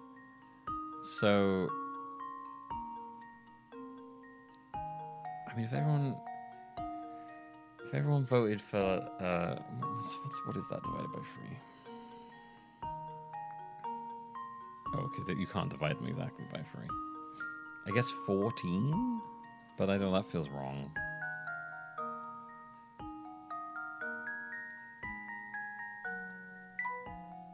I'm just gonna go 14, which feels like it's probably wrong.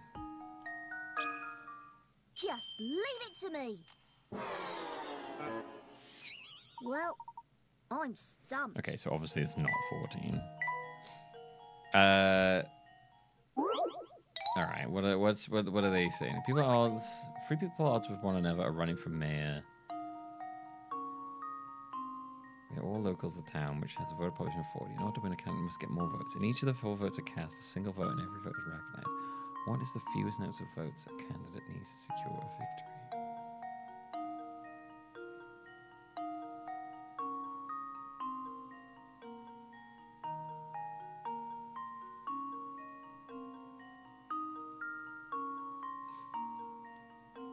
$40?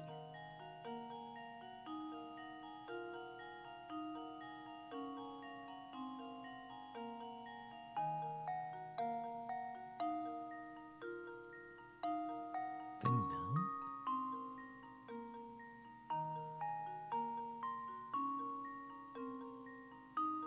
39? For 38? 39? Do they all vote for each other? Can they vote for themselves?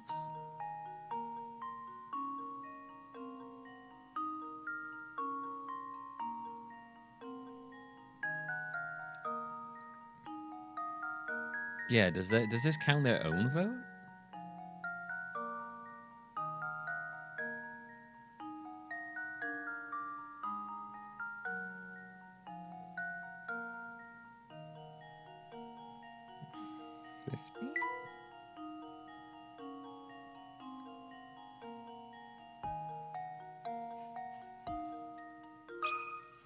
Here goes.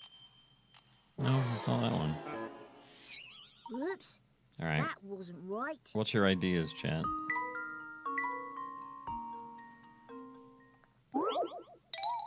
So it's not counting the right. It's something stupid, right? 21. Why 21? We'll go with 21. Fuck it.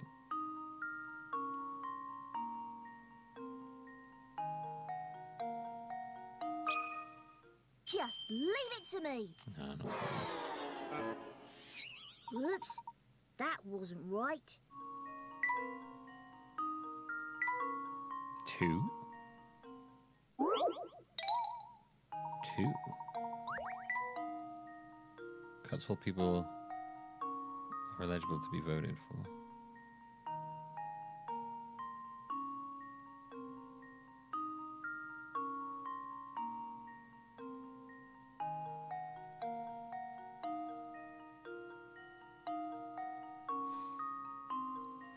Is it just 2 because all the people are eligible to be voted? Maybe. Just leave it to me. Yeah. Let's have a look, see what the hint. Looks Let's have a like look, I see what. botched that one. See what the hint. The hint coins tells us.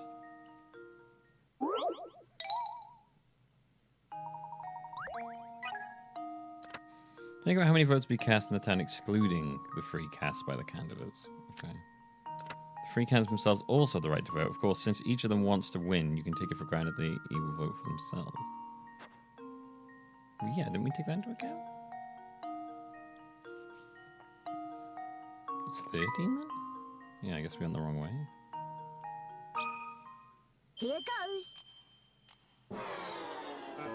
Nope. Whoops. That wasn't right. Nope. We dumb, chat, we dumb. Alright, what's this last hint? 40 votes minus the free votes cast by the candidates leaves you with 37 votes. Find the number of votes it takes to gain majority in a pool of 37 voters and one additional vote to that sum to get you. Oh, okay.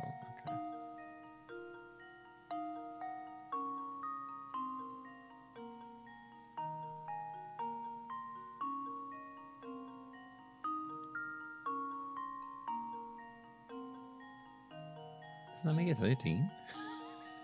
Did I not type 13? Because that comes, if you've had that before, it's like 12 recurring.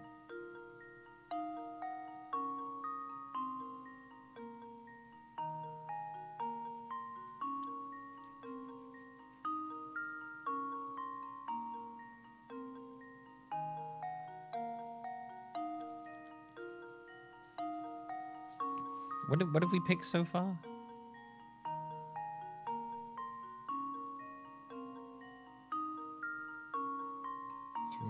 Have we tried 14? I don't think we've tried 14 yet, have we? Just leave it to me. No. We've tried 13. We've Whoops. tried That wasn't right. 12. The phone was my first guess. Oh, right, yeah.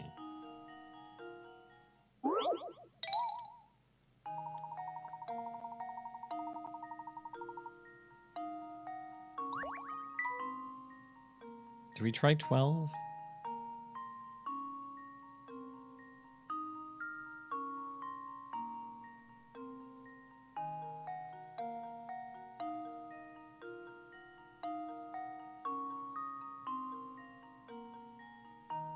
I'm lost. My brain.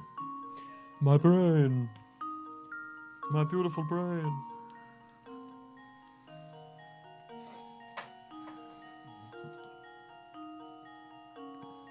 What are we doing? What are we looking? What are we looking at? Chatsos.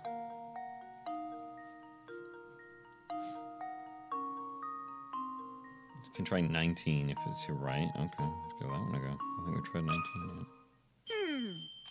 Let's see if this works. Nope. Looks like I botched that one. Damn, we're striking out all over the place.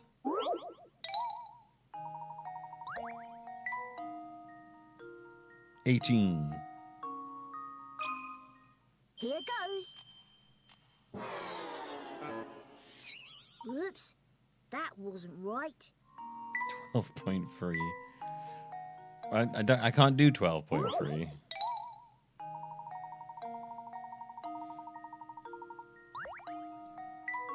We actually forgot about the people who chose not to vote because ICE was hanging out in the voting areas, intimidating people.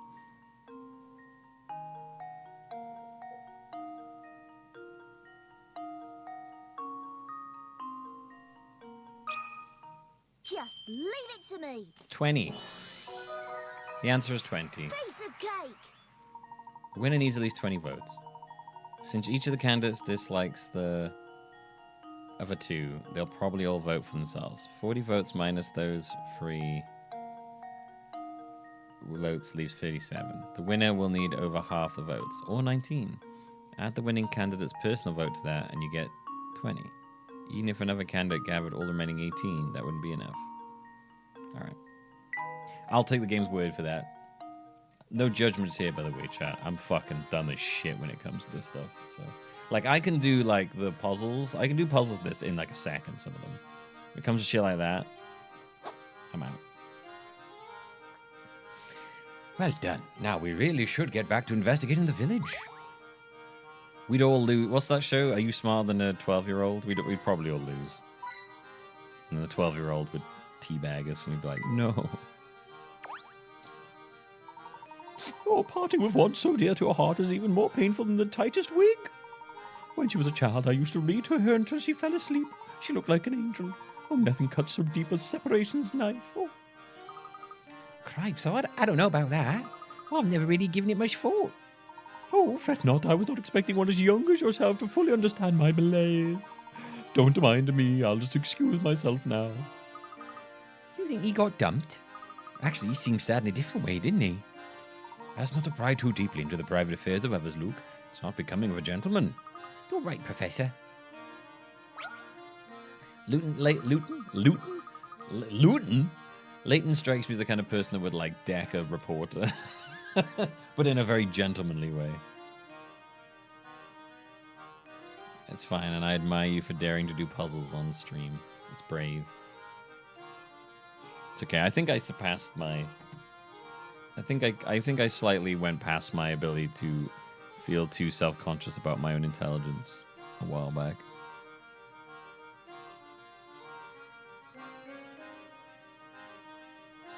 I don't mind being perceived to be a little dumb. I'll just rock the himbo life. It's fine.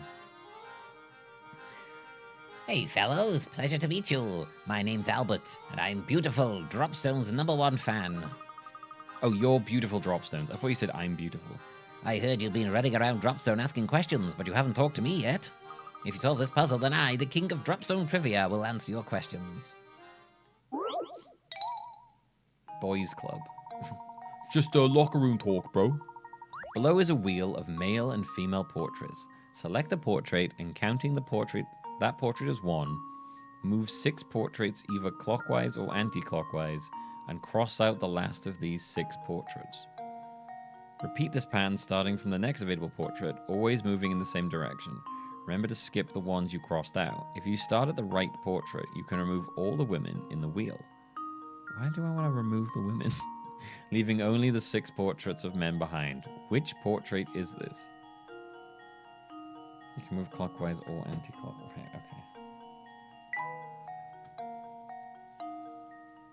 Okay. Okay.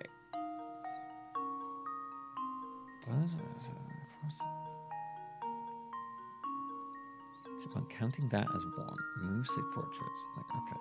Okay, so let's just start again then. 2, 3, 4, 5, 6.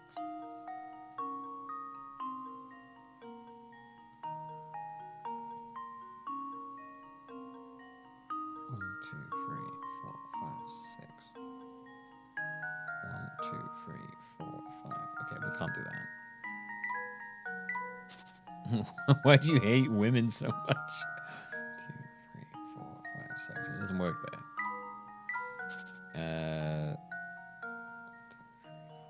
We know that won't work. We know that won't. 1, 2, 3, 4, 5. Okay, so that won't work either way. That one won't work that way. 1, 2, 3, 4, 5, 6. 1, 2, 3, 4, 5, 6. 1, 2, 3, 4, 5. No, okay. 1, 2, 3, 4, 5, 6. 1, 2, 3, 4, 5, 6. Okay, it's not that one. 1, 2, 3, 4, 5, 6. 1, 2, 3, 4, 5, 6. 1, 2, 3, 4, 5. Okay, no.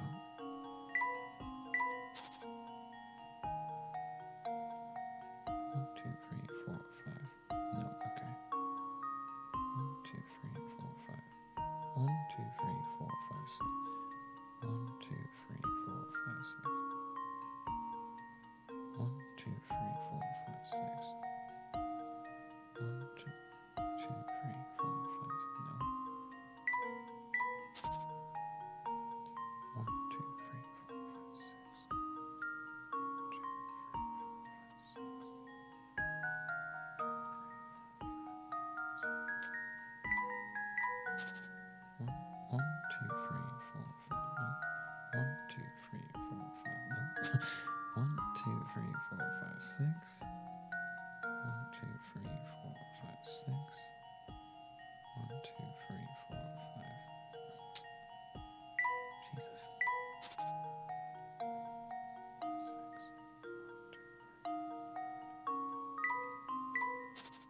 1, 2, 3, 4, 5, 6.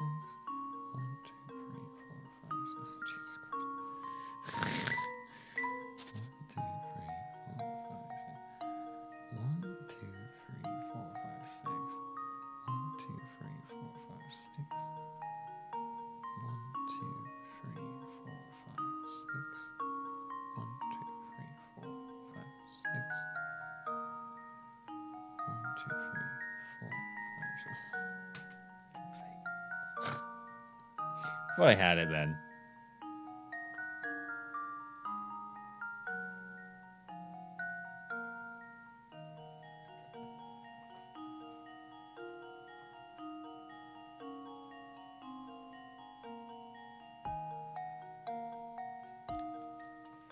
Another day on the game side? Oh, yes, no, that would make sense. I'm delaying that.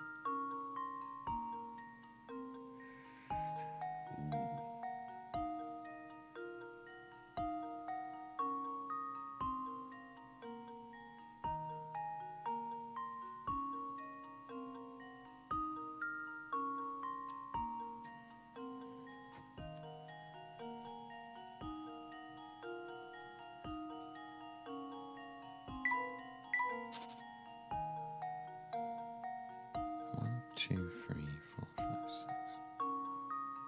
1, 2, 3, 4, 5. What the fuck? Hang on, okay.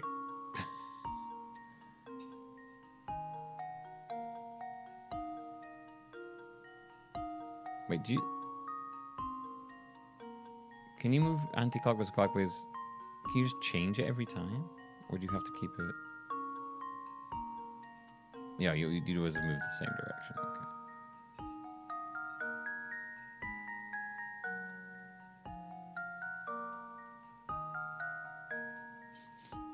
One, 2, 3.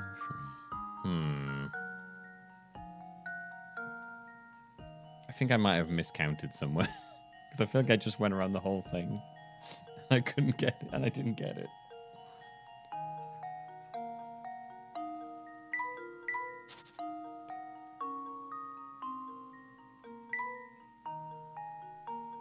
You have to work out which portrait to start at.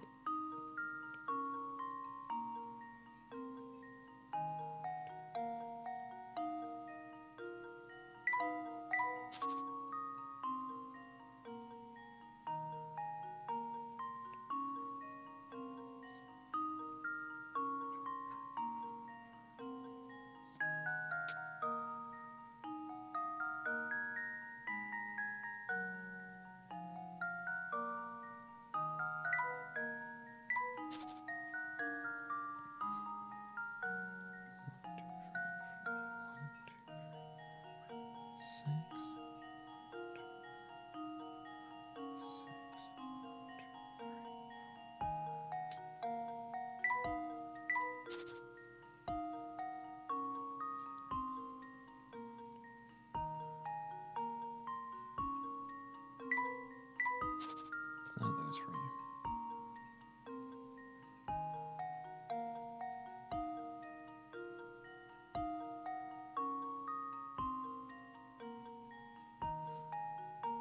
Now you can leave only the 6 portraits of men behind. 1, 2, 3, 4, 5, 6. 1, 2, 3, 4, 5, 6. 1, 2, 3, 4, 5, 6. 1, 2, 3, 4, 5, 6. 1, 2, 3, 4, 5.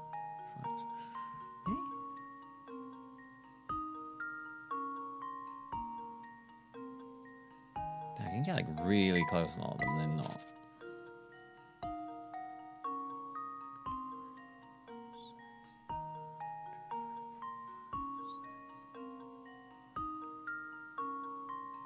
Oh, have we got it?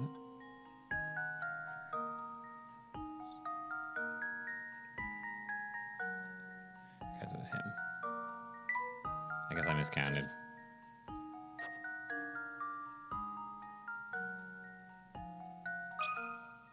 And now to test my theory. And there we have it. Yeah, I think one time I did. I think I just miscounted one time. Expertly solved. Oh, it gave me a chills, it really did. Okay, ask away. If you've got any questions about the village or its history, I'm your man. Slightly off topic, but do you know anything about a relic known as the Elysian box? You may have heard people refer to it as Pandora's box as well. Oh, shit. My phone is about to die. It's hard to believe, but you've gone beyond my area of expertise. I never heard of this thing. What I can tell you is that all the people in this village jump at the very mention of the supernatural. From what I gather, it seems they have some connection to the village in the days of its founding. Unfortunately, that's all the info I can really give you on that subject. Sorry to let you down. 3% in a dream. Pringles man. I'm still Pringles. Where your curly mustache at?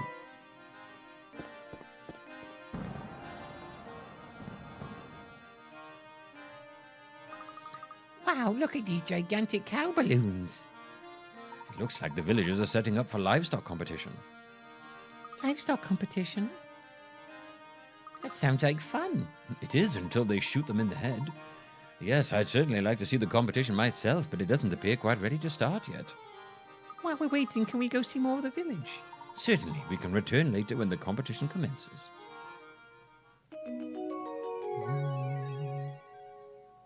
3% in a dream. 4%, baby, let's go.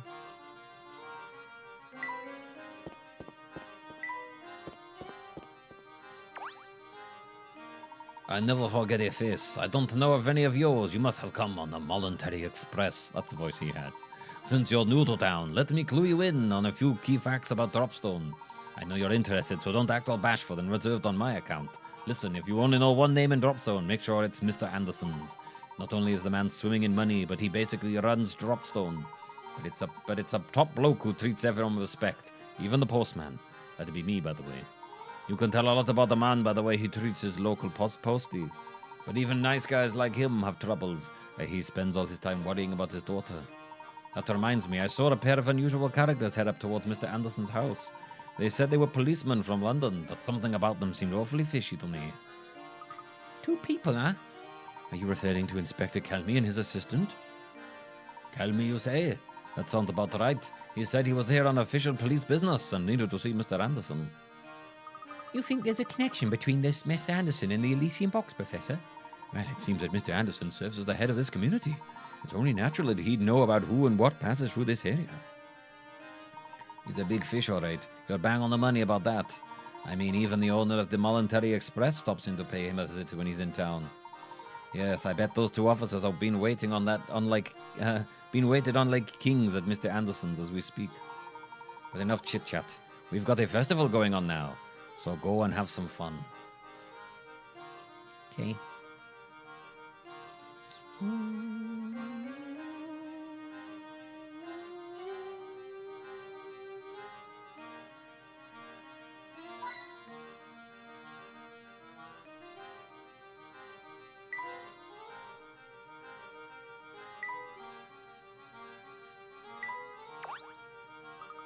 Look at that cute little shop. Okay. Saying we should go in the shop then?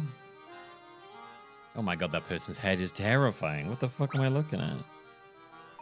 This cap sculpture certainly is expressive. Yeah, it's a cute one. Oh, if you like cats, Professor, I've got just a puzzle for you.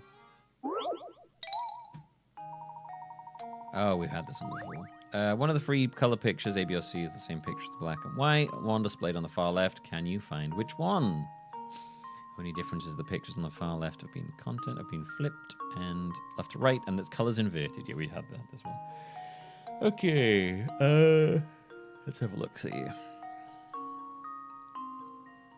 So they're all facing the right way for a flip.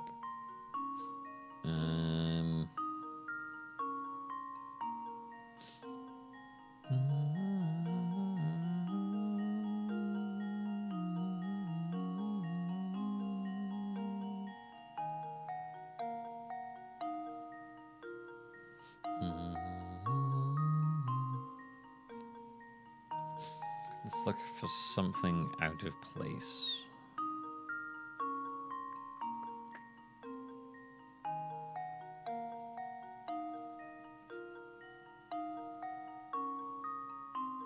Ah, okay. It looks like the eyebrows are different.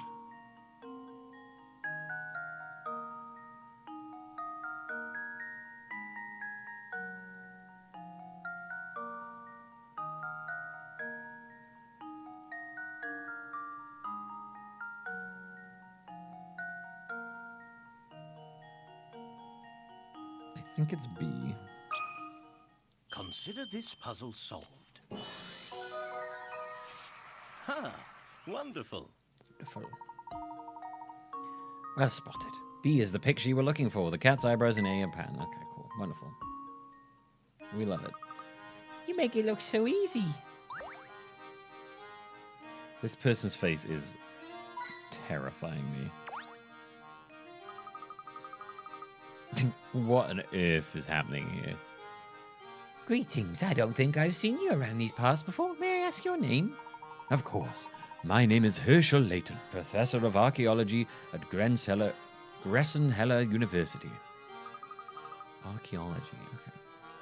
Charmed, sir. Welcome to Dropstone. I look like a literal mole. My name's Dorothea, and I'm a maid in the service of the Anderson family. Tell me, what brings you to our humble village? My companions and I are after an artifact known as the Elysian Box. Have you heard that name before? Can't say I have, but the master's quite knowledgeable about curiosities such as that. The master, madam? Oh, yes. Excuse my thoughtfulness. I keep forgetting you're new here.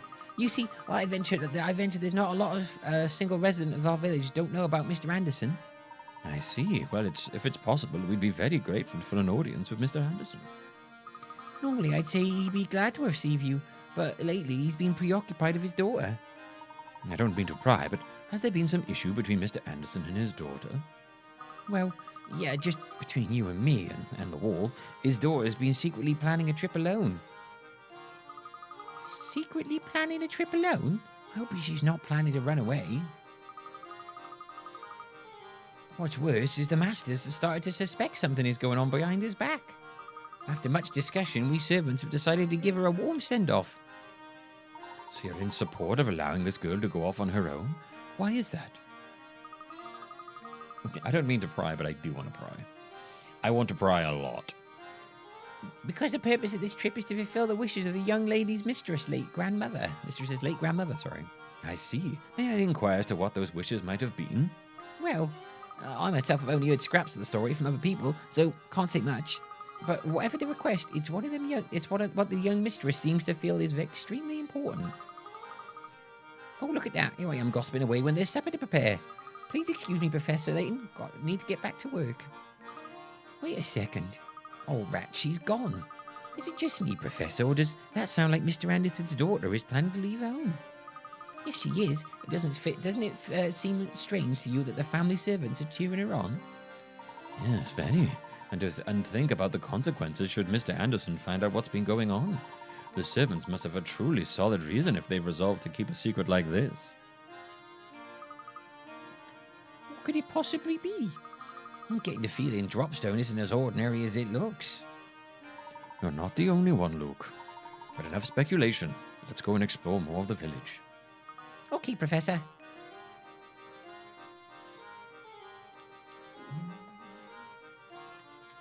Okay. Woo! I do have one solution, potentially, to the audio. Okay, 1 second.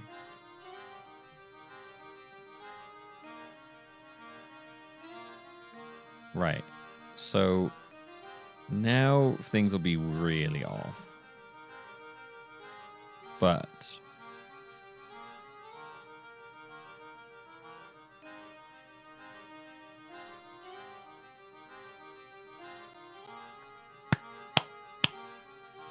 that should be quite off at the moment.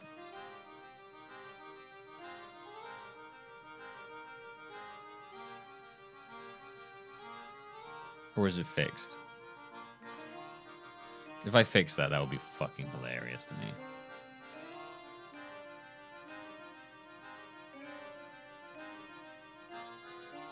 Very off? Right. Audio is way before, right? I shouldn't have fixed it. That should be really off now.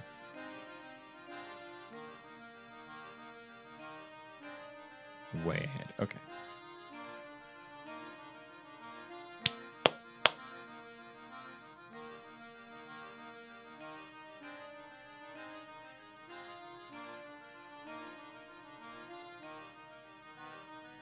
Spiffy announcing using Bluetooth. Interesting. That's annoying.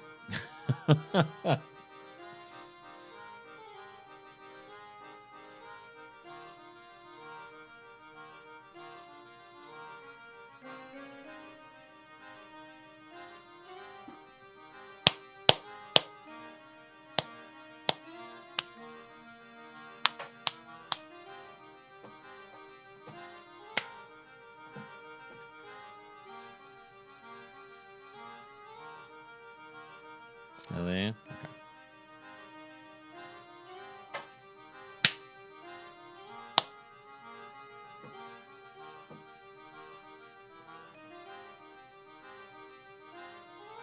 The audio's coming when you're separating your hands. It's wild to look at.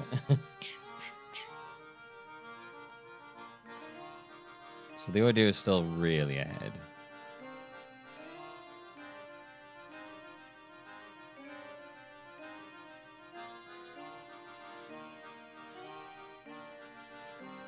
Tell you what, I actually might be able to just see how this looks myself.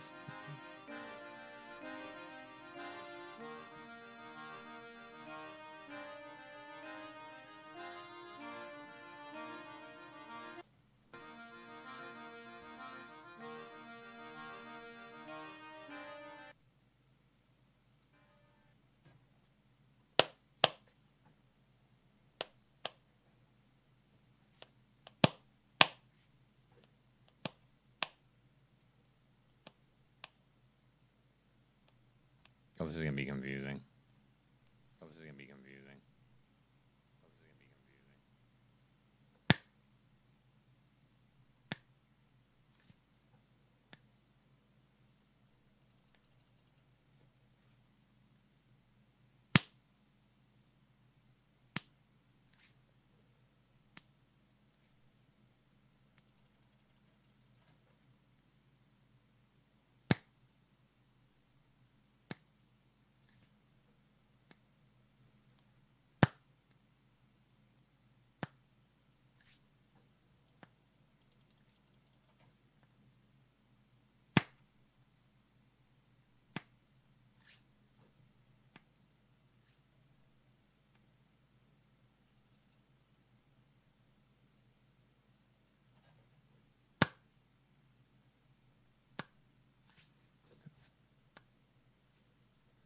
Fucked up too much now?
That seems pretty good to me.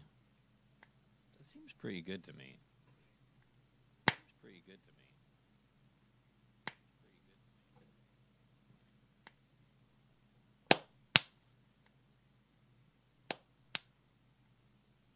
It's about 350 milliseconds of delay. About 350 milliseconds of delay. About 350 milliseconds. She's quite a bit of delay.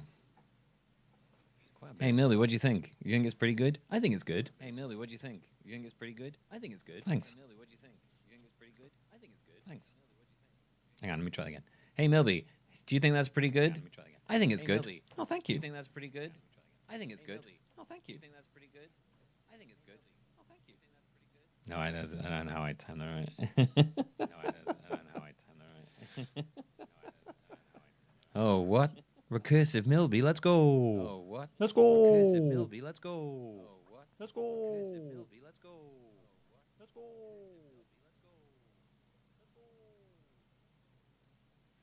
Yeah, so I'd be, hang on. Yeah, so I'd be, hang on. Yeah, so I'd be. How is that? How is that? Pretty good. How is that? Pretty good. Pretty good. How's that Mil? Oh shit, hang on. Oh. How's that Mil? Oh shit, hang on. Oh. How's that pass, Milby? How's that pass, Milby? Pretty good. How's that pass, Milby? Pretty good. Thank you. How's that pass, Milby? Pretty good. Thank you. Thank you. There you go. I got it.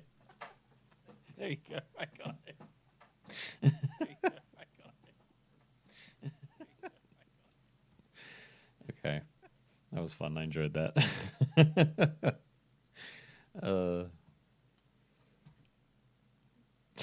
Like, why someone in the comments said, imagine trying to explain this to a caveman. Oh, what? What is happening right now? Okay, so I think that should be okay. I don't think the game audio should be that off now either.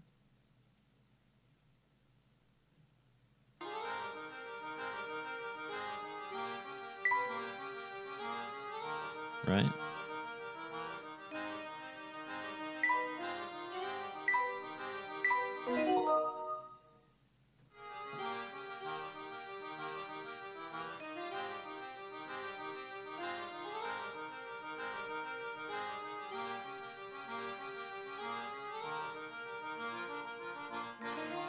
Yeah, it's hard to tell this game.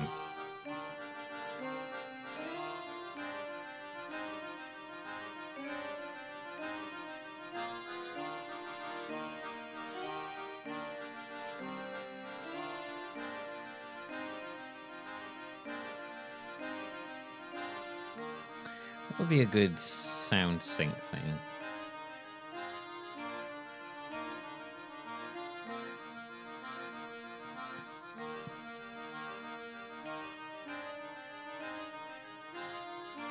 Maybe this would be good.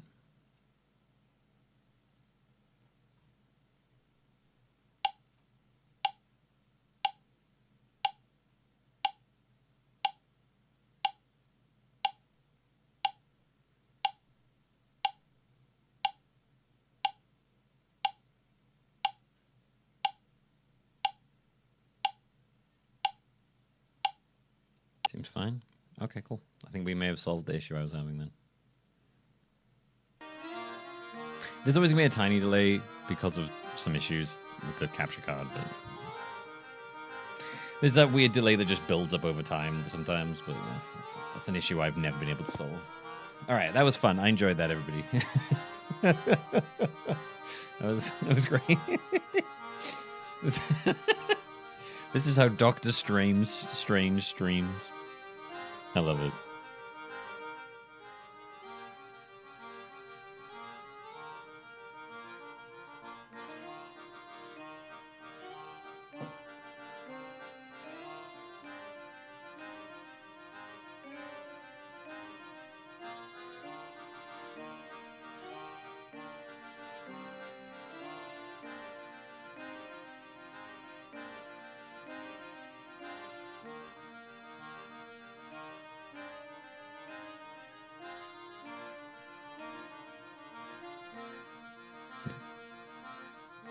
Yeah, it should be okay. All right.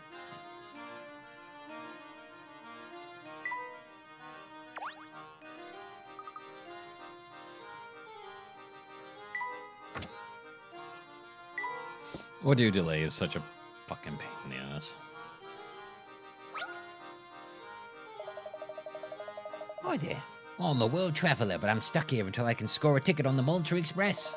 I was hoping for a freebie, so I told Mr. Beluga one of my puzzles to break the ice. Unfortunately for me, he got all hot under the collar when he couldn't solve it. Yeah, maybe you'll have better luck with it. What rotten luck. Wait. All right. While trying to pick up your luggage, you find your bag is at the very back of the pile. The porter unloading the luggage claims the other boxes in the hold have prevented him from unloading yours. Use your wits to move all the blocks out of the way and reclaim your luggage.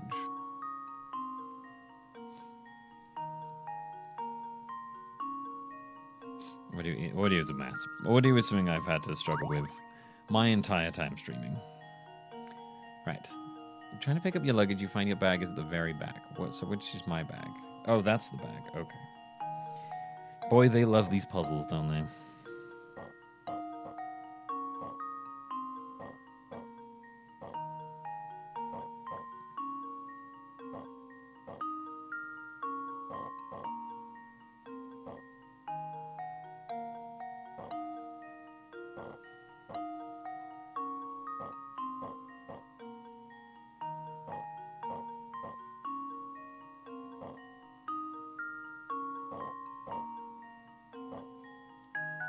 Oh, right.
to test my theory.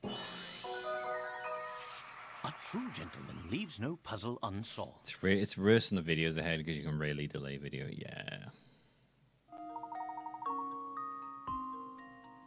Be sure to show the porter how you did it so that next time, so he can grab your luggage for you next time. Nice.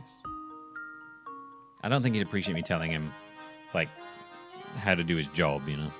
Hey, here's how you do your job, dude. You're a clever lot, aren't you? With people like you around, maybe we might actually solve the mystery of the Voluntary Express. People say that a train occasionally makes a stop at a phantom town found on no map.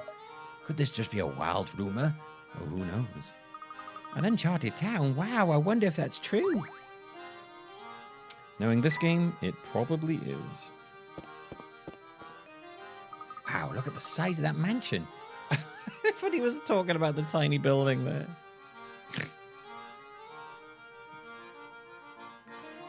Talking about clips, it's interesting that once the streamer edits / shares the ones I clipped, I can no longer edit. Yeah. I know it's weird, Tigra. I like because sometimes when I'm doing them, I'm like, oh, I want to adjust the length of it or like the way like laid out and stuff. I didn't realize it wouldn't let you get rid. That's odd.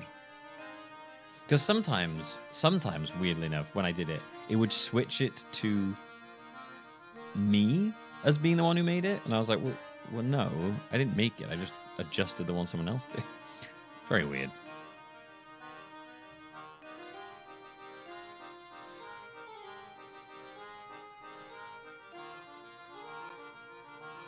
Look at the size of that mansion. Bet you could get lost in there. It's impressive, to say the least. I'm sure that massive manor belongs to Mr. I would just like to imagine they're talking about the little thing. So what happened to Inspector Kelmy and his assistant went right? I'd like to see this place for myself. Can we go take a look? Not for now. I think our best course of action is to gather what information we can in the village. Besides, I imagine the Andersons already have their hands full of their current guests. Who's this creep? Oh, poof. I should do it. You've thrown away your risque anime model collection. Good afternoon. What are you doing there, sir? Me? Oh, I'm just doing a little fishing in this here lake. That is the girl from the last game, yeah. Sounds like a lot of work. Have you had much luck, Lee? Have you had much luck? Actually, that's a good question. And now that I think about it, how many have I managed to catch today? Why do I need to solve a puzzle for how many...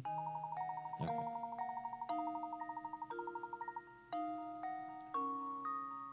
Okay.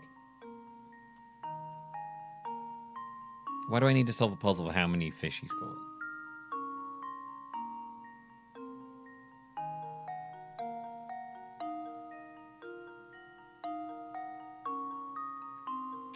Fine.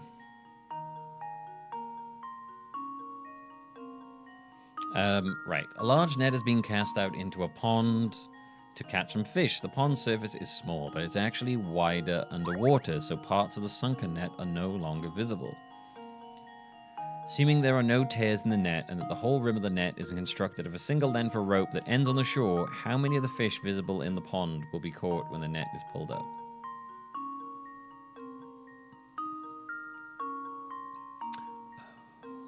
Okay. Right, I see.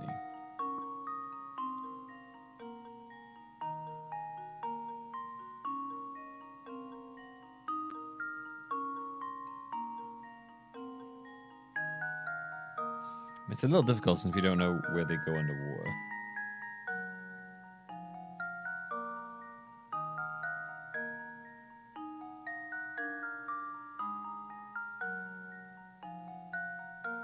I mean, 7 feels like the easy answer, but I also feel like that's probably wrong.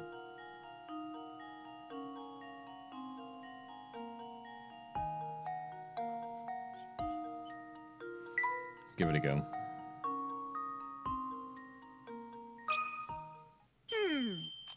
Let's see if this works. That was almost too easy.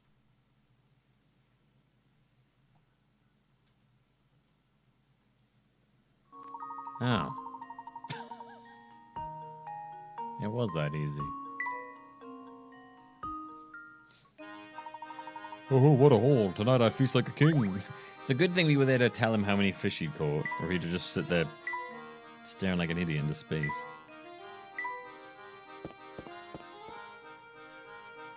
Fuck is that guy in the background?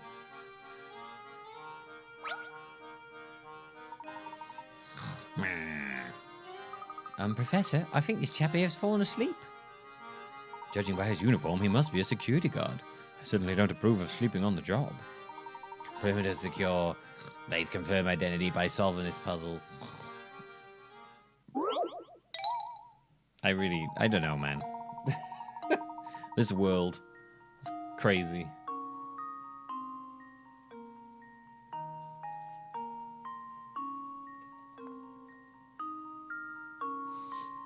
Three loops of rope are tangled together with a single red rope that has been tied in a very loose knot. Can you work out how many of the smaller loops of rope will get caught? Isn't this like just like the last one, but slightly different? Can you work out how many of the smaller loops of rope would get caught in this knot when the red rope is pulled tight from both ends? Remember, even if a loop passes through the knotted part of the red rope, now it might fall away when the red rope is tightened. Who's making the YouTube thumbnails? Me. Well, I'm just honest. Oh, the thumbnails. Yeah, me. I make them.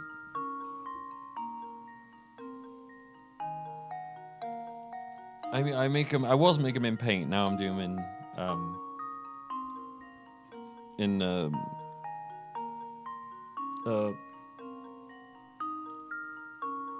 Photoshop. No, I wouldn't do AI. The whole reason I'm doing them myself is specifically because people can do AI things that are so fucking shitty. The thing about mine is there's a lot of like deliberate little sort of mistakes in them and shit like that. But I deliberately keep in there because it's kind of cute. But I started doing them because people are so because you can just shit out something crappy with AI, like, you know, something whatever lazy, regardless of quality of it, whatever laziness. I was like, I'm gonna start doing my own.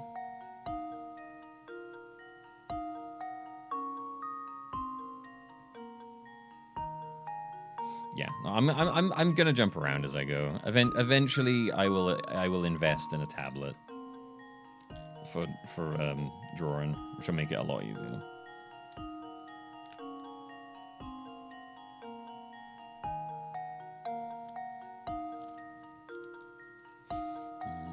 Yeah, I don't know. I was just playing around and I found kind of a style that I like. I think really suits me. So I was like, I like the style. But you know, thank you. I'm glad you appreciate it. No, you wouldn't catch me using AI to do anything like that. Well, for pretty much anything, to be honest. So I can't imagine what I'd need to use it for.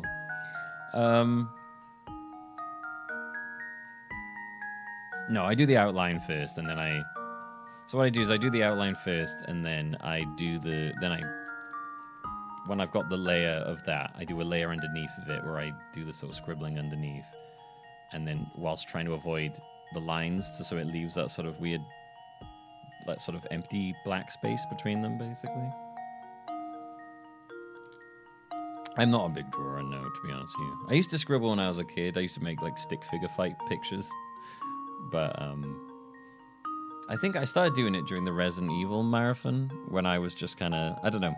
I saw someone do a thumbnail that was very clearly done in Paint, but it was something about it I found so charming. So I just was like, I want to do that. So I just started doing it. What do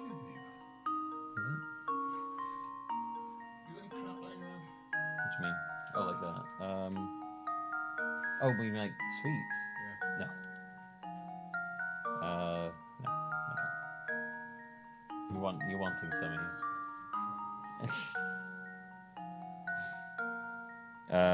No, honestly, my drawing thing is just kind of me.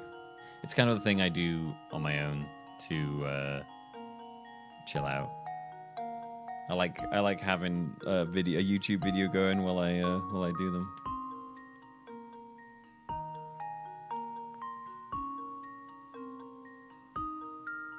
So yeah, it's kind of just, it's more of a me thing. I tend to do it when I'm between. I tend to do it in like the night sometimes, or like yeah, usually at night before I go to bed or something. I'll do some. It's fun. I really enjoy them. It's just not only is it like I like the uniqueness of it, I also just like the fact that I find it quite relaxing to do, you know.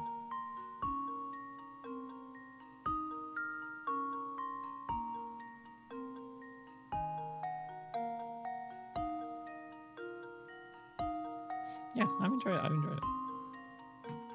I really enjoy it. Like at the moment, I'm basing them all off of just like artwork that exists. I've tried to do some more original bits and bobs, but I'm not quite as good at that. I'm good at copying stuff, which is not that hard. But it's I want to be like, oh, I want to do this with this character, but something like this for this character doesn't exist, so I'm gonna have to do it fully just create that out of nothing, basically. So like that's hard for me. That requires a level that I'm not really very good at. It's something I'm like playing around with, and I'm hopefully I'll get a bit better at it as I go. But we'll see. I still have the idea to do the Birth of Adam thing with Professor Layton and Phoenix Wright. Oh no, it's funny actually. The only way I'm able to the only reason I can do what I'm doing at the moment as well is because of Pokemon Art Academy, which was a DS game we played during the Pokeathon. And when I started doing my own thumbnails, I rewatched those videos and I was like watching what I did in them, and I was like, oh yeah, I forgot about that and that and that. So that was a big part. Pokemon Art Academy legitimately helped me do that stuff. But yeah, no, it's I'm trying to. Eventually, you will see me make more original thumbnails that aren't sort of like. Normally, what I do is like I find like some art and I'm like, oh, I like that, but I kind of want to like have that on its own or in a different way. So I'm just like, oh, I'll just do a take on that, basically. Eventually, I will hopefully get good enough that I can kind of use the artworks more as like just a very vague reference than anything else. We'll see how I go though.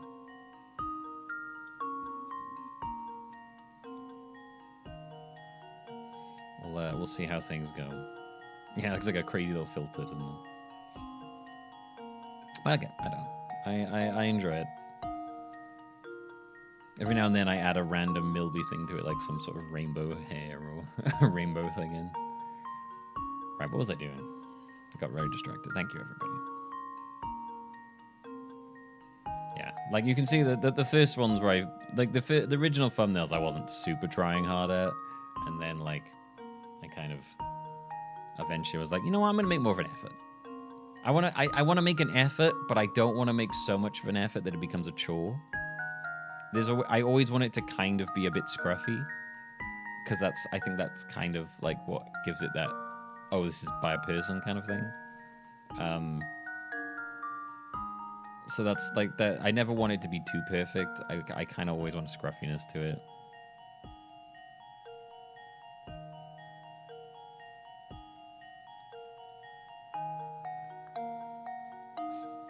I think that's important to me. Yeah, the Pokemon Art Academy was legitimately a really good art tutorial program. Like, it legitimately helped me do it. It's just really funny, man. Do you know what Pokemon didn't help me do? Was typing.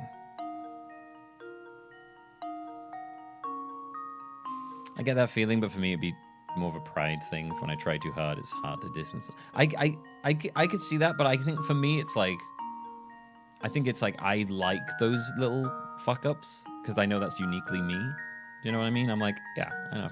There's little bits where I'll be like, oh, I'll probably fix that. And then some bits where I'll be like, it's fine. There are some things where I want to be perfect at. And usually whenever I do that, it ruins the fun of it. So it's like, I don't know, it's hard to separate yourself sometimes from that desire to want it to be perfect and shit.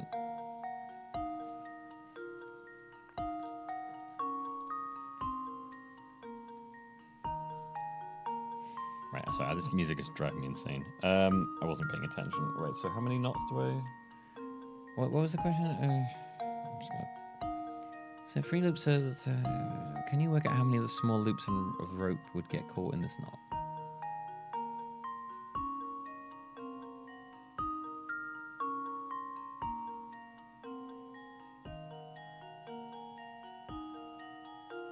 I want to say like 1. This should do the trick. Well, I suppose you can't win them all.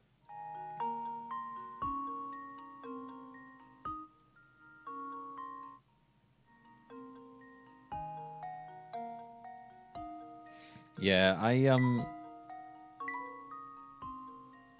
think it's fun. I think especially it's funny because I saw this as well, completely unrelated. That there's a lot of artists now who've been doing art for a long time who've actually started deliberately reintroducing sort of flaws and imperfections into their art as a way to denote it as being like not to be confused by AI.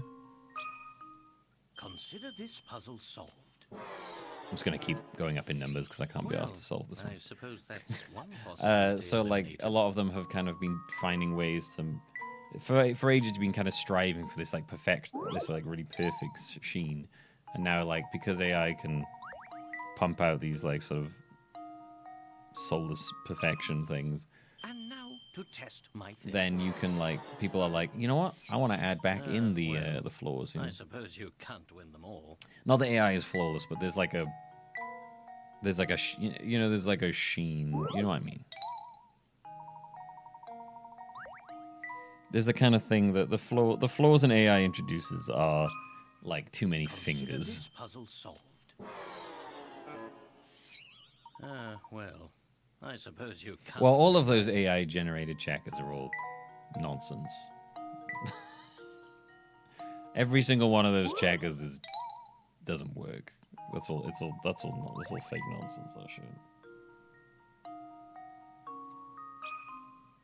This should do the trick. Well, I suppose you can't win them all. You can feed because you can feed old art. You can feed. Didn't I type in 3? Oh, I guess I could just type in 0, couldn't I? Sorry, I'm not really paying attention to this. I was chatting with you about shit. This should do the trick. I was just going to keep going up then, if you hadn't said anything. Just not paying attention. I'm like, yeah, just keep that up.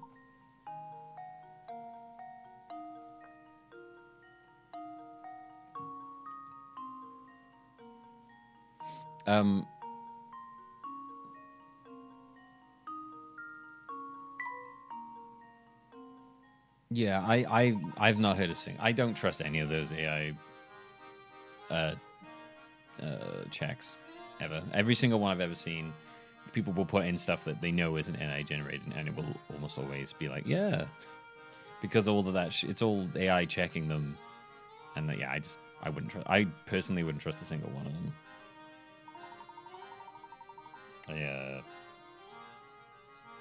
I think it's gonna lead to like witch hunts and shit that I really don't like.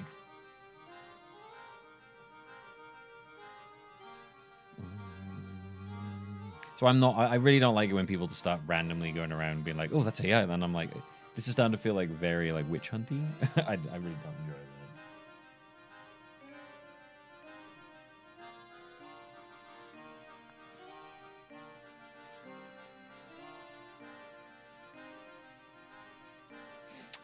The AI watermarks will come in handy. Yeah. I mean, I think it needs to be very clear what is and isn't.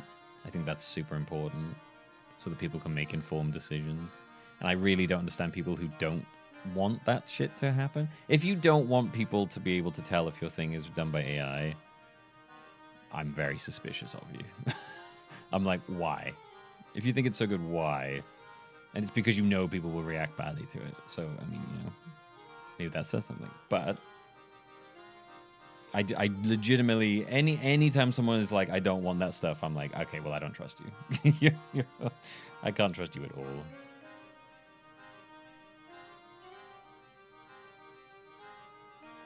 I definitely, I want I want there to be stronger. I really want there to be stronger things that show when people have used it. Like, people should have to have that stuff. And places are. Like, Spotify is doing better with that. LinkedIn's doing pretty good with that.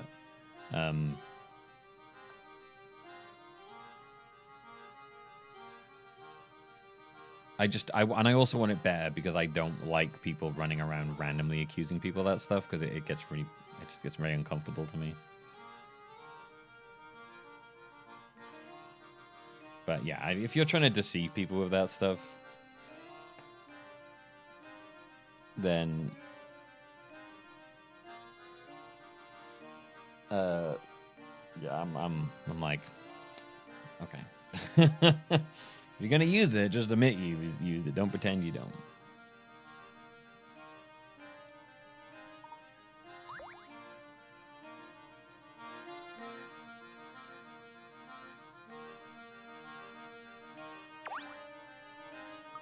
Oh, it's Inspector Kelby.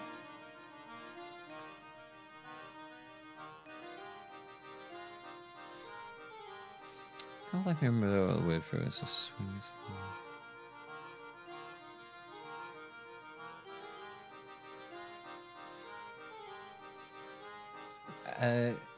Well, look who it is. Hello, Inspector. Are you returning from the Anderson estate? I don't know where you get your information, Layton, but you're sly as a fox. As a matter of fact, I did just come from there, but Mr. Anderson himself wasn't at home. I also do find it funny when people are like, yeah, but you can use AI to not do the things you don't want. And I'm like, well, maybe I like doing those things. I don't know. I generally do think there's people that think that if you're not constantly maximizing your production of everything, that you can't be enjoying yourself.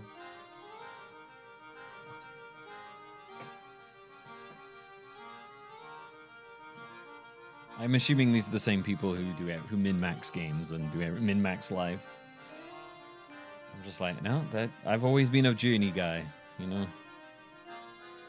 That's why I don't mind how long these marathon things take. I enjoy the journey.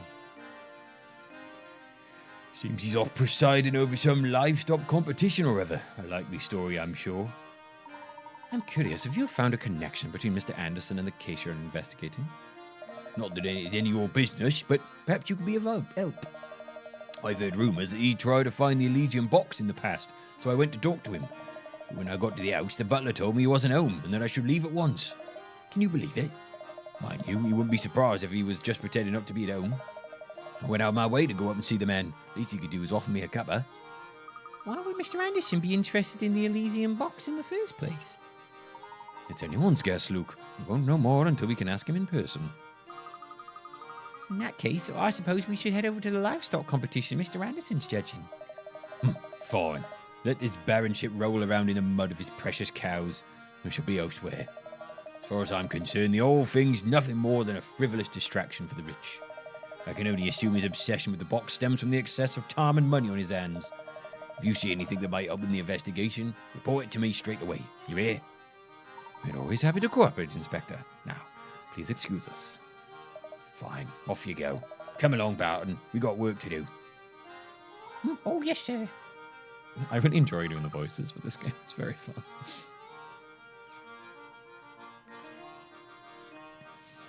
All right, we better hurry back to the competition grounds.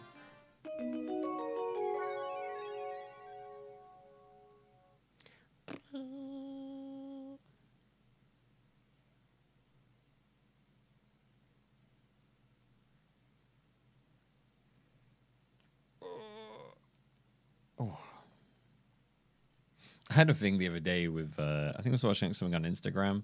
It was just this cute video of a cat. This family who took their dog and cat out onto the beach, right? And I was watching it, and it was in English, and I was like, "What these people are saying makes no sense." I was like, what a weird thing to say. And then I looked down, and I was like, oh, it's been fucking translated automatically by Instagram with AI.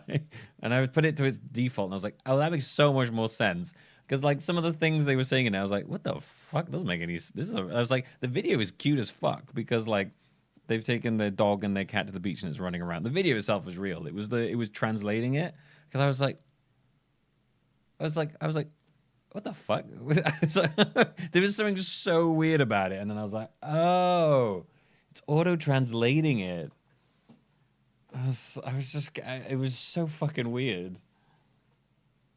It's just, his cat was rolling and he said something and it just made no sense. And then I just looked and I was like, yes, of course. Yeah. The also translations are incredibly bad. It's so bad. And the voices sound so weird. Ugh.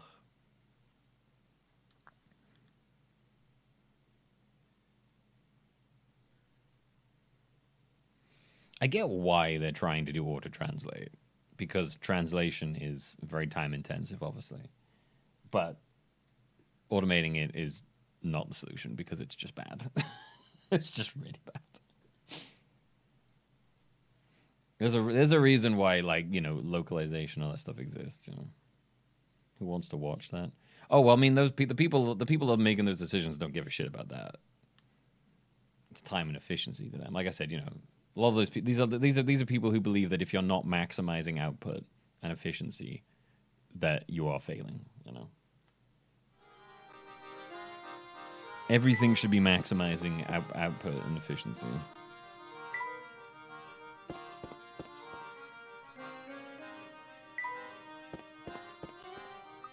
My goodness, look at this place. Ooh, made it back in time to catch the competition. If we've been informed correctly, Mr. Anderson is judging the entries. So he should be somewhere around here, right? Indeed. I wonder which of the gentlemen walking around here is our man. Uh-oh. It looks like the two men over there are getting pretty hot under the collar about something. I wonder what the matter is. Oh, just look at that mangy hide. Anyone could see with two eyes. There's no bovine of mine. Hang on, let's go for... How do we go... Just look at that mangy hide. Anyone can see with two eyes. It's no bovine of mine. I know what's going on here. Someone's swapping my prize cow for his low-class heifer. What would you want me to do about it? Can't at least point out which cow's yours? Now, would you expect me to do that? Oh, I've swapped into that. Fuck, it's really hard to stay in that accent. What you expect me? Oh dear, it's gonna get ugly. It's so hard to stay. I can't stay in that accent for like more than like a second. Going down like south, Somerset. Going down Somerset. It's so hard. Once you know certain accents, I find it really hard to do conversational in. I did see a thing actually. I think it was some actor talking about dialect stuff, and he was saying that I think it might have been Tom Holland talking about his American accent thing. He was saying he was talking to another actor, and one of the ways that helped them was there was a certain sentence they used that used pretty much all the vowels, and if they kind of got each of those, the way that each of those sounded, they could kind of when they went into it, they could keep it really conversational. I need to look into that. What the shopping is? Have you had food today? Oh, not good, was it? It's still the salmon. Can I get leave?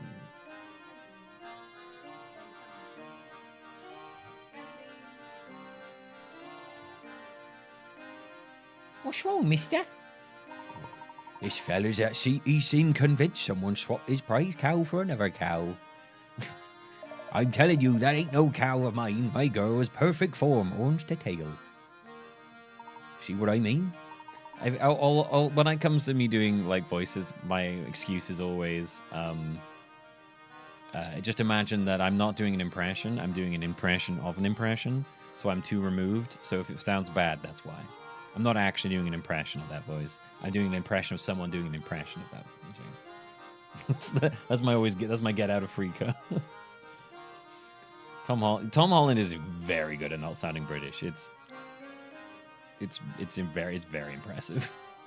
It's funny when I've seen like behind the scenes where He'll accidentally say a line. He's like, oh, fuck, I sounded English as shit there.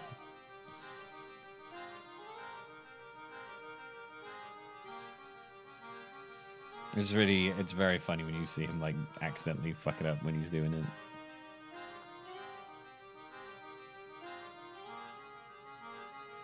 Can't remember which actor it was. I think it's Daniel Day-Lewis or Cillian Murphy. Well, he doesn't method act. He doesn't drop the accent at all when shooting. To stay in the right accent. What's his face does that? Punisher guy. He apparently does that. It sounds like it'd be a little obnoxious, but I think I mean, if it helps, I get it. John Bernthal, yeah, he's a bit like that. He gets a little methody apparently. Like I think I told the story about this, where him and Tom Holland were on a film, and he was mute in the film, John Bernthal. So he stayed mute for like 2 weeks, and then he ended up breaking it because they were ordering a restaurant, and he was like writing out what he wanted for Tom Holland, so Tom Holland would tell the waitress and then apologize because it was stupid. And then he said it. He said it, and the waitress must have misheard that he wanted lemon with his fish. So she came back and put lemon in his water, and he was like, "Fuck it, I'm done. I just want lemon for my fish."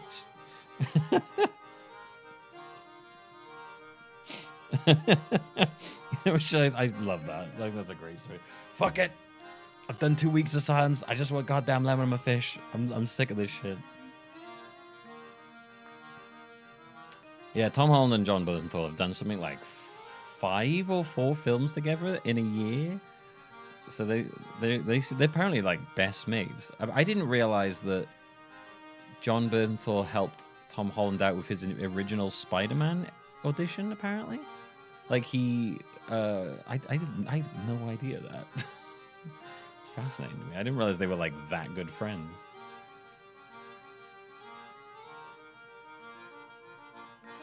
It was very interesting to me. Big Brother, yeah. Their Hot Wings interview is really good. I really enjoy their Hot Wings interview, especially because I think Tom Holland threw up at the end of it. Too much milk. Oh, see what I mean? There's just no convincing him. We can't start the contest with him carrying on, but I don't know how we can clear the situation up. I'll take care of this. The cows are sure to know if any monkey business has gone on. It is so hard jumping between accents on the fly. I think that's why actors stay in an accent, because when you're jumping between them on the fly, it is very difficult. Of course. Why didn't I think of that myself? I'll leave this one to you, Luke. Excuse me, ladies. Can you help us out here? No. I see. No. Did you find anything of use? I certainly did. If I had to sum up our conversation, it'd go something like this. Flash away to a Family Guy cutaway. 5 cows are grazing at the festival. 2 of them are true moo cows, a breed that only tells the truth. The other 3 are Naue cows, a different variety that always true moo and no way. Fucking hell. A breed of cows that only tells the truth. How do you know that? No, and then these are my no way cows. They always tell a different variety that always lies. Use the following. We've done so many of these now. We've done so many of these, and every time I forget the solution. Use the following statements from each cow to work out which cows are liars. My favorite one of these solutions to these was like that Rick and Morty one, where it was like the 2 guards, and he's like, one tells truth, one tells lies, and he's like, did you sleep with that guy's wife? Yes. Oh. Uh-oh. That always made me laugh. You fuck his wife? Yes, I did. Ah, shit.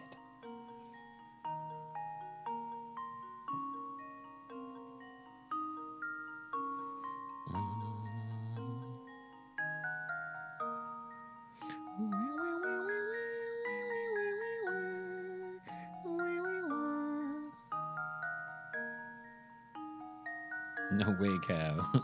No way. D is a no way, I promise. Oh no, C is a true moo cow. A ain't a no way cow, no way. E's a no way cow if I ever seen one. B's definitely not a true moo.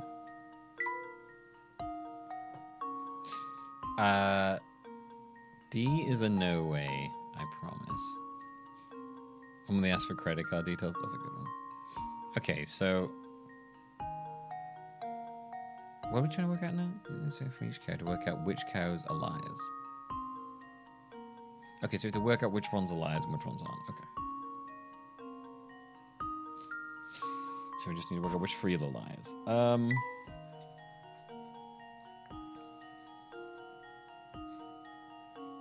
it's hard with 5 of them.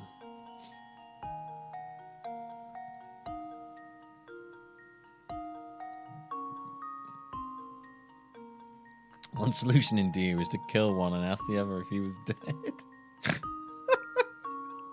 That seems pretty intense. At that point, might as well just kill them both. That was a brutal one. Is he dead? Yes. Good. D is a no way, I promise. Okay. So okay, let's assume that A is telling the truth. Okay.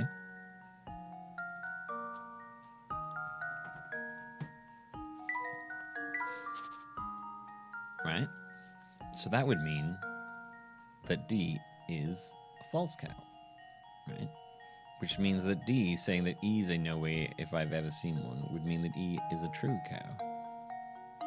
And that means if E is saying B's definitely not a true moo, he's true, and that would mean that he's a false cow. And B is saying, oh no, C isn't a true moo cow, but he's lying, which would mean he is a true moo cow.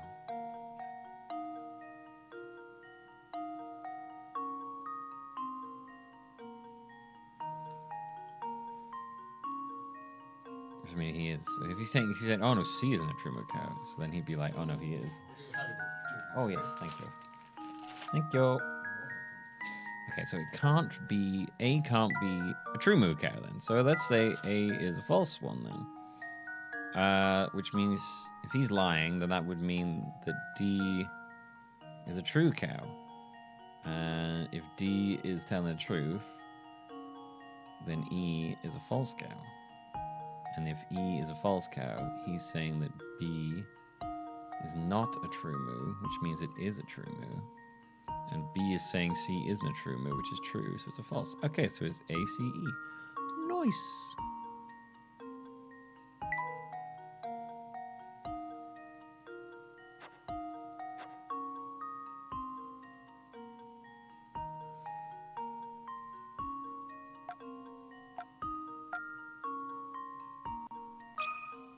Just leave it to me.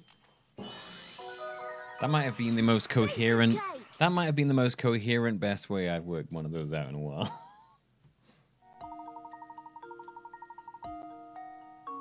I think the best way of those is literally just pick one and go, this is true. And then just make an assumption that it's telling the truth. And then just work it out from there, basically. You can very quickly be like, okay, that won't work. Looks like these two ladies swapped places while waiting for the competition to start. Things should be all sorted out now, though. Are you? Oh, you betcha. Look at that build, that lustrous sheen, that soulful gaze. That's my cow, no doubt. So everything's okay then? Better than okay, kid. With my darling back, I'm sure in for that blue ribbon. Thanks. Yeah, Luke, you certainly have a way with animals. Oh, it's nothing really. Look over there, you two. They're about to announce the winner. And the winner of this year's Dropstone Dairy Cow crown is Oscar's show-stopping bovine beauty, Mootilda. Mootilda. Hold on now, you mean to tell me my sweet behemoth didn't take first place? You shouldn't have swapped your cow back, Clabber. If you kept him quiet, you'd be the winner, eh? I was robbed. The competition must have been rigged. Oh, rigged, I tell you. Do you think he went for all that trouble to get his cow back and ended up losing because of it? Yes, I suppose it goes to show that things don't always go as planned in life. Right you are, Professor. Say, shouldn't Mr. Anderson be around here now? It's going to take some effort to find him in a crowd this dense. Let's look around for a bit.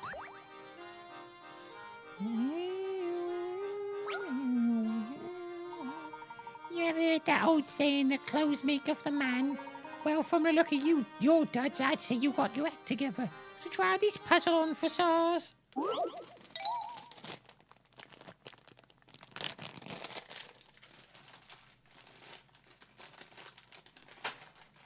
Yum.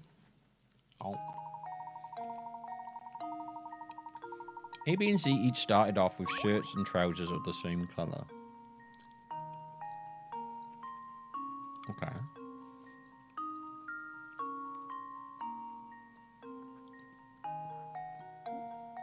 A wore red, B wore blue, and C wore white. They were then blindfolded and swapped items of clothing. After they took their blindfolds off, here's what they said. No one's shirts and trousers match. It looks like C's are the only one... I love these ones. It looks like C's the only one of us who didn't keep any of his original clothes. I don't know if I like these red trousers. Okay, so... we know that C has red trousers. We know that no one's shirts and trousers match. Looks like C's the only one of us who didn't keep any of his original clothes. Okay. So he's not in white. So he has to be in blue and red. There's another match, and he hasn't got his original clothes. We know he's got red trousers.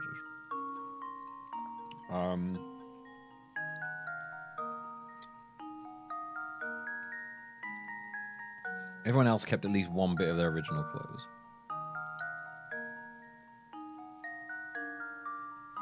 Which means that blue had to keep his trousers, and red had to keep their top. So you have to have white top. You have to have white trousers. Consider this puzzle solved. Yeah, I can do that shit. Leaves no puzzle unsolved. I can do that shit, no problem. You give me maths though, and I just shit the bed.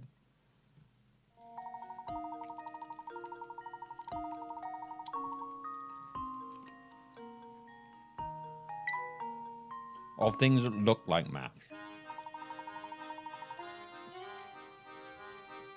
Sometimes there can be logic puzzles that have numbers in, and I think my brain goes into panic mode, and it stops thinking about it logically and just sees maths, and I can't think about it anymore.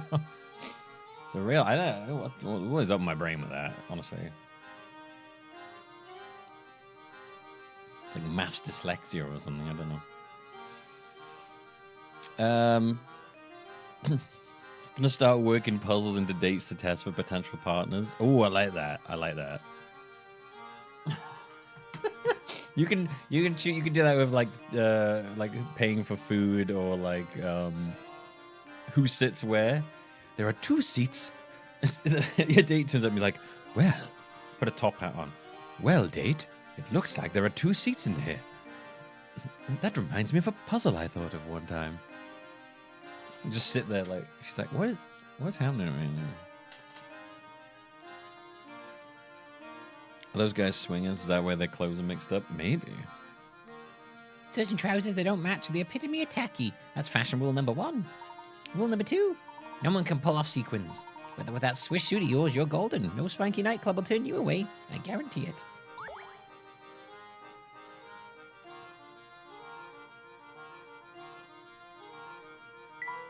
Alright, where are we off to? We never did manage to meet Mr. Anderson, did we? Yes, what a pity. I had a feeling he'd provide us with a lead on the Elysian box. Hey there, fellows. I ain't seen you around these parts before. I heard you chat about Mr. Anderson, and I thought to myself, I can help. Here, I'll point him out. There we go, puzzle. I once tried to take a seat at an Irish carvery and they made me solve a puzzle.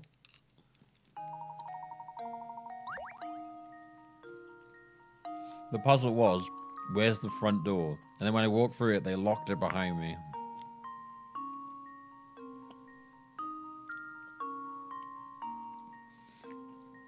I just saw Mr. Anderson around here a minute ago. He shouldn't be too hard to spot, what with that beard and hat. Yep, he's a real gentleman. And he always looked smart with his cane and that dapper little bow tie. Oh, and he doesn't wear glasses, in case you're wondering. Look, there he is now. Okay. Well, I mean, my initial thing is I want to profile and who looks like they'd be a rich dude who runs a town.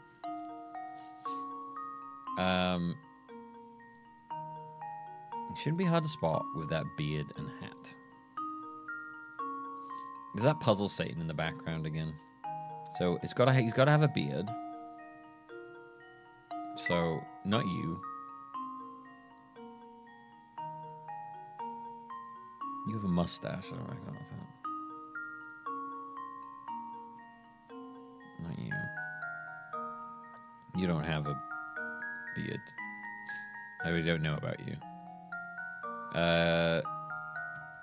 He's a real gentleman. We don't know about you either. He always looks smart with his cane. Well, you don't have a cane. Oh, this guy's hat's gotten blown off. That's fucking cheeky. That dapper little bow tie. Oh, it's him. He doesn't wear glasses. It's him because his hat's gotten blown off. That's fucking cheeky. Consider this puzzle solved. And there we have it. I'm sitting there like, son of a bitch. Good eye. The wind tried to carry off Mr. Anderson's hat. Yeah, I'd peg him as the wealthy guy. Good day, sir. I'm searching for one Mr. Anderson. Might you be him? The one and only, my friend. And whom do I have the pleasure of speaking? My name is Herschel Layton. My friends and I have come to this fine place in search of the Elysium box. Maybe I should give him a Somerset, a fancy Somerset voice. I'm Frenchy Somerset, I am. Is it possible to do fancy Somerset? Yes, I'm very fancy, I am. I don't know that works. I don't think that'll work. I thought a man of influence such as yourself might be able to offer us some direction. We're in the Legion box. Nope, fuck it. Legion box, you say? Why would you want to go chasing after a thing like that? I take it you're familiar with it? Familiar? No, I've heard the rumors, of course. I know it's referred to as Pandora's box. I also believe my mother once searched for the very box of which you speak. Interesting. Please elaborate.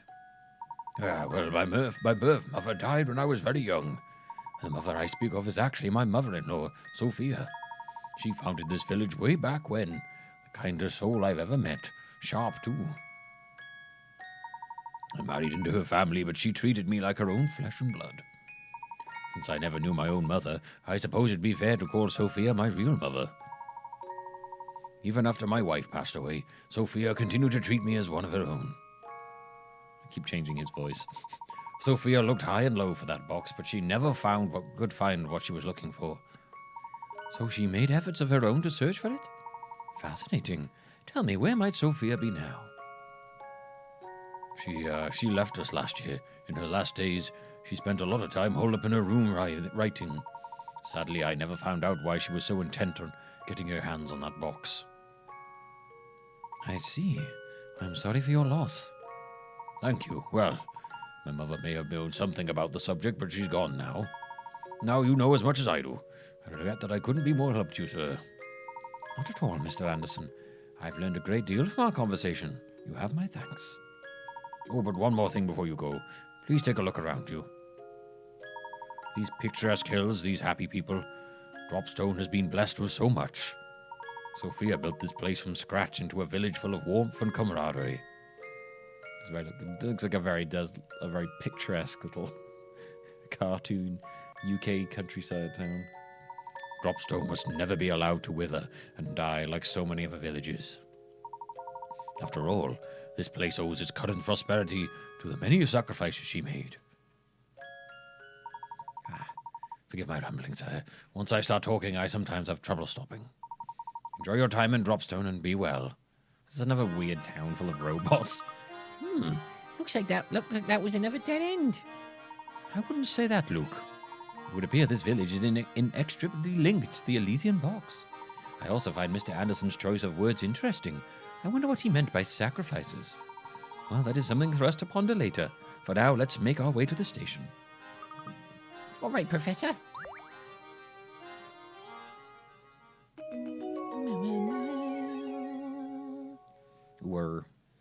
Can't believe it. Going down there now, are you sure? Can't believe it, yeah. This place is positively crawling with people, isn't it? Careful, Flora. If you don't watch where you're going, you're likely to run into someone. Oops, sorry, this is all new to me. Did I forget to pay attention to where I'm going? Understandable. After all, it's quite different to what you're used to. Wow, Flora, you certainly seem to be excited. Oh, just don't stand around gawking for too long. We might accidentally leave you behind.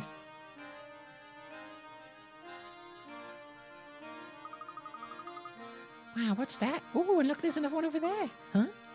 Professor? Luke? Where did you two go? Oh no, she's been kidnapped. Eek! Well, she lasted long. I bet she got kidnapped by Puzzle Satan. Oh no, Professor Flora's gone. Oh dear, we must have become separated in the crowd back there. Let's retrace our steps. It's going to be awfully hard to find her with all these people around. Now, where could that girl have gone off to? Phew. Flora, where'd you run off to? Sorry, there were so many people that I must have lost you.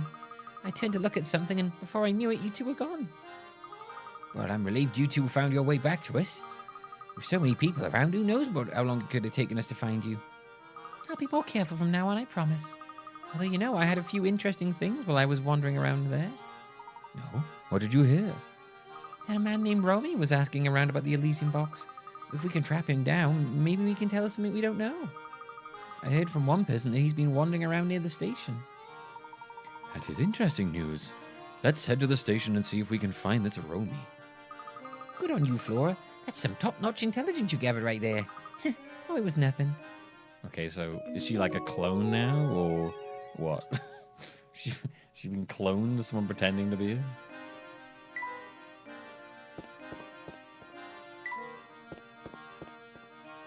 Oh, Mr. Layton, do you have a moment?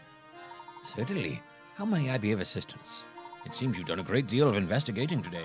Tell me, during your course of inquiry, you didn't hear anything about my daughter, did you? Your daughter, sir? Yeah, is it Puzzle Satan like, wearing her face? Yeah, he seems to be able to change his whole body based on what he wears. Yes, Katya. You see, she hardly ever comes home since her grandmother Sophia passed away. Sophia and my daughter are very close, so her death came as quite a shock to Katya. If you should see her, would you please tell her that her father wished she'd come home? It's if a fine gentleman such as yourself delivers the message, she just might listen. Unfortunately, our train is leaving soon, so it may not be able to help much at all. Oh, Katya is our only child. She means everything to me, and I'd be forever in your debt if you could help me. I wonder what kind of person this Katya is. Your guess is as good as mine. But judging from her family and upbringing, I'd imagine she's both beautiful and refined. Steady on, Professor. You horny little fucker, you. Hold on a moment, Professor. Could that be that man over there, Romy? Oh, this guy. I heard you have been inquiring around the village about an antique known as the Elysian box. Oh yeah, that thing. People say it kills whoever manages to praise open its lid. Pandora's box, they call it. I just found out about it during the course of my travels, but that box isn't what I'm really after. Well then, if I may be so bold as to ask, what are you looking for, sir?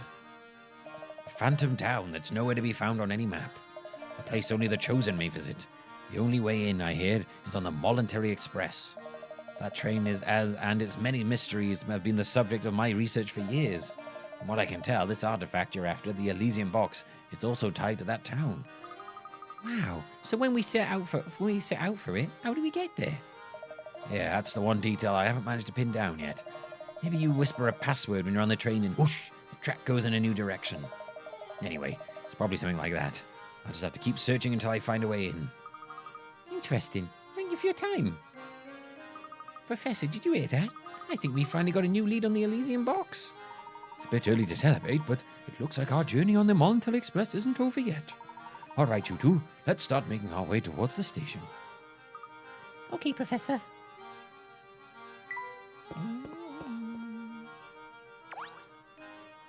Wow, you got like 30 puzzles under your belt? Who's the rock star now? I do.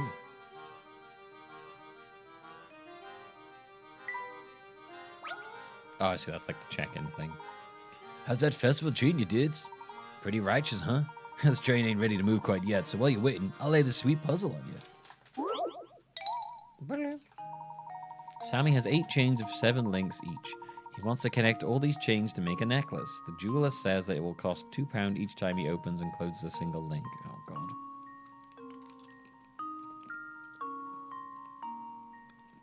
As shown below, Sammy could open one end of each of the 8 chains to make one long necklace.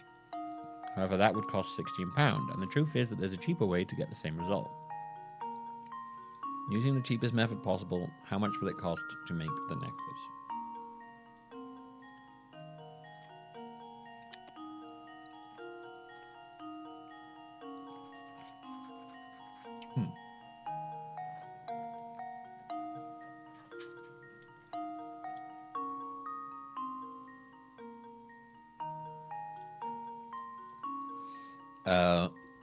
Okay.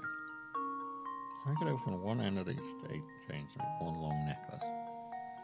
However, that would cost 16, and the truth is there's a cheaper way to get the same result.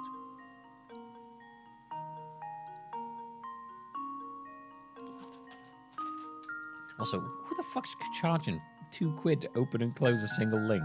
What the? This guy's getting ripped off. What the fuck is this?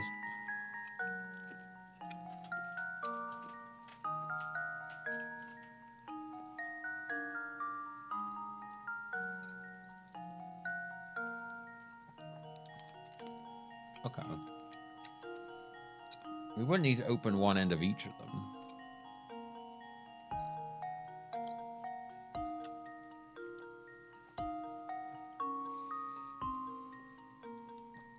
Oh, one end of each of the 8 chains. Yeah, no. 1, 2. Yeah, because if he's okay, so you do 1. You open that one, and then those 2 are linked, and then you open that one, and then those 2 are linked. You open that one. You open that one, and that one. 2, 4, 6, 8, 10, 12, 14. Oh, no, I see what you mean. Okay.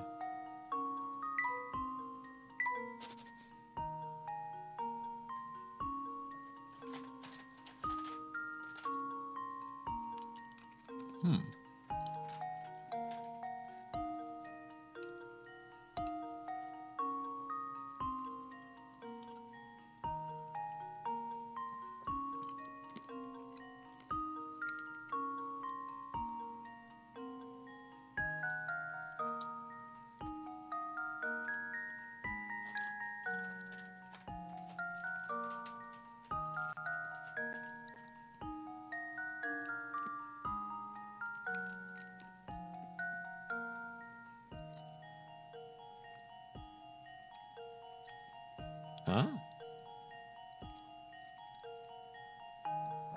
I feel like I'm missing something here.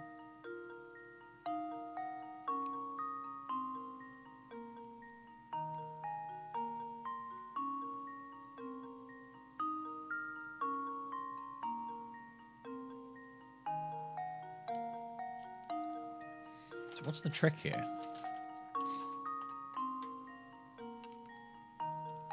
That you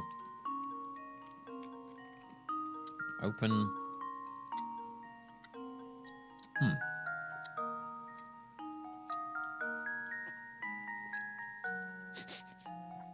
Cheapest way is to threaten the jeweler.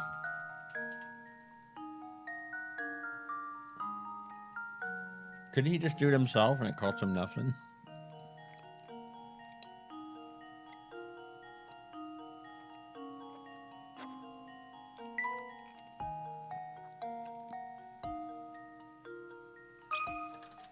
This should do the trick. I was really hoping the solution was you just do it himself. Well, I suppose you can't win them all. Damn, it sounded like he said you can't win them all, then. I suppose you can't win them all.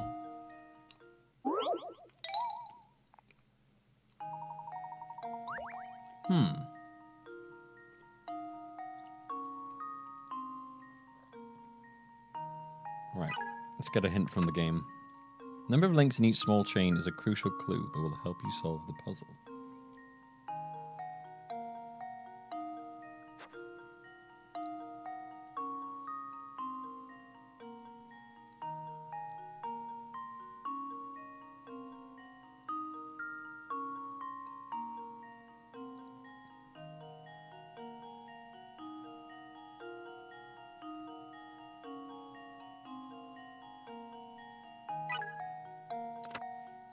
You haven't only been opening the links in the end of each small chain, have you?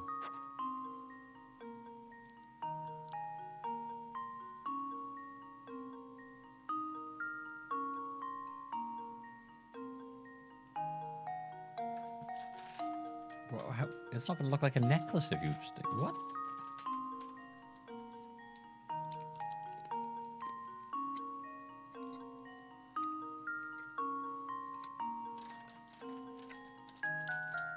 Huh?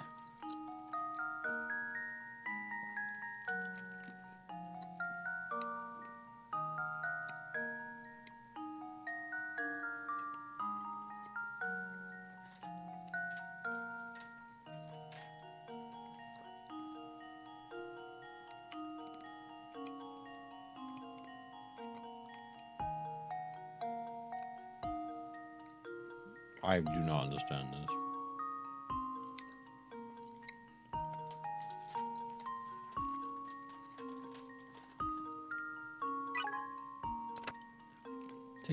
Try taking one small chain, popping open each of its 7 links, and using those individual open links to connect the other small chains together.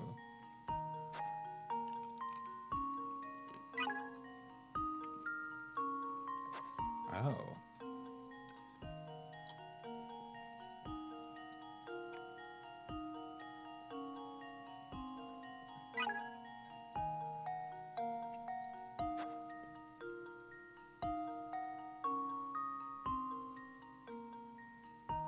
Which is more variety in the puzzle music? Yeah, I know.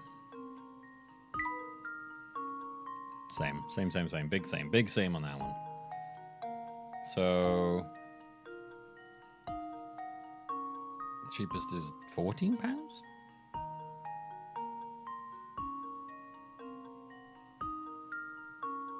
If it's 16 and it's 8, then... 14, right?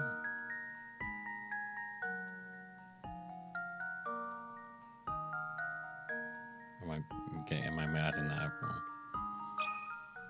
This should do the trick. Yeah. Yeah, There we have it. The more singing I see in a Kingdom Hearts game enders, the more scary I get. The more scared I get of having to deal with it.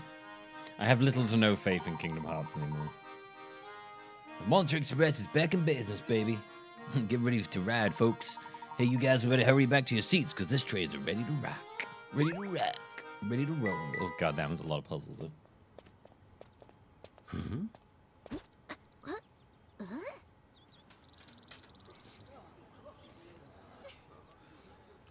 Thank you so much.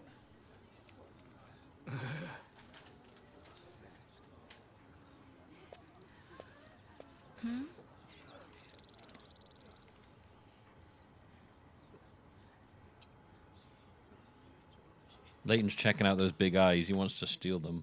What's going on over there? Layton was like, those eyes. I should ask her a puzzle, and when she can't solve it, I'll pluck them right out and put them in my face. Ever since Rock threw the idea that Layton spends his whole time puzzling people, and if they get them wrong, he steals their eyes. I can't, like, get that out of my head. Just a man jealous that everyone else has eyes and he has 2 black holes. I believe we may have stumbled upon Mr. Anderson's dear daughter. That's a cracking cracking send-off she's having. Cracking, Gromit. Considering the size of the party, I doubt she's just going on holiday.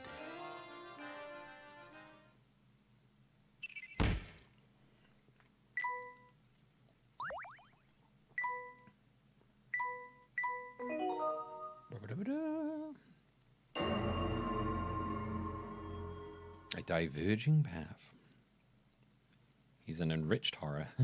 Enriching your horror experience. I just can't stop thinking about this phantom train town we heard about. Could the rumours be true? Well, the next stop on the line is the perfectly normal town of Luxembourg. Well, then how do we get to the phantom town?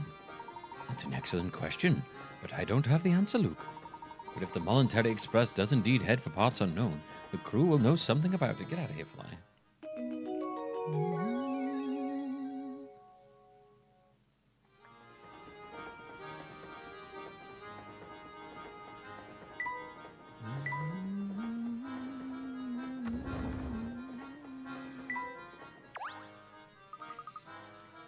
Looks like there's no way in.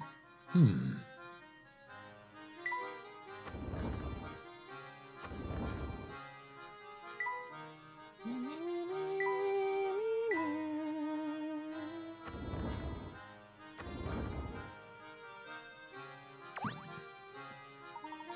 beg your pardon, sir, but we're not open for business at the moment. Do visit us later. You're really closed? Yes, you see, on the way to Luxembourg, there's a long, unlit tunnel we have to pass through. While in the tunnel, none of the scenic views our restaurant affords patrons will be visible. It's Mr. Beluga's wish that all patrons should be able to enjoy the scenery while they dine. Hence our temporary suspension of service. Wow, talk about classy operation. Mr. Beluga's really thought of everything, hasn't he? Yeah. Let's go see Mr. Chef, shall we?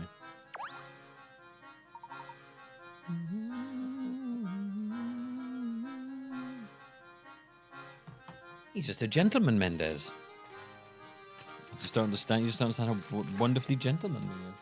I think Layton's world is kind of like a out of time place, I think. I don't know. I don't think they've ever specified an era it's from.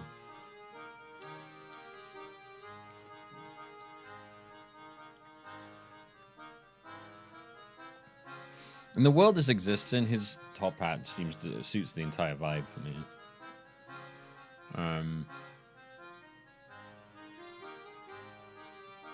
Yeah, I don't think they've ever specified an era. It's kind of just like just go like, yeah, it's this.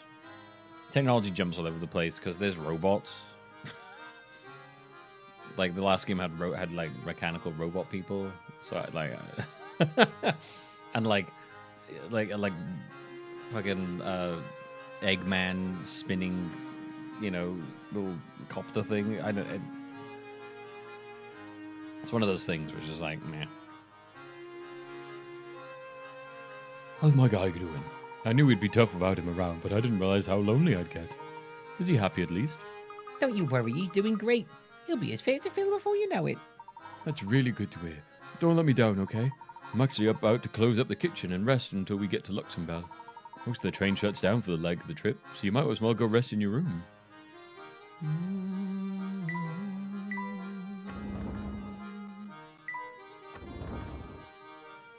That reminds me. No, not that one.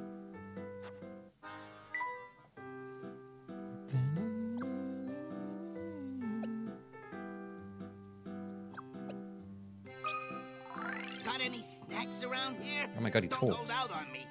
He talks?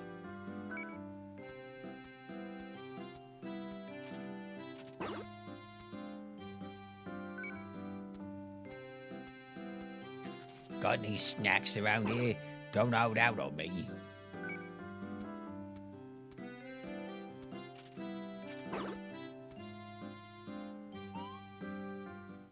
It's based in some alternative universe 60s based on the dialogue hints we get. Sure. Okay.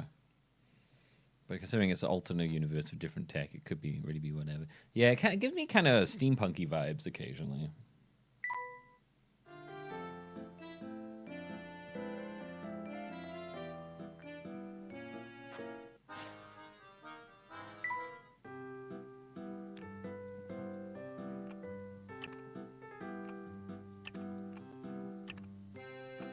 Oh, I didn't realize you were in here, Daisy.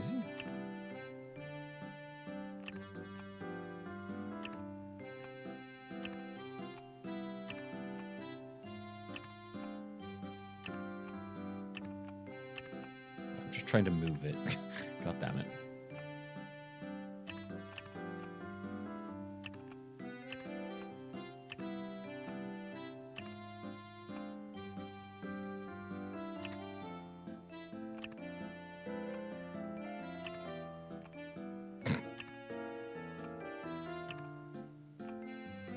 Well, that clearly goes there.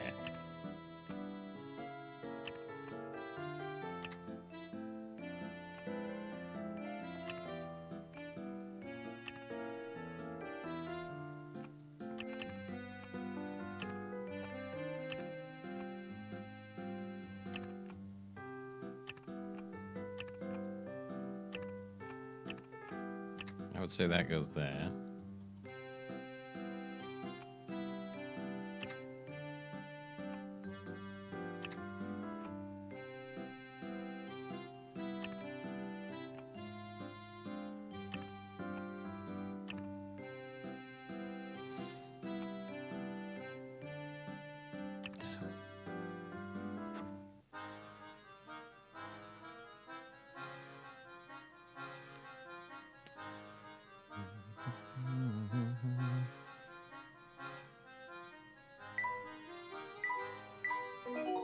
I think some people need to learn it's okay to have things not be canon sometimes.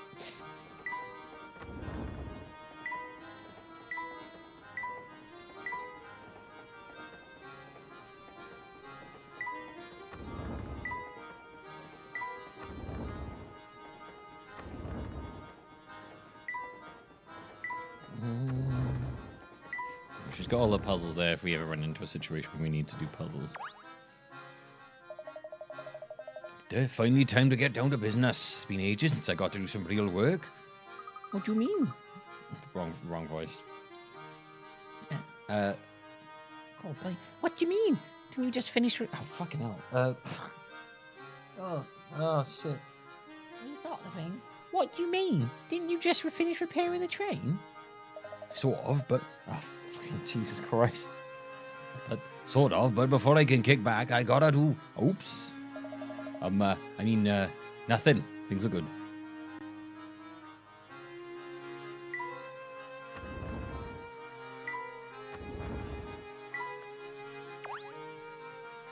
Good day, sir. The name's Conrad. I'm a student of the village of Dropstone.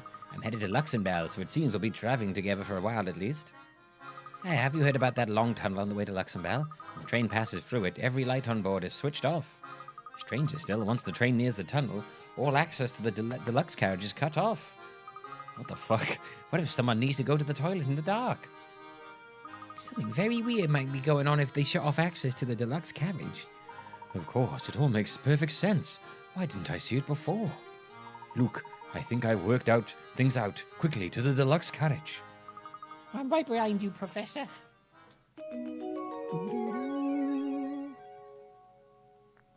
To the deluxe carriage.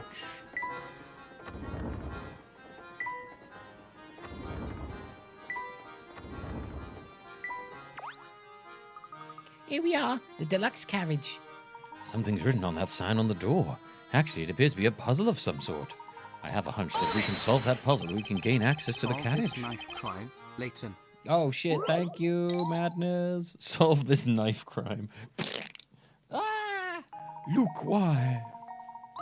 In order to pass through this door, Luke and Layton must arrange the symbols according to the following rules. The star must be next to the moon. The X must be second from the top. The circle must be somewhere above the diamond. The moon must be located 2 places below the diamond. Okay. So, the star has got to be next to the moon. And the X must be second from the top. The circle must be somewhere above the diamond.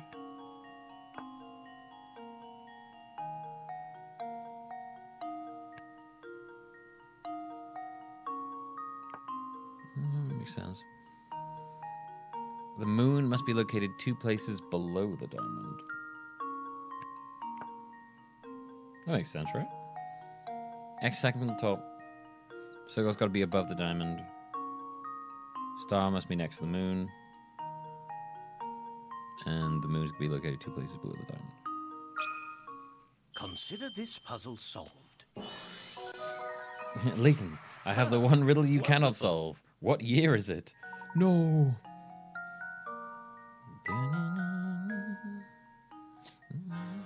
There we are. The door's open now. A new hamster toy. Let's go. Got a Mario block. Goodness, look at this place. It's off the scale. Yes, it's far more luxurious than the standard carriages. These tickets must cost a pretty penny. I mean, it looks pretty similar to me.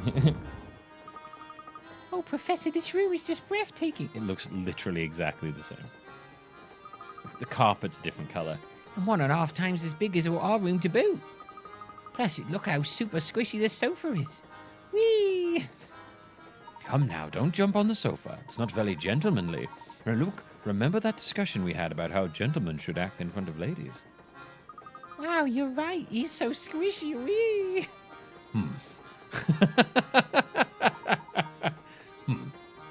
Okay, hey, what are you doing in here? Radical surprise, dudes. Anyway, sorry to burst on the party, but I'm just here to snazz up the rooms. Let's see, do I put them here?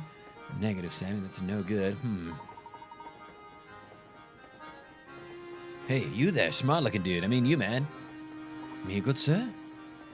Uncle Beluga, the boss, told me to jazz up the place up with some flowers. Can you, work out where I should put these things to make this whole area smell nice? Of course. Shouldn't be too much trouble to find a spot for flowers as lovely as these. How is this a fucking puzzle? It's like, dude, it's not a puzzle. I'm asking you to put flowers. No, this is a puzzle. I just want you to put flowers. No, I must. It's like, wait, there's a maze now? Hang on a moment. Wait.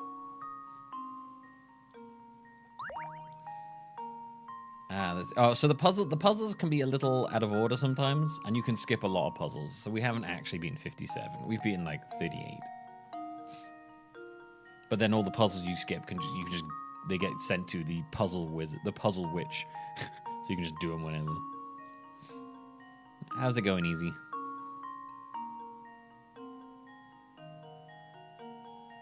Indiana Jones Layton crossover. Ooh.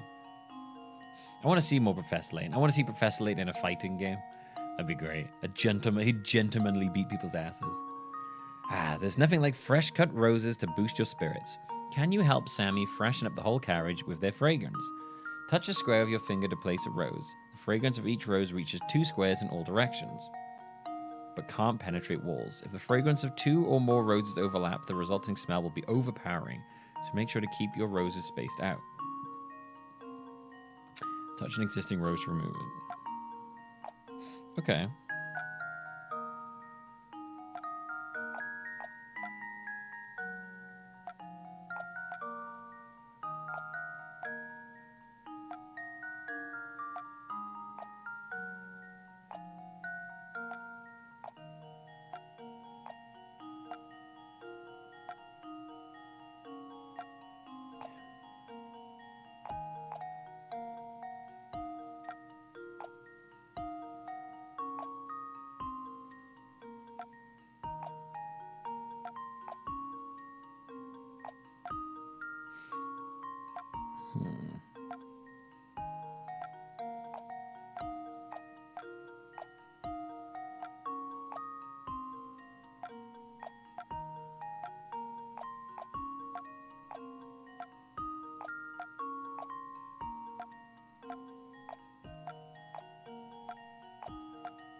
A cool puzzle. I like this as well.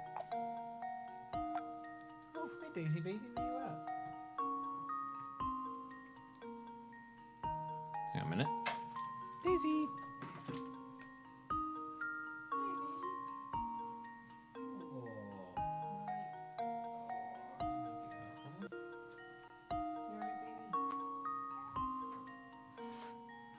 Sleep all day.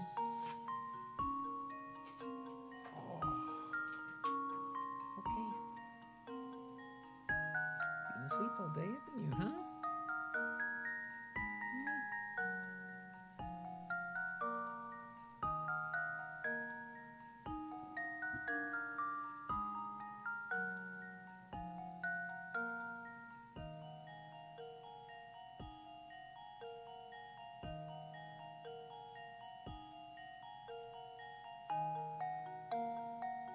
There's an old webcomic where Layton goes on about how everything reminds him of puzzles until he's confronted by a Rubik's Cube and he responds, "What is this? This doesn't remind me of anything." What is this? This doesn't remind me of anything. I like that. That was a good one. Oh, you comfy there, baby. Yeah. Okay.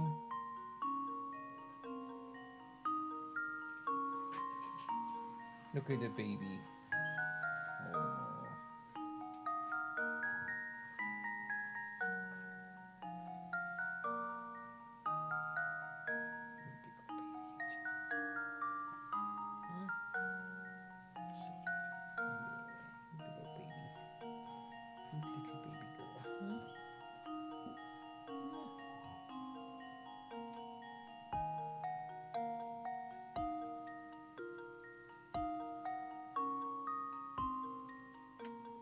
Oh, I want to pause the timer, but I can't because I've got a cat on my arms. Oh. So I will add the time back that I spent playing with my cat and also the time I wasted chatting earlier.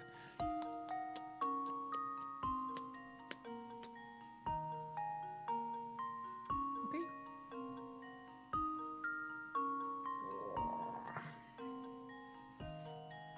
Okay, baby. I'm gonna let Daisy out a sec.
Ugh. Sorry, I left you with the, like, nightmare music there. Okay, let me adjust the timer a bit. I spent a bit of time just fucking around earlier, so I'm just gonna add some time to the timer for that sake. Here we go. Alright, where were we? Okay. Right, so we need to... Okay, oh, that works.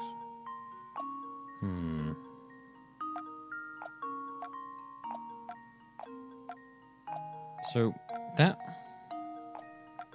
like that, and then... Okay. Hey, there we go. Consider this puzzle solved. And there we have it.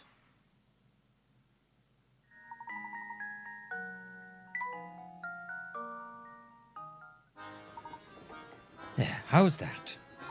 Oh, pedalicious. It's not crazy, but it'll make a statement. I'm sure it'll go down and treat the boss man. Great example of how pausing and then coming back to something can insta-solve it. Yeah, it's very true. Well, anyhow, kick back, relax, and enjoy the rest of the ride of the Monto Express. Do you know I saw this gigantic moth the other day? It was huge in the kitchen. I was bigger than any moth I've seen for quite a long time. It was beautiful, right? It was been hanging out. I couldn't really get it out because it was really big. It was hanging out for ages. The other day, I had this crash bang wallop gizmo leaping at it like crazy, and I was like, leave him alone. This morning, dead on the floor, chewed up. So he got what he wanted. Poor thing. The moth, not the Gizzy. Gizzy wasn't chewed up. Yes, quite nice, I'd say. But back to the task at hand. We've given this place a once-over and come up empty-handed. A gentleman can't very well go barging into other people's rooms, so let's return to our room. Oh, Professor, do we have to? Feels like it's got so late. Can't we just stay here for now?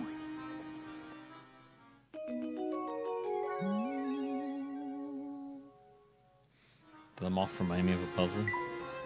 You know, that moth reminded me of a puzzle.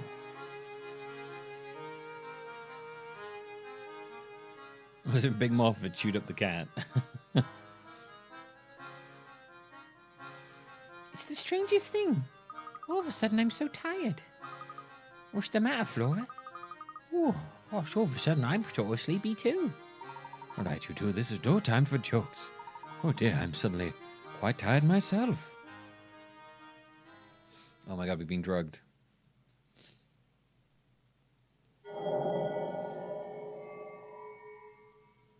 They all partied too hard.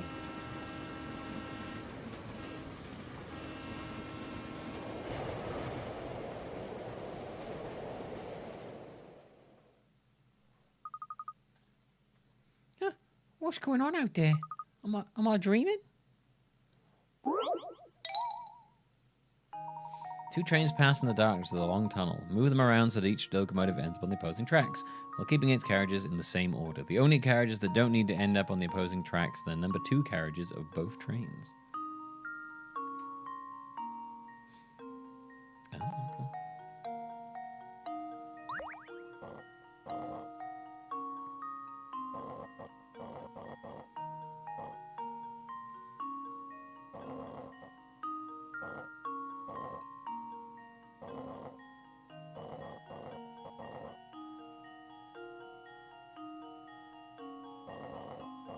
Oh, I see. They were swapping trains, right? Okay.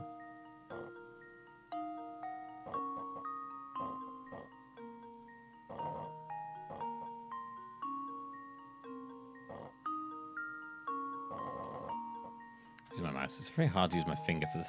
My fingers are too big.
Here goes. Layton's apprentice strikes again. That's right, the two trains speed off into the darkness, each carrying the number 2 carriage of the other.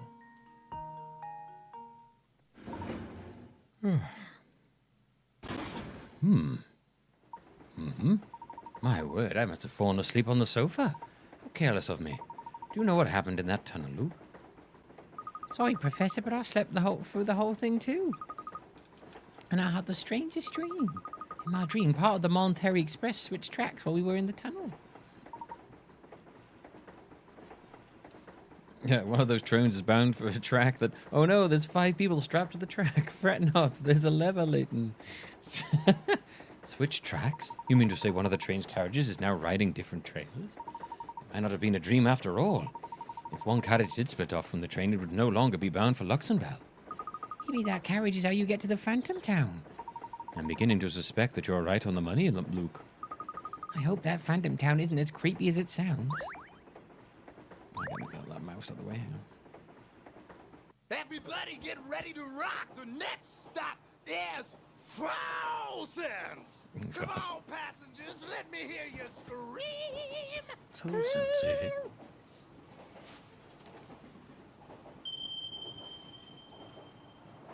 Of course. How could I have missed this? Do you recall how this ticket was missing a destination? Well, it seems that the destination was staring us in the face all along. Really? But where, Professor? But where? In front of you is the ticket that Layton and Luke found in Dr. Schrader's flat. At first glance, the ticket appears to have no destination written on it. When you look at it in just the right way, the ticket discloses its destination. The town of Folsence. The key to spotting the destination is the number that has been cut out of the ticket. Can you work out which number must have been there?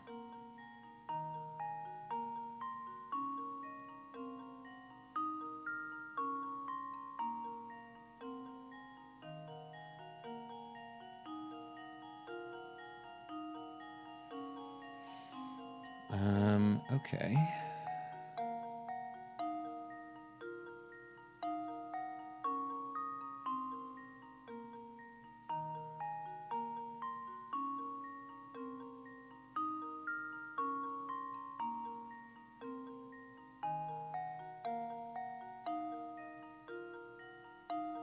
The DS version of this game came with a physical ticket of the physical version of the ticket. That's cool. I like that.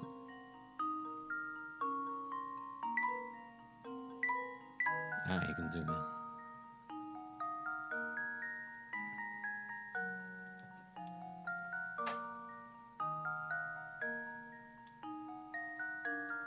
Yeah, I'm just going to use my phone.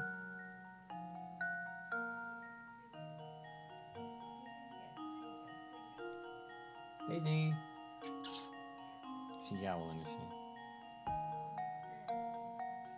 she? Daisy, come on. Daisy.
Oh, Daisy's such a little fusspot. I keep wandering off when you're in the puzzles. I'm sorry. Okay. So what are we looking at here?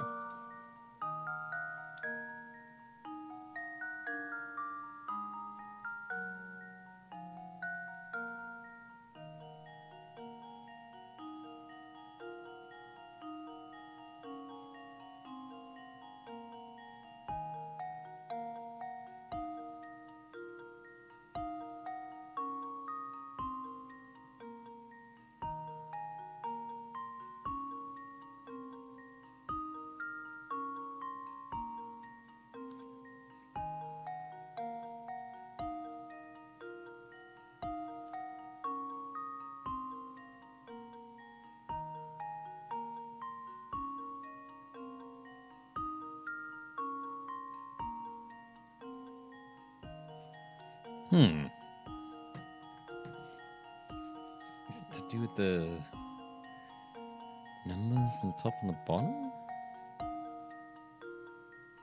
It's making like a letters or something like that. If I...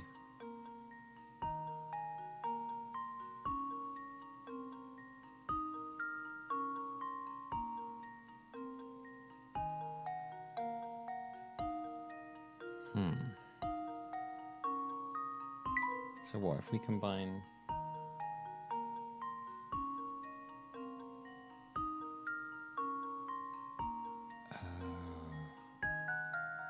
I think I get it. You combine the green part on the top with the dark green part on the bottom.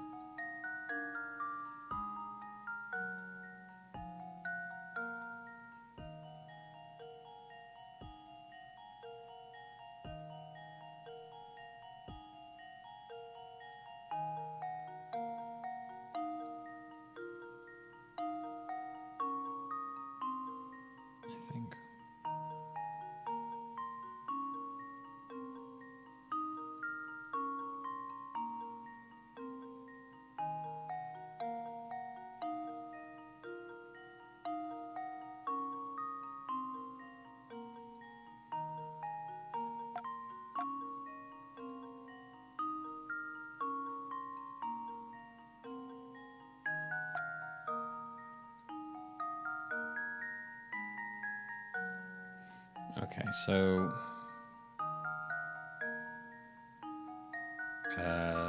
it would be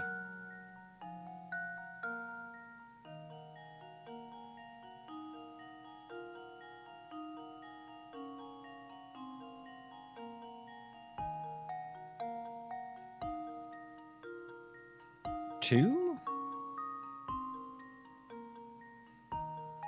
Two's what they use there, so I assume it would be two again.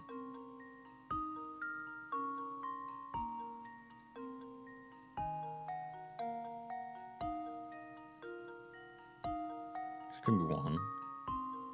Could be three. Could be four. Well, it could be five. No, it could be five. Could be six. Could be seven, could be, yeah, it could be two.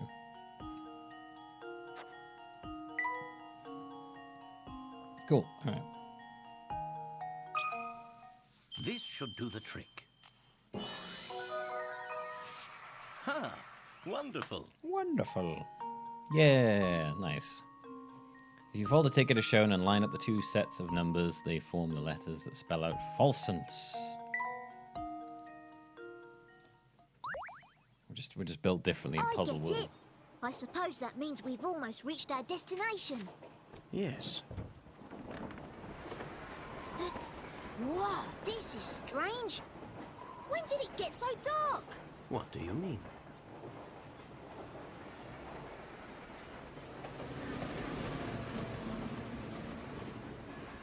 I think it very much depends on the puzzle, really easy. After a certain amount of playing, you have to start looking at things in really weird ways, that's for sure.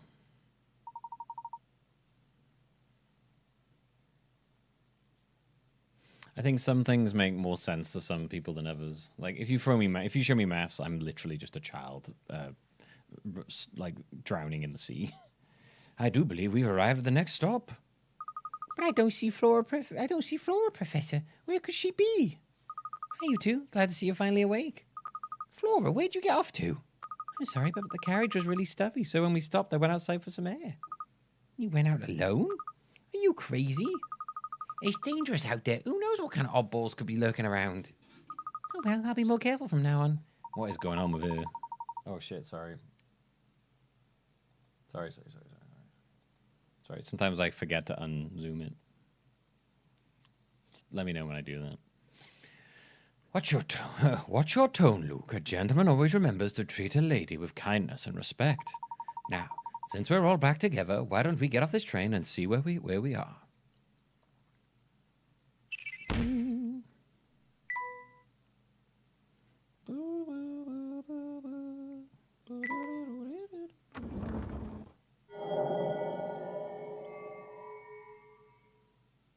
This place gives me goosebumps. Yes, I'd second that. I'm sticking close to you two.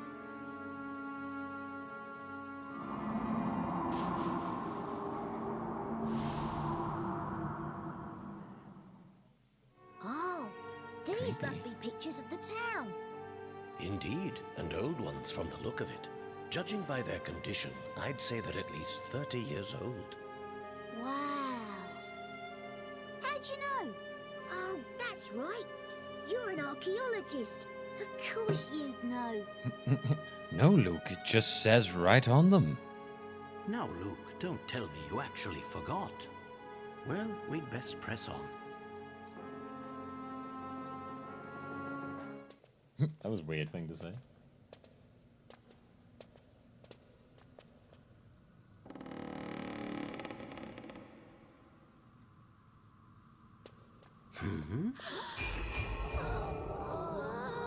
What on earth? Professor, what was that? Let's go. Oh. Oh my. Don't tell me you actually forgot. Well, whatever. What was that?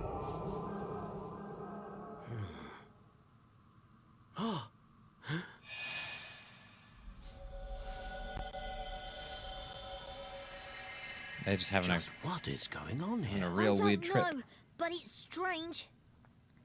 No, it's normal, Luke.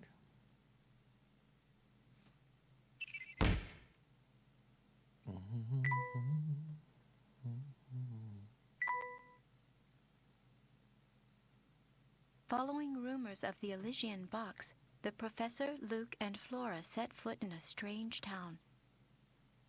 But cautious as they were, nothing could have prepared them for the events to follow.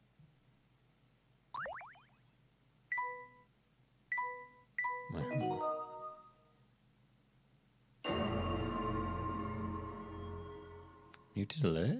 No, it went off. What are you talking about? Oh. Nope, I know why it didn't go off for you. It did go off. It just didn't go off for you. I know why.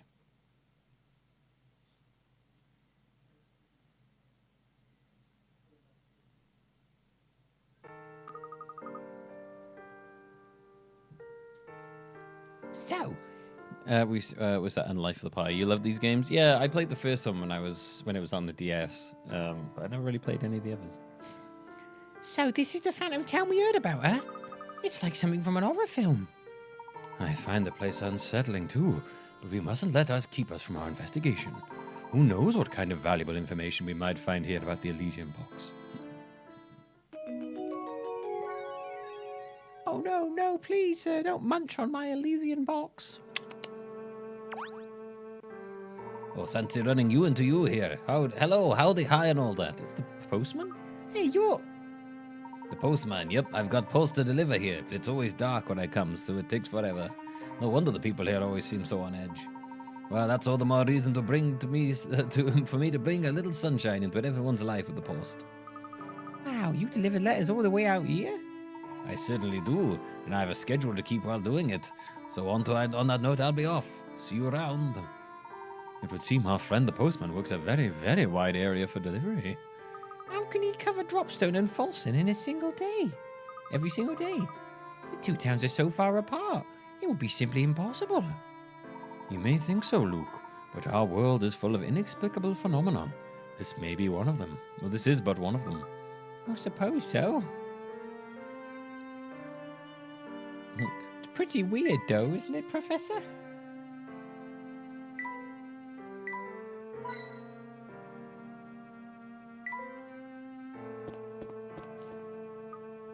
Ugh. Are you all right there, Flora? You don't look so well. Not sure. I just started feeling sick all of a sudden. You're as white as a sheet. We'll find a place for you to rest straight away. I don't see any hotels. If there out were any, you'd think they'd be a sign or something. Despite the lack of advertising, I'd say one of those buildings over there is a hotel. It works for Amazon. It's pretty standard. If you work at Amazon, you're expected to time control. Near the town station are 4 buildings standing in a row.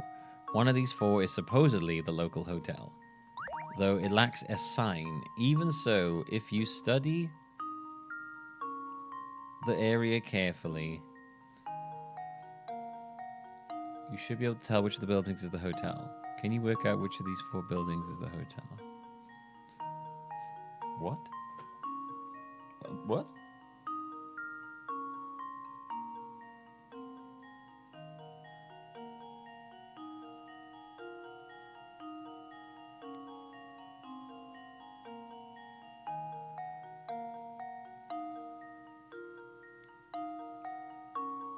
That was the most vague shit. What?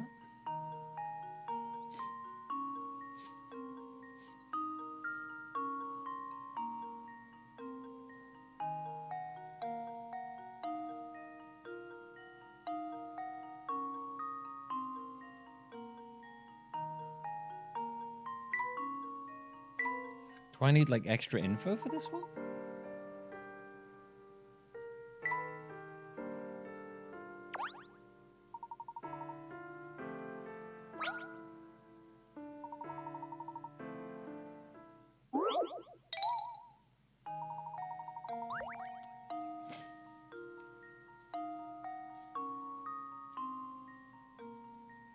What?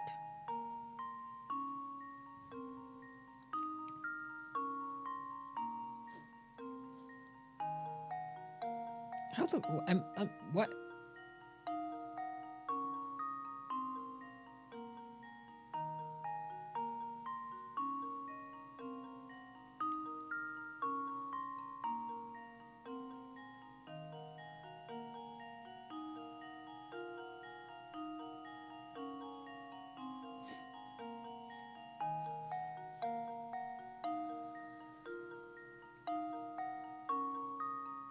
Oh shit, there's letters.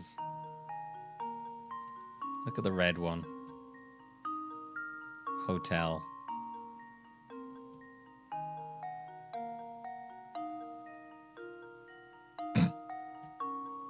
What a strange way to say you have a hotel. Hotel. Here goes. Layton's apprentice strikes again. I was like, the lights. I was like, the windows are all very strange. So when you click on to start the puzzle, you can click on any of them to start the puzzle. They each have a thing you can click on.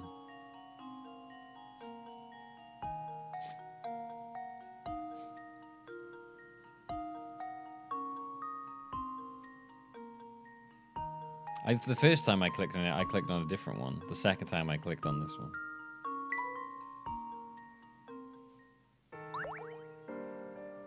I was looking at like reception being on, heating being on with 2 chimneys and the spiny chicken. It was like, nope, just letters hidden in the windows.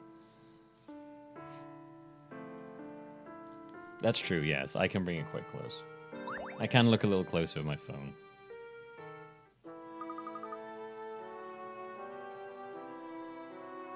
How are you doing, Flora? Any better? A little bit. I think that with some rest I'll be back to my old self. Me being mobile, I'm looking at a phone, cast into PC on my phone. Why don't you stay here for a while and rest? Yeah, take it easy for a while, Flora. We'll be back before long. Thanks, Luke. I'll be careful out there, you do, Professor. Do you think Flora's going to be okay? I wouldn't fret too much, Luke. She may just be exhausted from our long journey. I think our best course of action is to gather whatever information we can and hurry back to the hotel. After all, a gentleman never keeps a lady waiting, especially in the bedroom.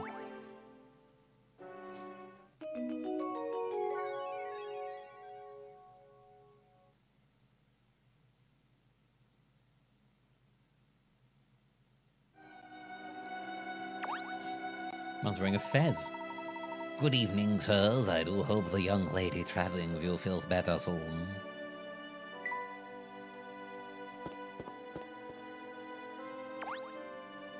I'll be here resting. You two be careful out there. We will, Flora. Do feel better soon. Oh, puzzle.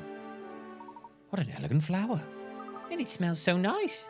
While we're on the subject of flowers, tell me, Luke, have you lost your flower yet? Professor!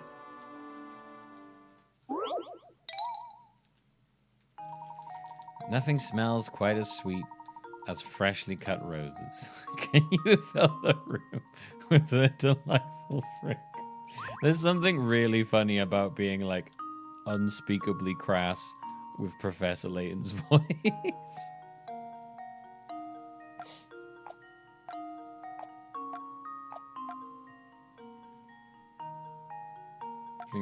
I think Layton gets laid up, right, left, right, and down. Layton is he's a gentleman. He knows how to treat people.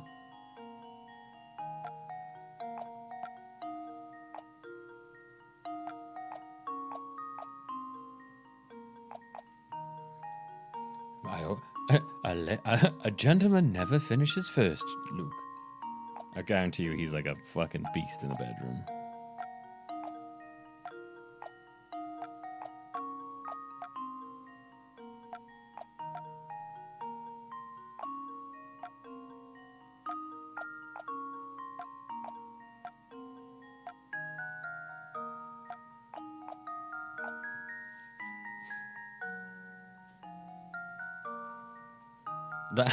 He does have a kind of like, sort of like, no, I'll just watch. Whilst with wine, yeah. Yes, very good. A gentleman wouldn't let him get all sweaty. However, a gentleman does like to watch. I could picture that. And then, like, while he's watching, like, midway through, you look over and he just goes, tips his top hat to you and sips his red.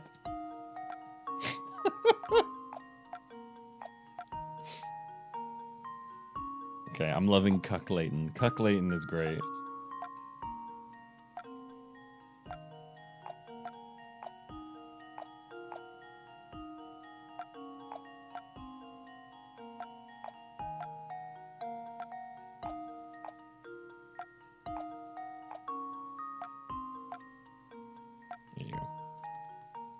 Just With the leave dead, it to me. yeah, with those coal eyes. That was almost I still easy. like the lore that that Professor Layton goes around puzzling people, and if they get it wrong, he takes their eyes so that he can have eyes because he has no eyes.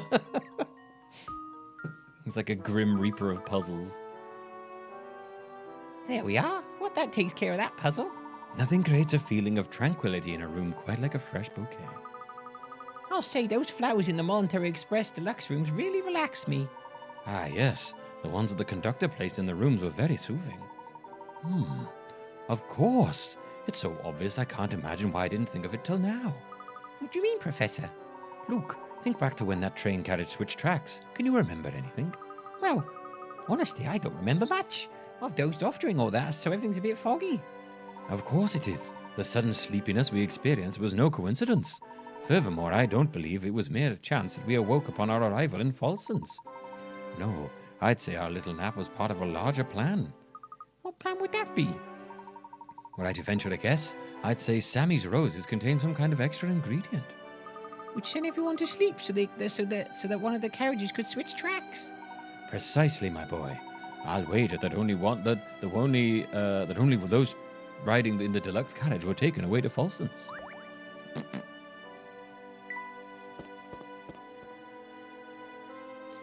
You have died if you're in overlapping zones. Yeah, you just get like overdosed with sleeping roses. Everything I've seen leads me to believe that Dr. Schrader visited Falsons. The Elysian box and the facts we need to solve the mystery of his death are close by. I'm sure of it. Do you think whoever stole the Elysian box might be hiding here as well? It's too early to tell, but I'll know more if we can work out why Dr. Schrader ventured out here in the first place. For now, our best course of action is to search for anything connected to the Elysian box. Let's get to it then. Lead the way, Professor. Professor?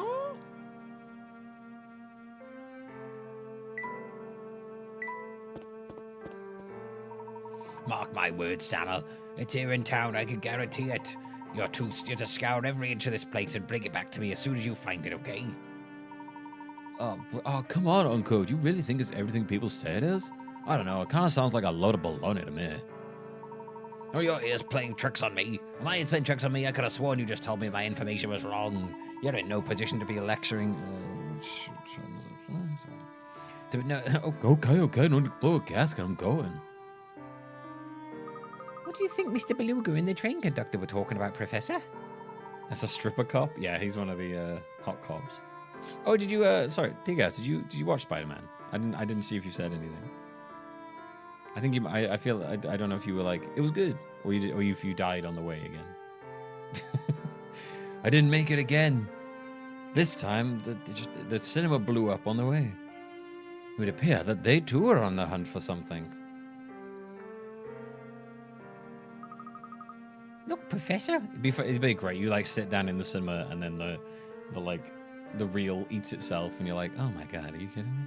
What on earth could that be? Wow, there's a lot of locks on a book. It's some sort of strange book. Perhaps someone dropped it while running about town. Yikes! Take a butcher's at this crazy symbol on the cover. Let's have a look. The symbol seems to be in the shape of a goat. Oh, whatever it is, it gives me the heebie-jeebies. I do wonder what's written inside. To get a Layton hat. Yeah, I do need to get a Layton hat. I don't really know how I'd wear the hat with the headphones though. Projector fell, all the light went on me and burned my skin off. Spider-Man appeared and stopped the movie. That'd be great. It's hard to tell. These locks mean we can only read the first entry. Still, this symbol intrigues me. Say, Professor, maybe somebody in that antique shop over there can tell us something about it. Excellent idea, Luke. Let's begin our investigation there. The old diary option. Okay.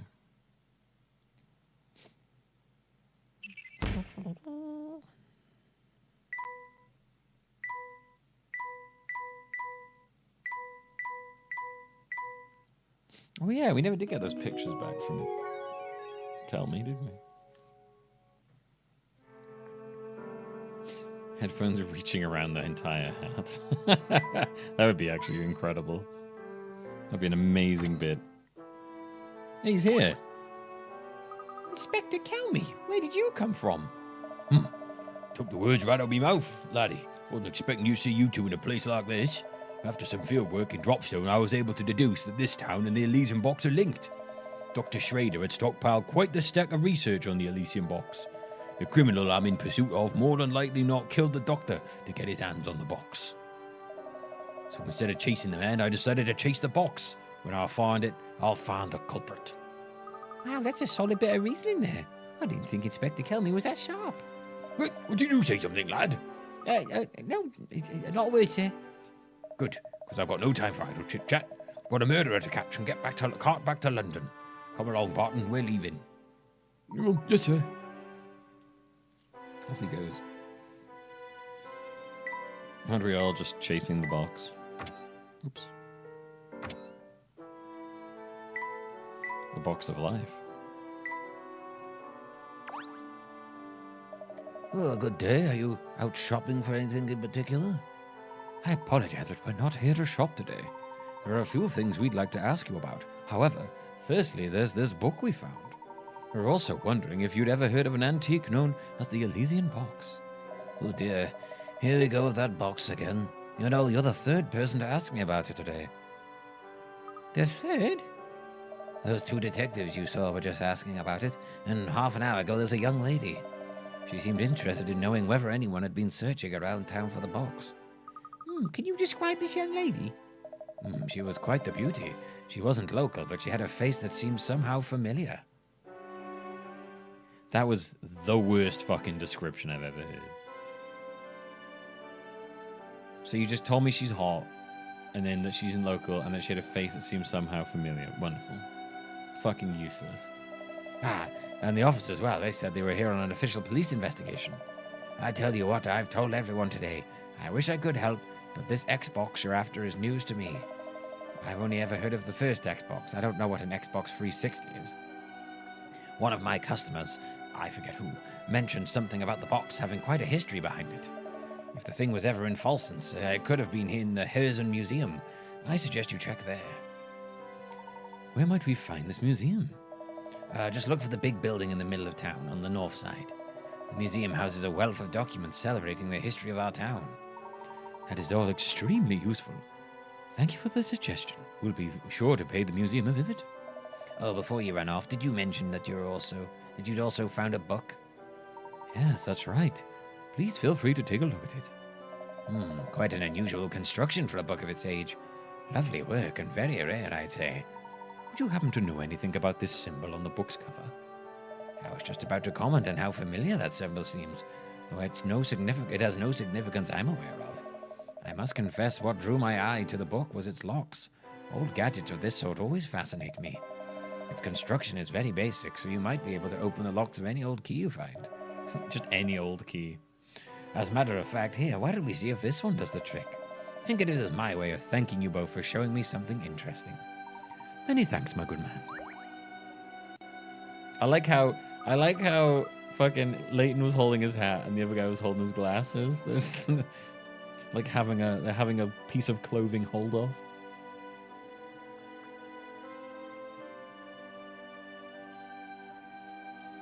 Ace Attorney case collects one design element from every culprit to become the ultimate Ace Attorney murderer.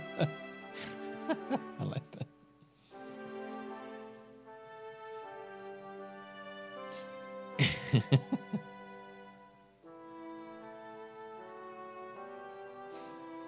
Oh, it's too bad we didn't find out more about that book. I certainly would have been nice, but we'll have to put the book aside for now. Time to pay a visit to the Herzen Museum. The Herzen Museum. Boo, boo, boo, boo.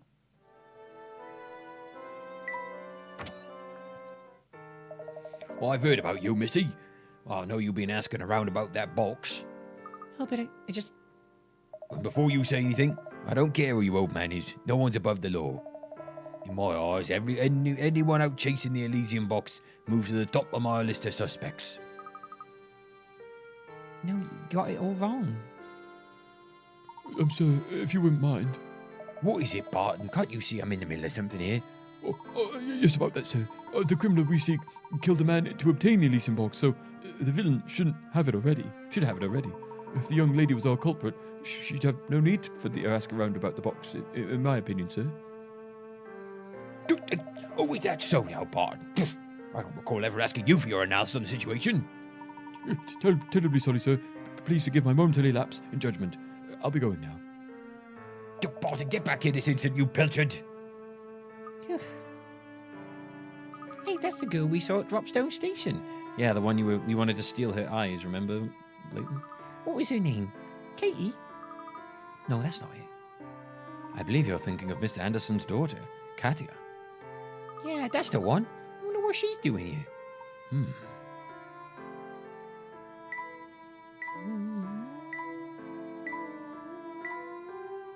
The music here is giving me the Drowned City vibes from Hollow Knight.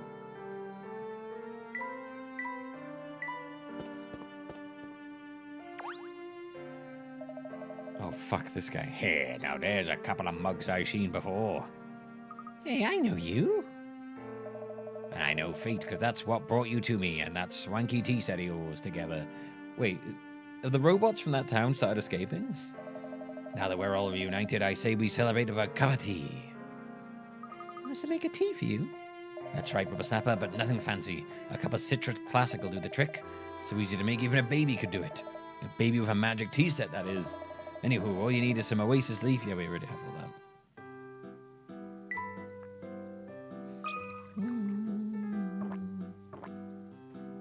City of Tears, yeah, so not the Drowned City. What did I think it was called? Is there a place called the Drowned City? Maybe I'm thinking of a Souls game. I don't know. Oh, fantabulous. A smile spreads across Stashin Scarthan's face. Wait, is his name Stash and Scarf because he has a mustache and a scarf? I didn't even realize that. Stash and Scarf and Jesus Christ.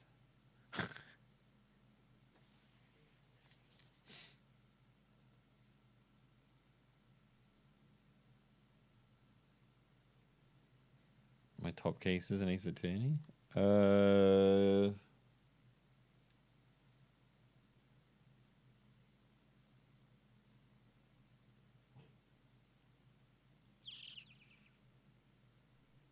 Yeah, probably like it's. I don't know what order they'd be in, but yeah, 1, 4, 1, 5, and 2, 4. I like 2, 3 as well.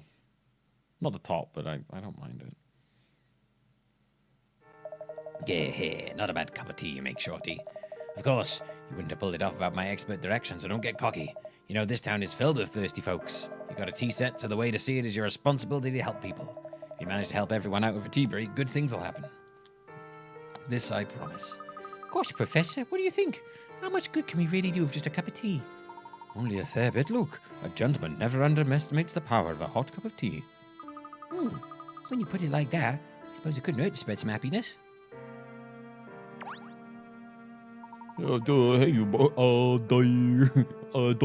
you boys, you from out of town, right? Is that why it is? Is that what that was supposed to be at the start? You guys sure are great, right? You certainly are. How'd you work that out? Cause I'm 2. Plus, I got a trick of word going on who's local and who's not. Wow, that sounds handy. Can you teach me how to do it too? Sure, why not? But not for free. Tell you what, I've been feeling a bit down lately. If you can go make me go hur again, I'll show you how to do it. Well, I imagine I might be able to whip like a classic cup of tea that will excite your tea buds. Oh, that sounds delicious. I haven't had a tea in a very long time, ages.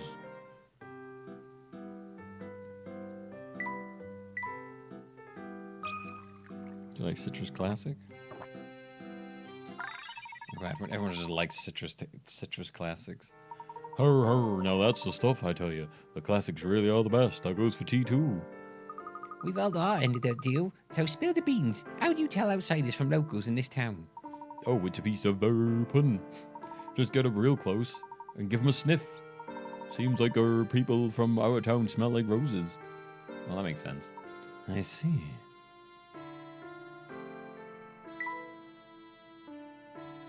That would make a lot of sense. Professor, I've seen Inspector Kelmy over there.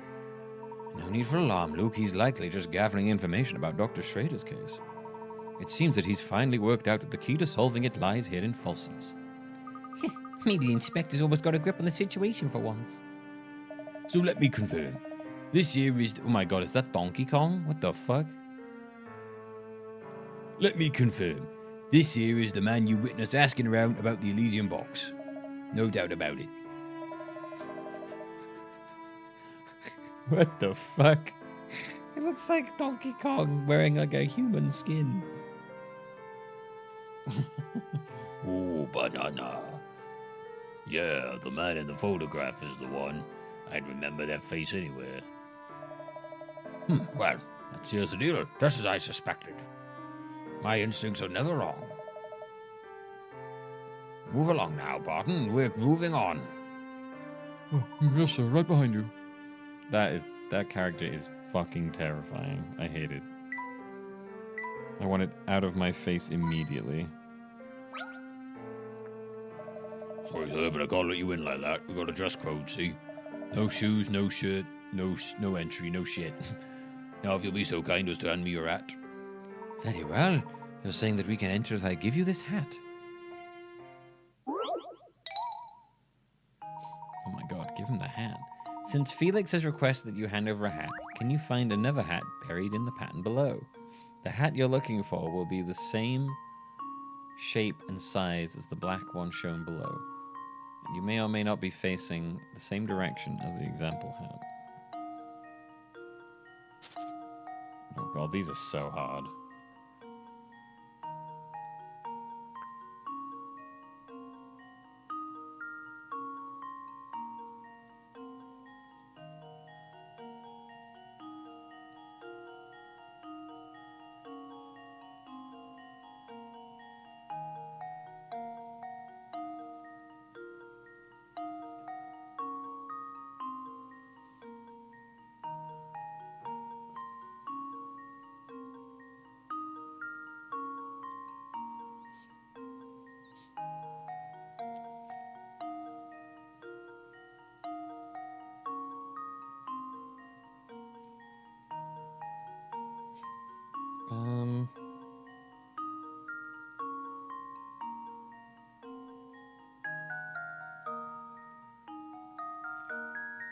Is that it?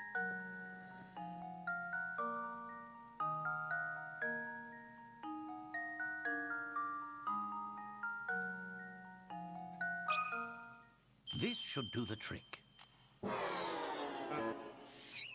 Oh, my. This one is quite formidable.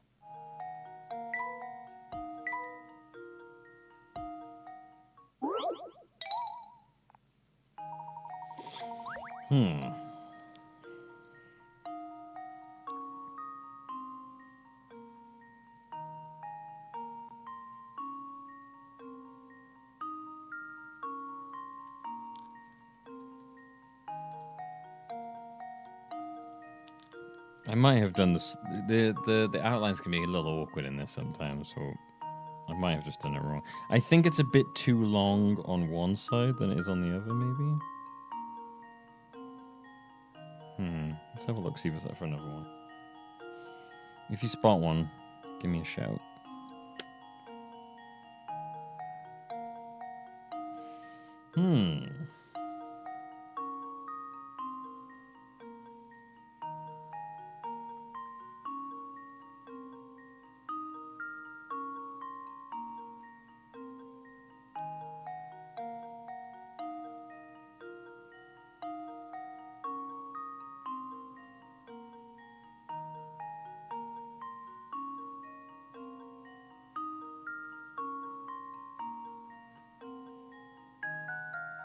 It really did look like the right one.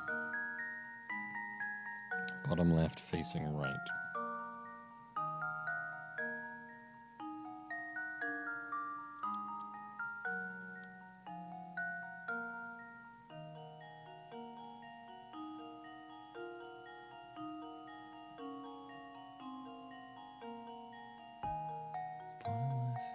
Which way facing right? As in like the top of the hat, the right, the right. Well, this thing that won't work.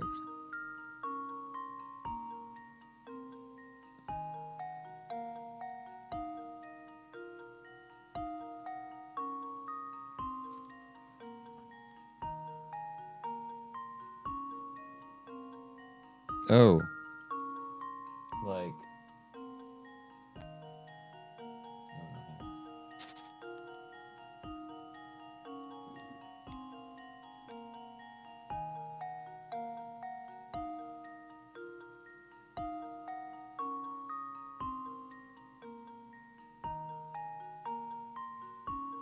Have I got that right?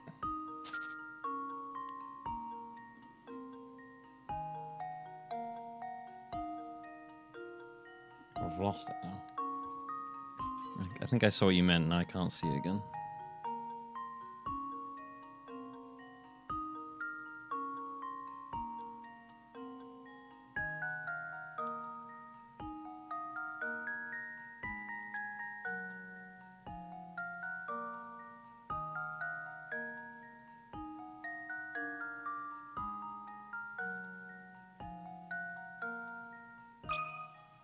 This should do the trick. Hey, there you go. Ha! Wonderful. God, that was really hard to see that. Jesus. There we are, as requested. I have provided you with a hat. Huh? Professor, I don't think that's quite what he meant. Be that as it may, I'm not taking this hat off. Let's go, Luke. Well, I really was looking forward to dropping in for a snack. It takes a very special occasion for this hat to come off. That's all I have to say on the matter. I think this is too deep for me.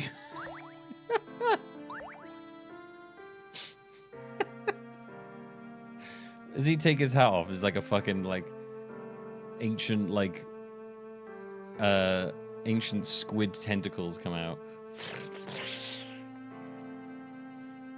And then they snatch the eyes of everyone around so that he can get eyes. The hat's the only thing keeping the monster inside. Have a look at these photos of the town, Luke. Whoever took them has a fine eye for detail. If you look closely, you can see that the pictures aren't quite in chronological order. Do you think you can work out the order in which the pictures should be displayed? No, no, what are you doing? Don't make me do it. 4 photographs decorate the wall of Joseph's photo studio. Each photo depicts the same area and was taken at the exact time of day. However, each photo was taken at a different point in time. If you look carefully, you can work out the order in which these pictures were taken. Enter your answer using the letters attached to each picture, starting with the earliest, so A, B, C, D. Okay.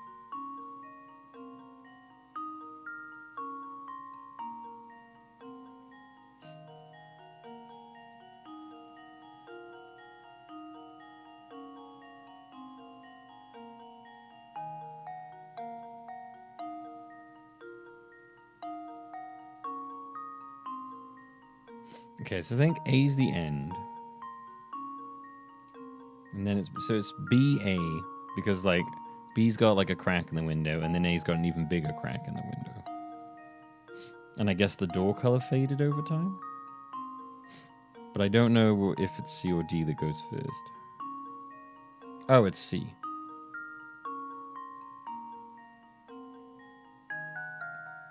It's C, D, B, A.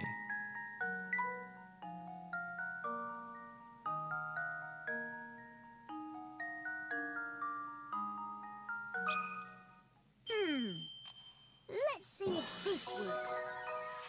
Piece of cake! Yes. In C, the street light is yet to be installed, but in D, the light has been built. In B, there's a new building in the background. Oh, I hadn't even realized that. I meant more than windows started to crack. And the restaurant's window is broken. Finally, in A, the broken window seen in B has been patched up. Oh, that's patched up. I thought it was an even bigger window. I got it right, but all the things I thought were completely wrong.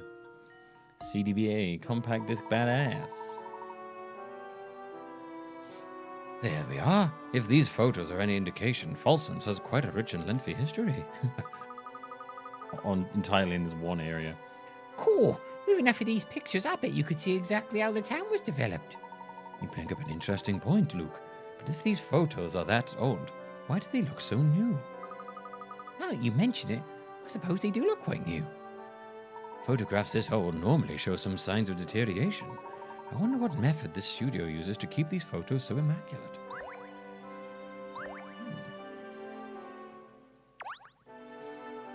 My, these photos look stunningly new for their age. How do you manage that? I'm flattered, but really I take no special measures in that regard. Interesting. Magical time photos.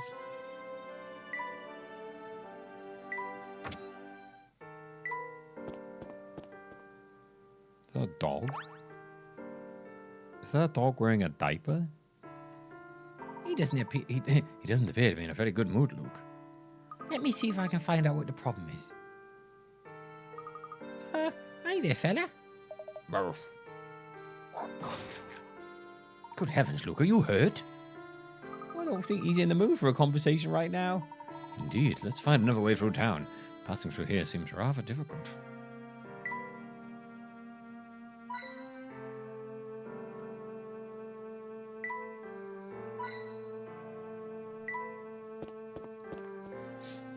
Oh no, Luke got mauled to death by an angry dog.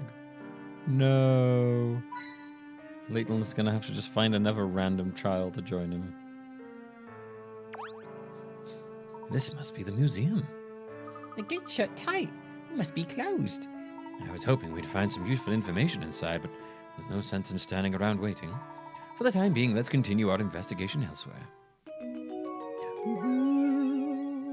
Boo boo doo boo boo boo boo boo boo.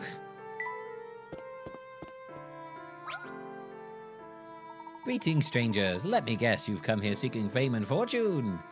Actually, we're searching for an item called the Elysian Box. Does that name sound familiar? Wow, no, that's a fantastic name. Here's a puzzle for sharing that great name with me. No, I don't want a puzzle. I just want... Okay. Do you plan to do an Earthbound marathon? I can't say I have any plans to now. A yellowed photograph shows 3 couples. In the photo, no one man is standing directly above his spouse. Of the 3 women present, 2 are sisters and are sitting next to each other. The elder sister's husband is the man without a mustache. It's that fucking guy again. Dude, this guy's been in so many of these puzzles. The elder sister's husband is the man without a mustache. Everyone in the picture is wearing a hat, except the husband of the younger sister. The woman unrelated to the other 2 is sitting in front of the younger sister's husband. So, can you find the man in this lot who's married to neither sister? Choose from A, B, or C. Okay. Right, okay.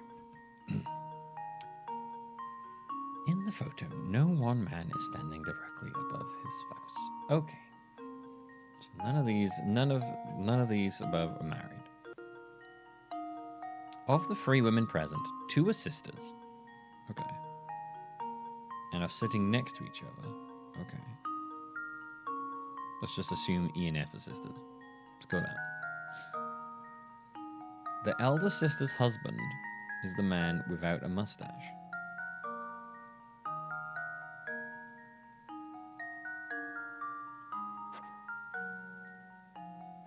I'm not gonna lie, I'm struggling on ages here.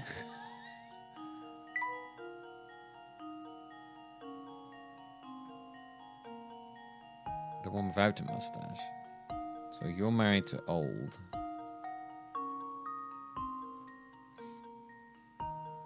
Everyone in the picture is wearing a hat, except...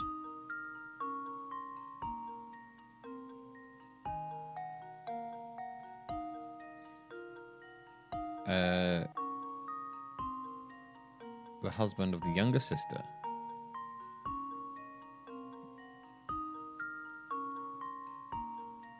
That says young. The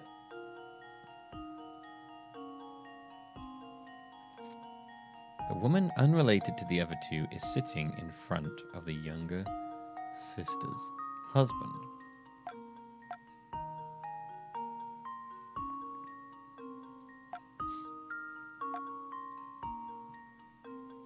Okay, so these 2 are sisters. I guess she's the older sister, I would assume. So she is the unrelated one.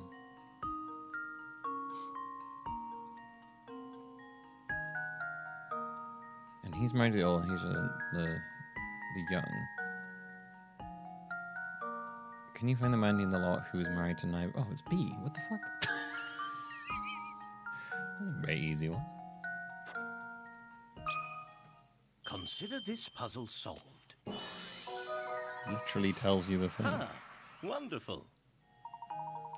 I could have solved that the second I forgot that we were looking for the husband who wasn't married, and I was like, wait, why are we?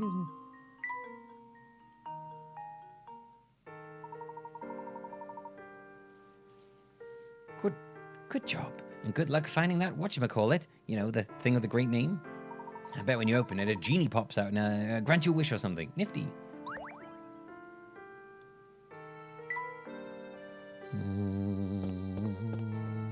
Did you see that watchtower, Professor? There's something very suspicious about it, isn't there? I guess a little bit. It's not every... Oh my god, what is this character design? It's like Beaker. It's fucking Beaker in human form. Barely human form. It's not every day you feel...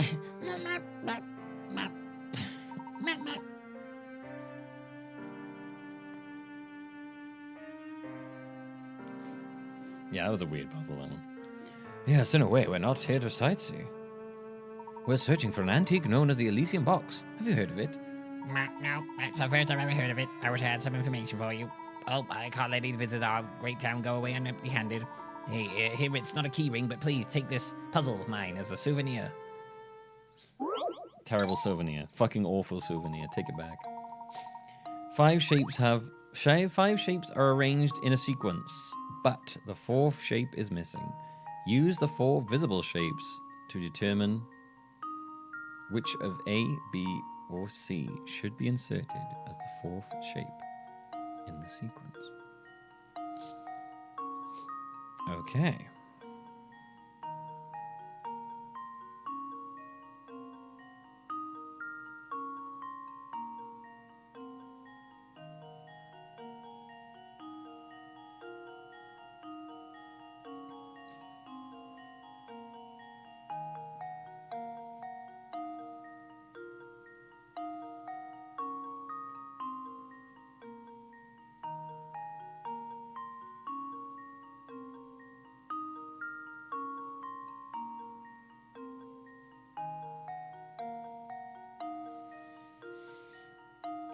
Pretty sure it's B.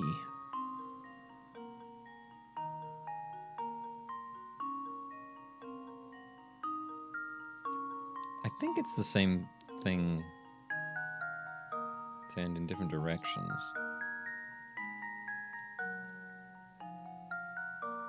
So I think it's B. I don't know. If there's a pattern, I'm not seeing it.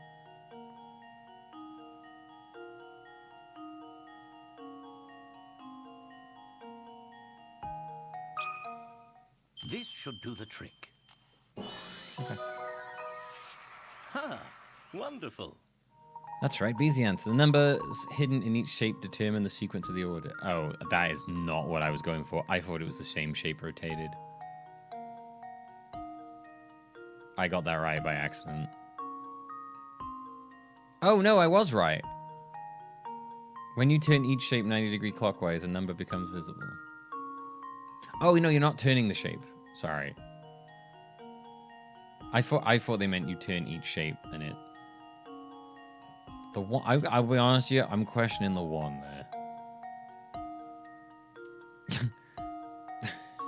there. The 1 looks like a 0 to me. Yeah, I was like, well, I think it's B because it kind of looks similar to those, and the other 2 didn't look right. I don't agree with that one being 1. Nice work there, fellas. I hate to burst your bubble, but if you lead on the Elysian Box later here, you may be out of luck. See, many of the residents who were for Falson's experts got out a few years ago. It all started over a strange rumor that spread through the town like wildfire. So even if we are in the right place, there might not be one left to ask. Tell me, what was this rumor? Some silly thing about a curse. I'm not entirely sure what it was, to be honest. But I have to find myself wondering where all those people who left Falson's ended up.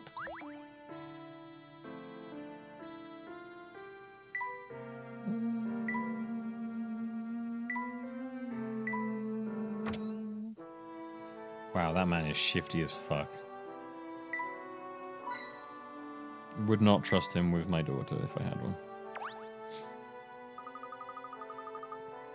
Cool concept though. I never would have seen that pattern. You never know. Maybe you stare at it for like 4 days and you're like, I see it. Gah! This whole place is covered in garlic and it definitely smells like it. Blech. It's because you're a vampire. Yes, it's very pungent. It's a good thing I brought a handkerchief. My eyes are watering. My nose hurts just being in here. Finally, some customers. Oh, come in, come in. It's been months since anyone came by. My shop's been out of favour with the townsfolk lately. I can see why, or rather, I can smell why. Okay, my shop smells. So what? It's not good for your. If it's not good for the health, you know, it's for protection. Oh, thank you for the bits. B. Spielberg. Lovely name. I'd like that name, by the way. B. Spielberg. Biddies. We've got what we might call a bit of a vampire problem here in town, and Garlic keeps them away. Vampires? Seriously? Do I look like I'm joking, boy? You've seen that castle over there, haven't you? That's where the vampires live. At least, that's what people say. I'm not saying I believe the talk, but you can never be too prepared, you know.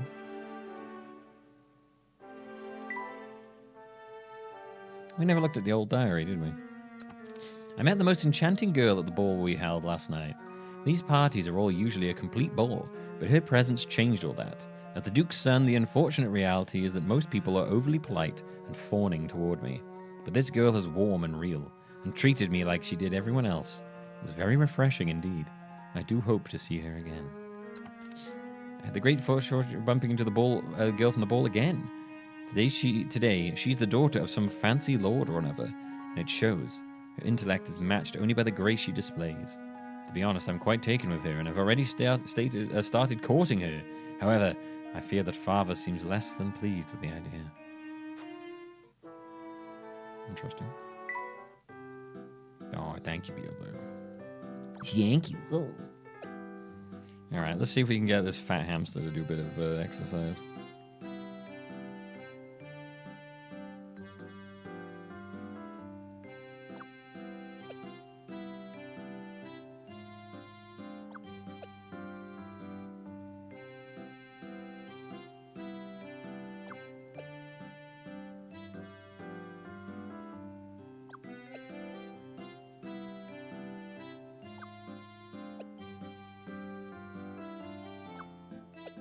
One, two, three, 4, 5, 6, 7, 8. 1, 2, 3, 4, 5, 6, 7, 8, 9, 10, 11, 12, 13, 14. Okay, well, that'll be enough for an exercise. Oh, come on! I'm tired! Oh, come on! I'm tired. Oh, I'm a hamster. I'm walking here. Oh. Hey. I just got back from a fucking night shift. Oh, I just wanted to get me some gabagool and leave it. Oh, and now you got me doing all this fucking shit, dude.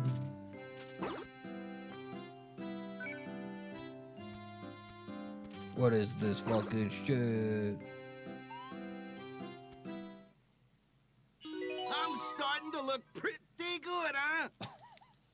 Shut the fuck up. I just had such a fucking long night shift and I come back to this shit and now I gotta run a fucking hamster maze. Jesus. One of my fucking people like fucking shouted at me. Ah, fucking hell.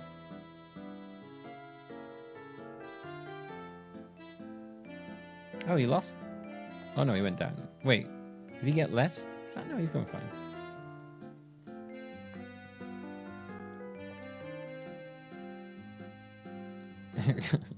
Under 3, 4, 5, 6, 7, 8, 9, 10, 11, 12, 13, 15, 16, 17. Oh, if you just do it again, he'll just like. Why do I gotta move around? It's not fair. Why do I gotta move? Why can't I just be a big fat fucking hamster? I work my fucking ass off, okay? I gotta pay for like 100 children. Do you know how many fucking children hamster wives have? It's fucking crazy. Jesus Christ, I don't get paid enough anyway. Let me tell you, man, hamster Elon Musk, he's making my life fucking hell. Not to mention, goddamn, I don't know what I'm talking about. Paying so much fucking money. What do you mean you can't able to reach a goal? Yeah, there was within Rumi. What are you talking about? Oh, he's not interested, but they're useful for blocking his path. Ah, I see. Right.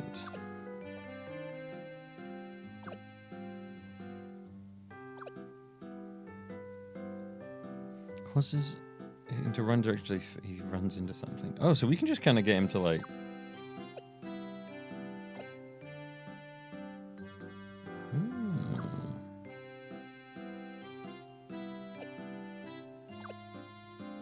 We just keep going then when he hits it.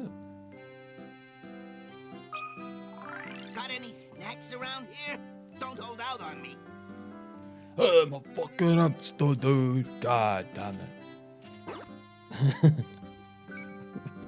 I gotta send one of my hamster sons to military school, and my hamster daughter figured out I'm a hamster mob boss.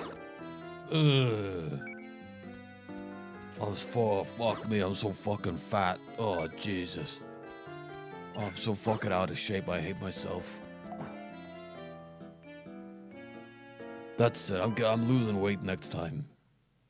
Hey, suddenly I've got energy to spare. This guy's speed running, losing weight. Damn. Oh, he's looking a little. He's like, I don't know. I'm not liking the new shape of him. He's trying to get that like Chad face. I'm not feeling it. Fucking hate it over here. This place fucking sucks. Level 2 chunkster.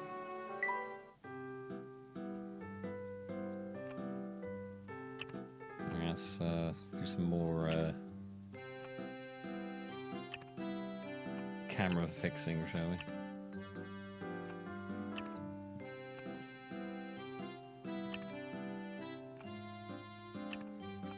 It's annoyingly difficult to not have it like just turn on you.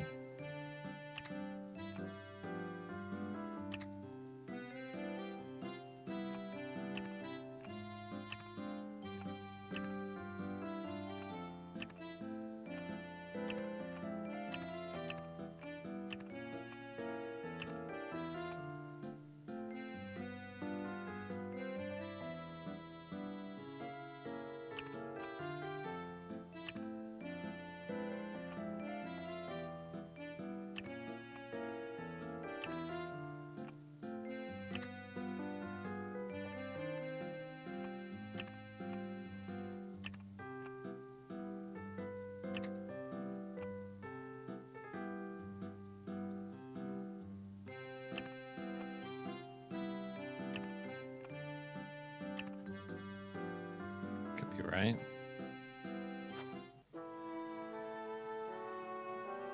Oh, I'm fucking sick of this shit.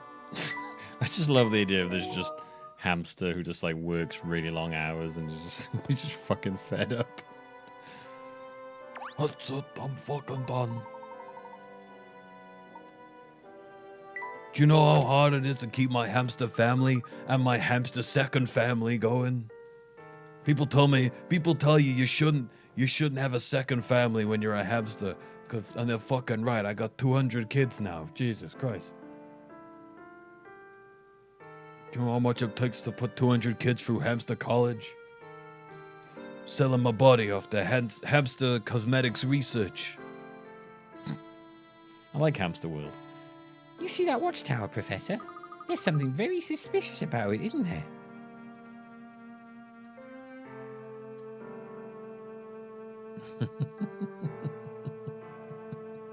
You calling me a rat? Because, you know, biologically, I guess I wouldn't be that far, but I resent the thought. Well, hello, you two. Nice to see you again. Heading to the north side of town, are you? Why, what's up there? Oh, nothing really. Just some old houses. I got letters from folk in Dropstone that live there. Wow, so there were people from Dropstone sending letters all the way out here? I was surprised at first too, but there's some sort of connection between Dropstone and this place. It's hard to describe it in words, so I'll just leave it at that. Oops, I got to dash. The post can't be late. Mr. Pachella, please wait a moment. Gosh, he didn't even look back once. Quite a perplexing individual, that one. But never mind. For now, we must focus on our investigation. He is a weirdo. Golden content. Milby's in his golden era of fucking gabagoo hamsters.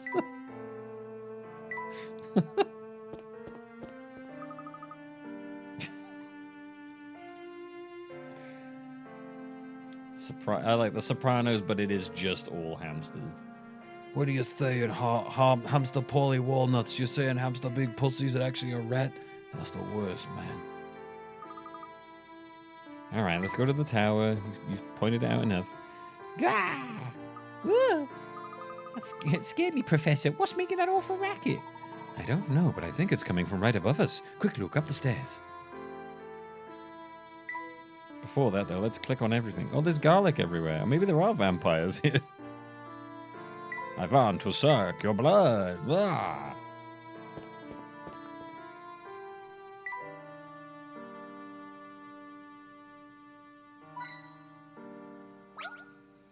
I want to suck your brains and get your puzzle knowledge.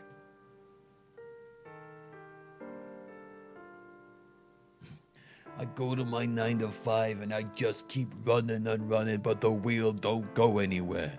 If that ain't a metaphor for my life, I don't know what is. I fucking tell you, man. Hey, forget about it. Yeah. It's fucking Hamster Town, baby. Bab. Blasted vampires, get off my property. Are you alright, mister? Who goes there? Wait, you don't need to tell me. I know vampire henchmen when I see them. Well, wait a second. What are you talking about? We just heard the scream and came to investigate. Say what you will, Sonny, but it won't do you any good. I see through your vampire lies. If you really want to believe you're not vampires, you'll solve its puzzle and you'll do it quickly. Are vampires known to not solve puzzles? Only a vampire couldn't solve this one. In one quiet town, there's a tower that commands a view of the whole town. Since you can see every building in town from the tower, logic dictates that you should be able to see the top of the tower from any building in town. As you can see on the map shown below, however, there's one building in town from which you clearly have no chance of seeing the top of the tower, no matter which window you look out of. Can you find this building? Well, my assumption is this one. Although it could also be this one. Actually, it's probably that one. No, not that one. This one. This fucking thing. Don't point. No, that one.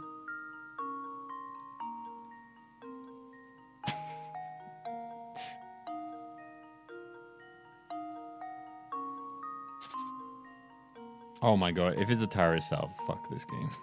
It's either that, if it's the fucking tower, is it the tower itself? Just leave it to me. Oh my god, fuck this. Piece of cake. Fucking, oh my god. I hate it. I hate it.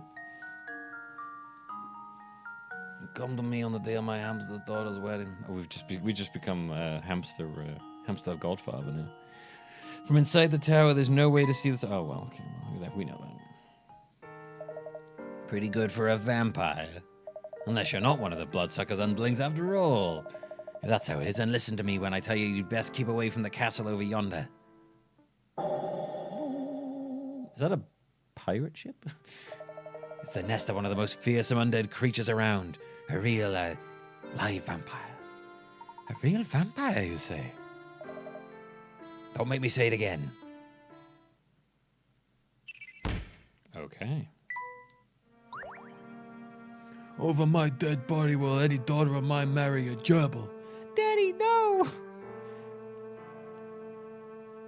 I didn't fight in the hamster gerbil wars to see my daughter marry a gerbil. Daddy, that was so long ago. Nobody even thinks like that anymore. I don't give a shit. I saw what they did to hamsters. I seen things over there I ain't never gonna unsee. Shut the fuck up and get me a beer. Oh, hamster daddy, no.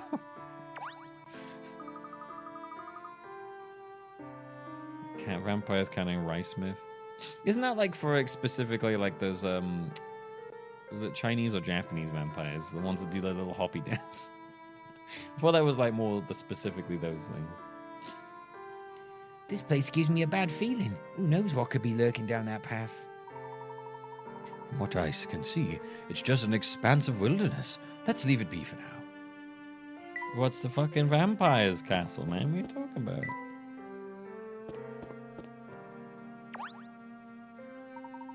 The jumping ones, the Chinese ones, the Jiangxi.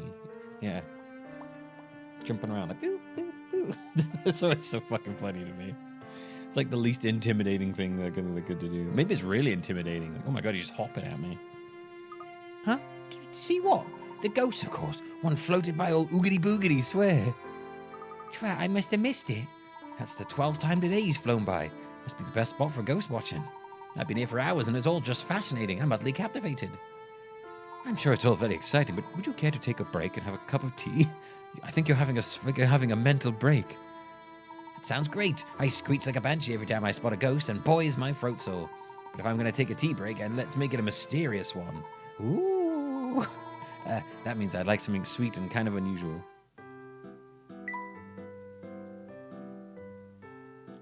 Ooh. Oh. She didn't like it. Okie dokie. She's still around, or is she? She went out when she went up, she went upstairs and then kept looking at me as I followed her to go into your bedroom, and then she went out your window. And that was it. And she like wanted me to watch her go out your window. I don't know, maybe she needed me to protect her from Rosie, who was asleep on your bed. I don't know.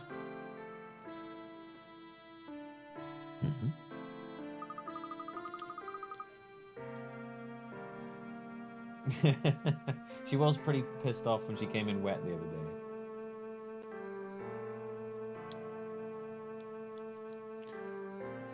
Ooh, Mr. Beluga, it's been ages. I ain't seen you in donkeys. Did you find that thing in the end? Wish I had. I told Sam to track it down, but that boy is just about as useful as a chocolate frying pan. Oh, don't fret that, love. You'll get wrinkles at your distinguished brows of yours. Hey up then, Mr. B. Hey up, Chuck. Oh, fucking hell. She's Coronation Street. Hey up then, Mr. B. Duck. How about coming inside for a catch-up? It's a house of ill repute. Professor, did you see that? Mr. Beluga just went into that cabaret. Let's take a closer look, shall we? Layton's like, oh, let's take a closer look. Professor, you're very excited. Why is your hat now? Why have you taken your hat off? Why is it down by your crotch? No reason, Luke.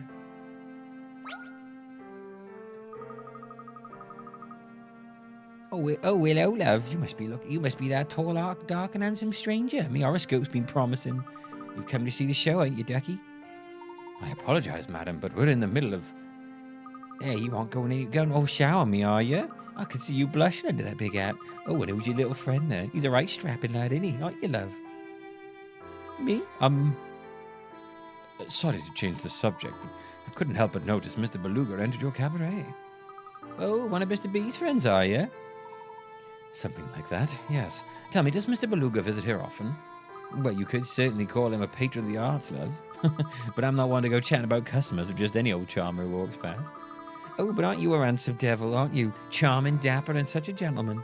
Show me some of that. Show you've got some brains behind that pretty face, and I might get a bit indiscreet. Oh my god. Oh my god, Layton.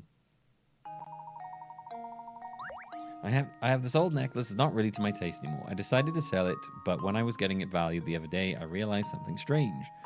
Each stone is worth a different amount, but there's a way for me to break the necklace up into 3 smaller ones that are all worth the same total.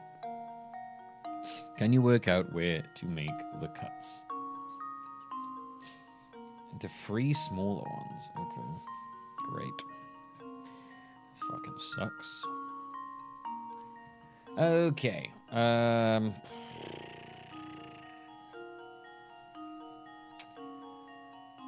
gonna assume that we don't want the thousands together.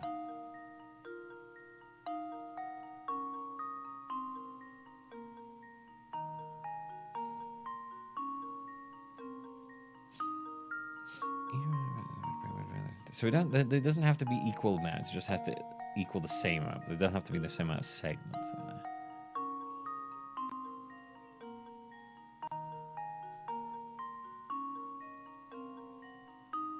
Terraria had another content update? Jesus.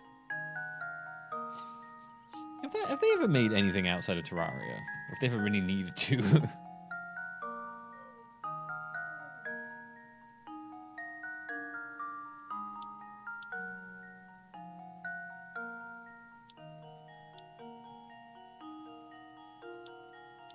Alright, let's just add up some things that we get with this, shall we?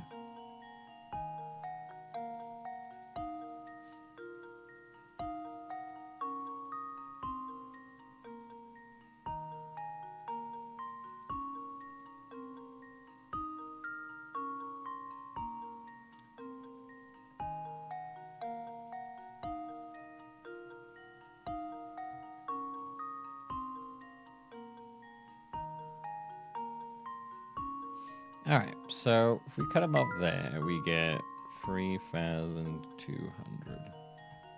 Let's see what happens when we add the other ones up.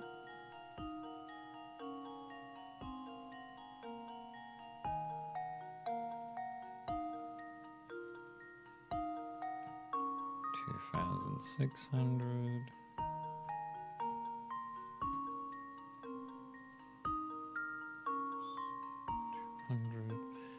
Plus 400 plus 300. 2,000. Alright, so we clearly have way too much in this one.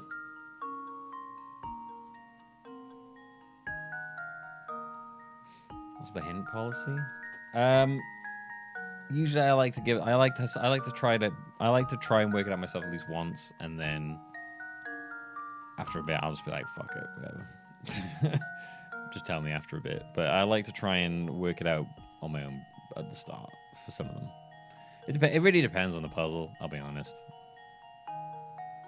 Alright, so let's say... Okay, so there's too little there, too many there. So let's take that. Let's swap that. So now that's 2,600.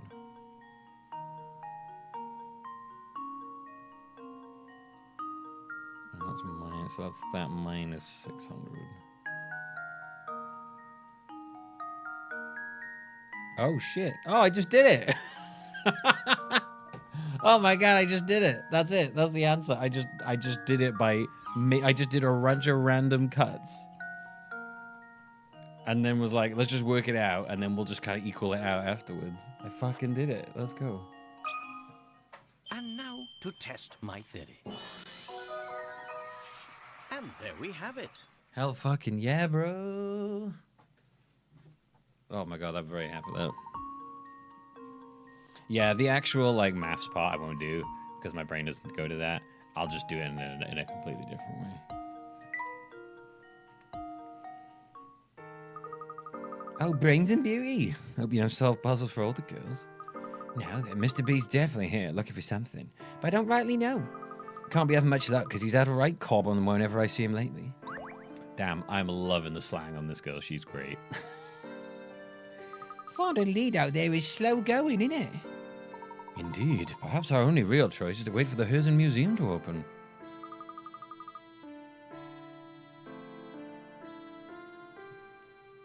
Let's have a look at this Terraria update. How long ago was the last update supposed to have existed now?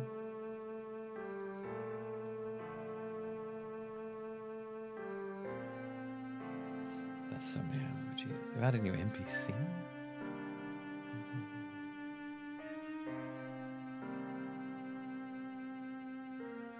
Lordy Lord.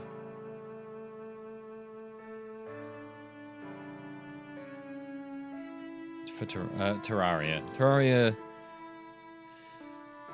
It's insane. Terraria has existed for... How long now has Terraria been out for? And they've never once charged anything extra for that game.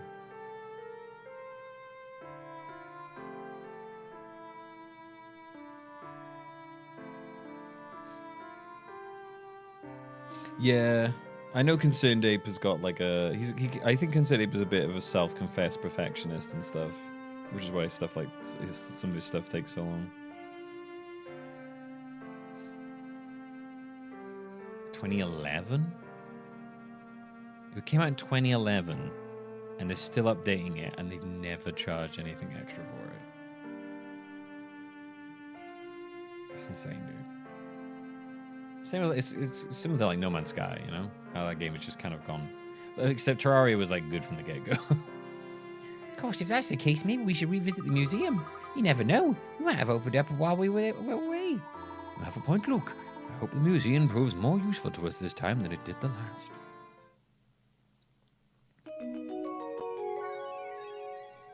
Oh, I mean, yeah, the lifetime sales of Terraria, I don't even know what they are at this point. Surely, so I imagine it's almost similar to Minecraft, you know? Everybody's got to own a copy of Terraria. If you haven't played it, for whatever reason, check it out. It is an incredibly good game.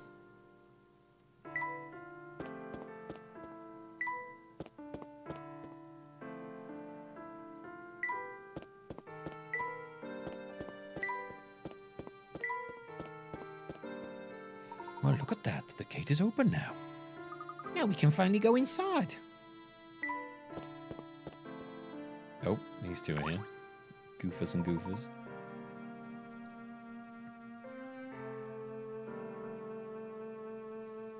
1.4 Journey's End was the final major content update, and that was in 2020. Yeah, I think that was the first time I remember them saying it would be the final one.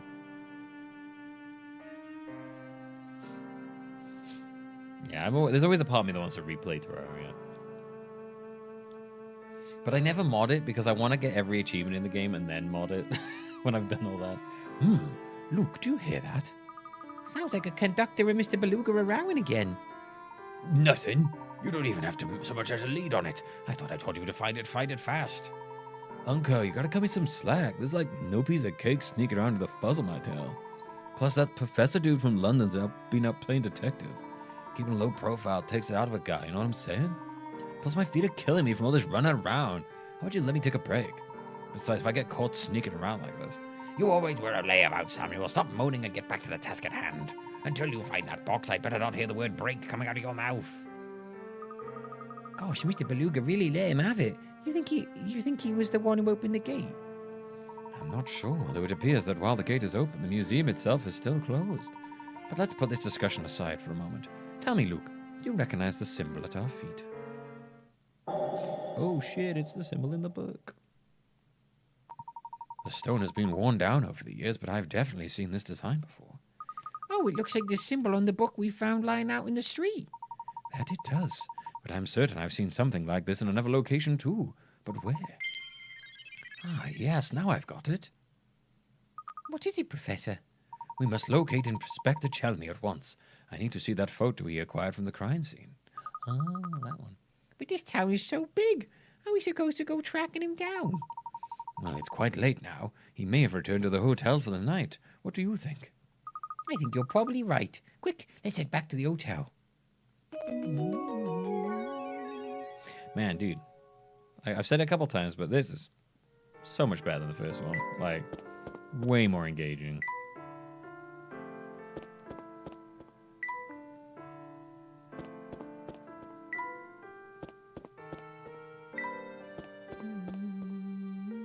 This tiny child. Hey, what's with the long face? It's not very grown up you to sulk like that. Honestly, I can't stand to see you looking like that, so here's a little puzzle. Yes, that'll solve my woes, thank you. I'm 99% sure when hard mode was introduced, it was supposed to be the final update. I could believe that. The difference between mum's age... Oh, fuck, not this again. The difference between mum's age and dad's age is the same as my age. Oh, and my big sister's twice my age, but what happens to be... which happens to be 1/3 my mum's age, and one more thing, in 5 years, I'll be my sister's age. How old am I?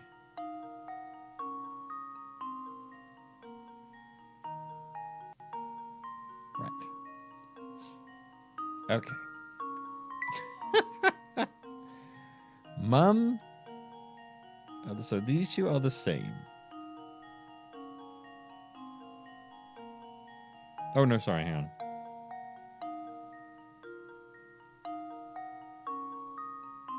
Dad's age is the same as my age? What?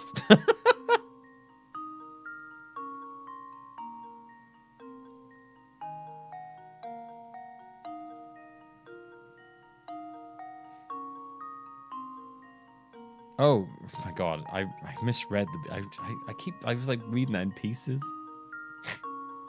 The difference between my mum and my dad's age is the same as my age.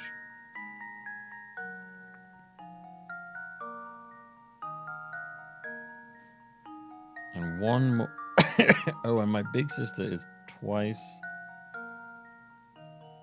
Oh, hang on a minute.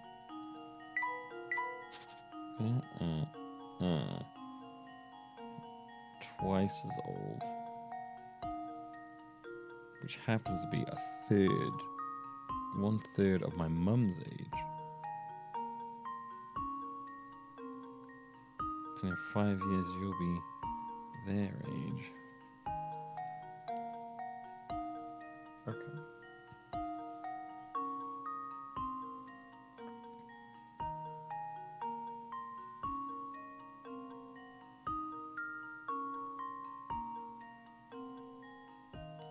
All right, let's just make an assumption, right? That they're like what? The age of their kids and where they are. Let's say they're like mid-30s, maybe 40s. Right. So let's just say typically, and it's not unusual and it's quite typical to have an older guy. So let's say she's like 35. I refuse to use maths. I'm just gonna do something. And he's like 41 or 40 or whatever. Let's say 40. And then let's say that she's 5. And then let's say that she's 10. And then, because then in 5 years, he'll be that age. And then, what's the third of... Oh, well, hang on. If we make her 30, and then maybe make him 35, then that makes 10 as a third of 10. And then... Okay. That works. You're 5.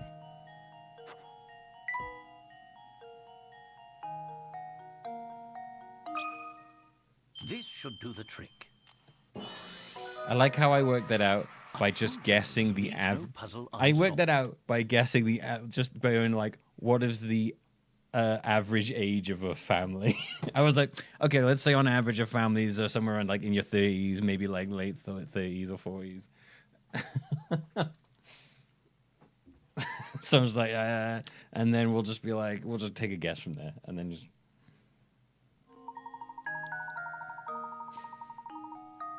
I think I find these a lot easier for me when I just start writing numbers, and then I can kind of correct myself from there. If I have to like do equations and shit, I just won't do it. So I can't.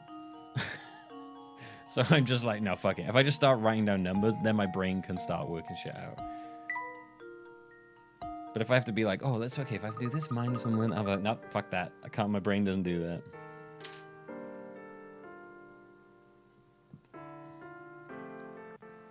Hey, pretty good, Smarty Pants. I'm just really happy that I just happened to get like about the right age. It's just like, well, they're probably not gonna make them like 20 because that would be too young. So I like average somewhere in their 30s.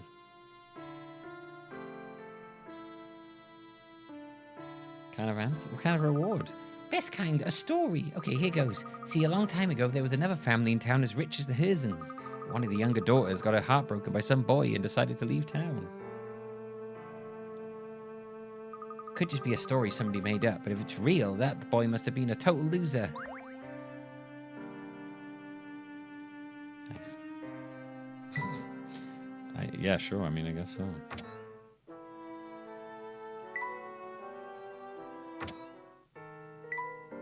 One plus 1 is 2, plus 5 equals you're a loser. Sorry? Yeah, you know how it goes. Oh, we can make some more tea. I'm exhausted. Could you make me a tea with some oasis leaf and a double dose of brisk berry?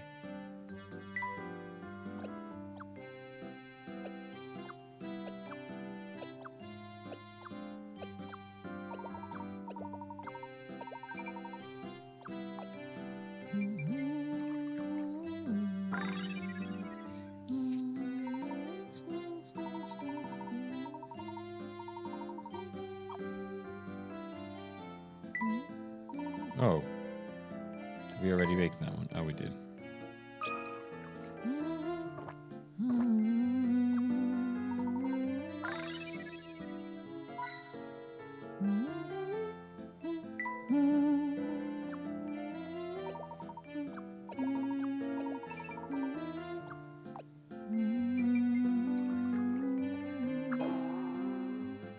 This is such like a fucking trial and error mini game.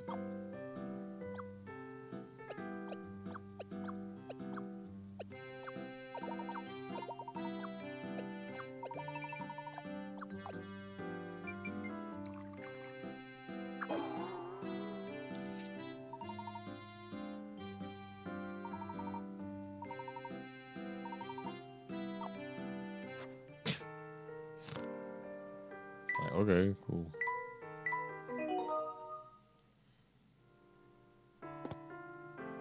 What's this? Folsom used to be a home to many families of noble birth. Then Duke Herzen discovered a vast gold deposit on the outskirts of town which changed everything. Folsom developed rapidly, but word of the gold brought in all sorts of unsavory types. Such an awful shame that it used to be such an enchanting town.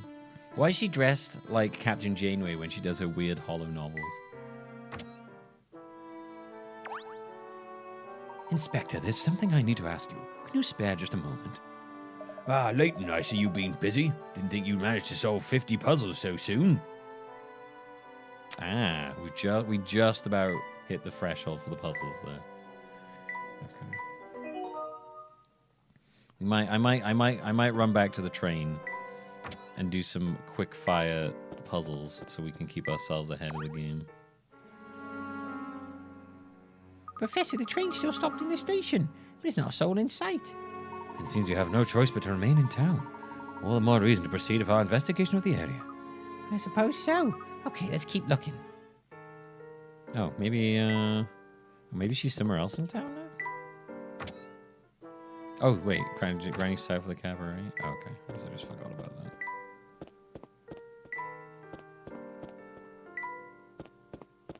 Ah. It's that shack again. If you overlook puzzles along the way, we know where to go. Yes, we do. All right. We got a couple puzzles here we could do.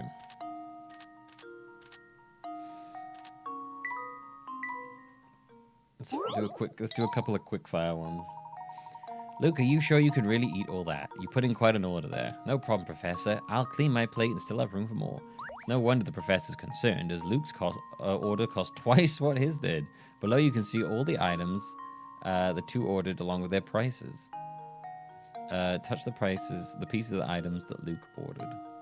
God damn it.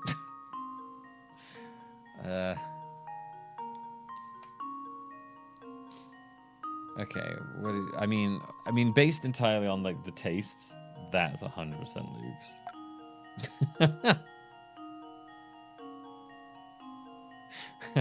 I could probably pick this based on the shit that he'd order. That's definitely Luke's.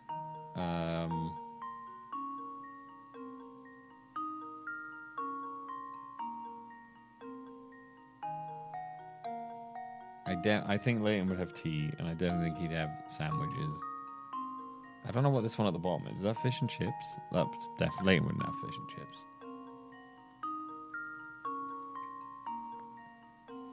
Layton wouldn't be caught dead eating fish and chips. I'll tell you that now, mate.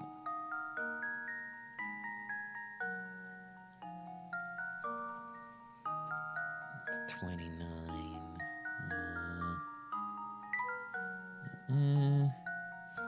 So let's have a look. See what's like 8 and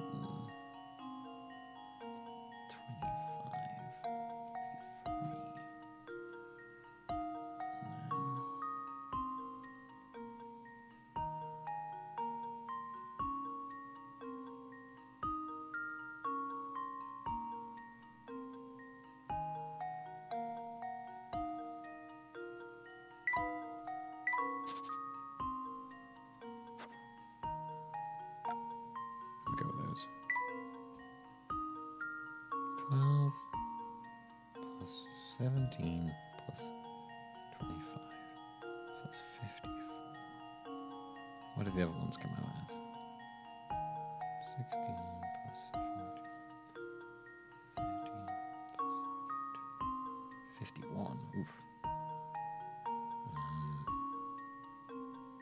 Okay, so let's say, yeah, that as well, shall we?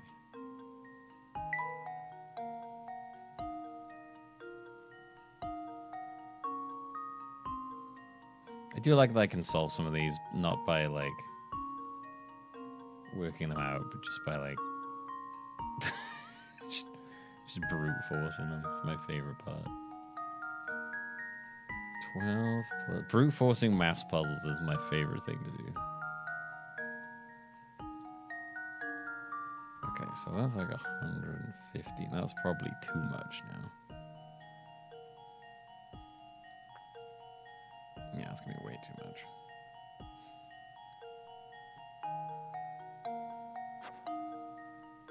Let's see. Alright, well, okay, let's just try again. Let's try again. So, well, let's see. What makes 20... Which two of these put together make 25? I think that'd be like 13 and 14, right? No, it's 27. Oops, my bad. 48? That's 22. Oh, it'd be 13 and 12, of course. 13 and 12. 25. Okay. So, those three together would make 50.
Okay, I've already given up on the maths now.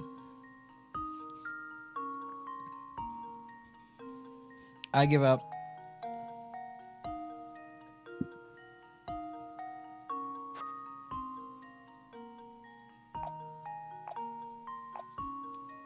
Too much maths for me.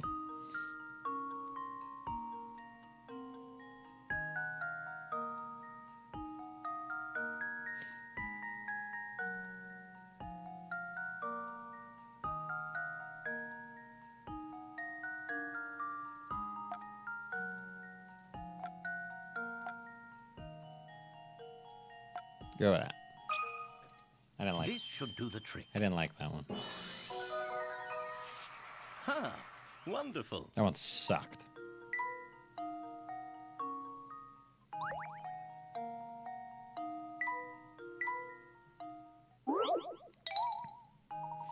Alright, what's this one? The owner of a 4-star restaurant assigns a young waiter the task of stacking glasses in a decorative way. Eager to please, the waiter immediately draws 5 separate designs and shows them to the owner. The owner takes one glance at the designs and, with a look of irritation, turns to the boy and cries, "This design is preposterous. What were you thinking?" Which of the 5 designs is the owner talking about?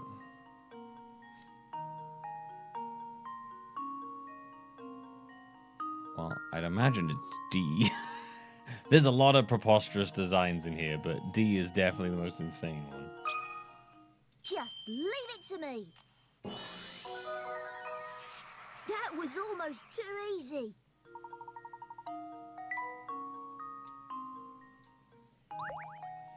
Great one. Was it the dick? I don't know if it was the dick.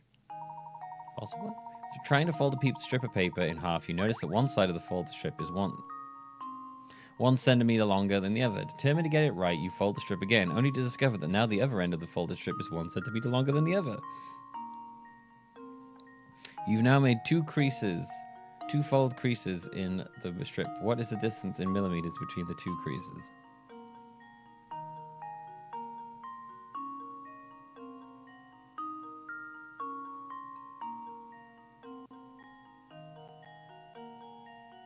How many millimeters are there in a centimeter?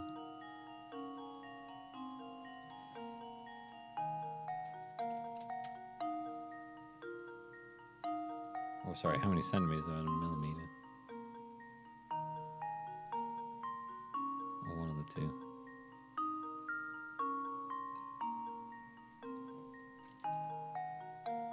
In millimeters? I know it's like the big one.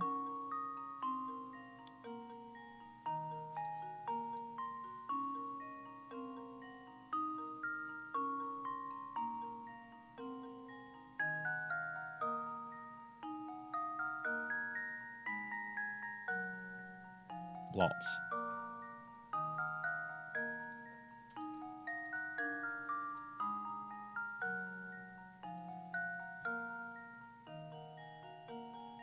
So it's 1 centimeter.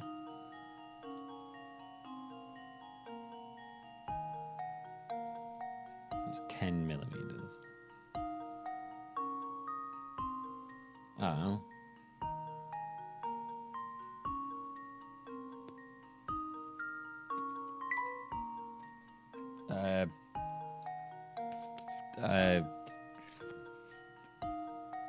Two.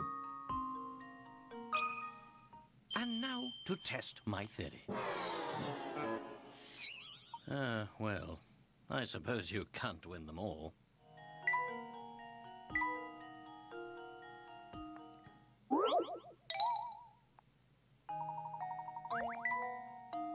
My next guess is going to be 3.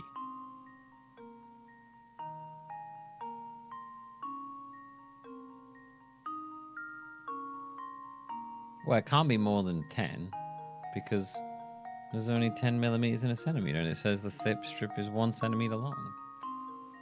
How can it be more than... Oh, one side of the folded strip. Oh, I misread that. I read that as the whole thing is a centimeter long. One side of it is a centimeter. Is a centimeter longer than the other.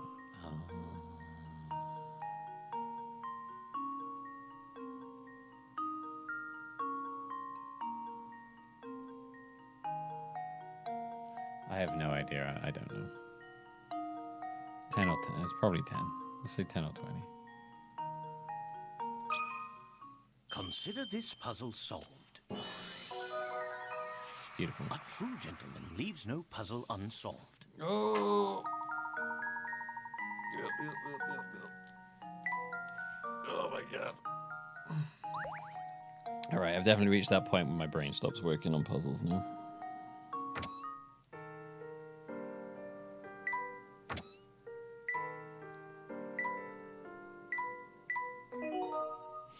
Although that timer is very, very low.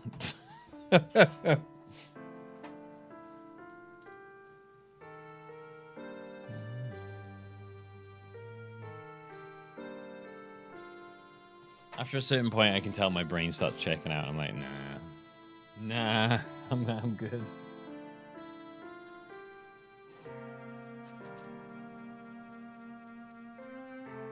Yeah, I keep forgetting the timer exists sometimes, to be honest with you. I'm just doing stuff and I'm like, oh yeah. Oh yeah. Oh yeah.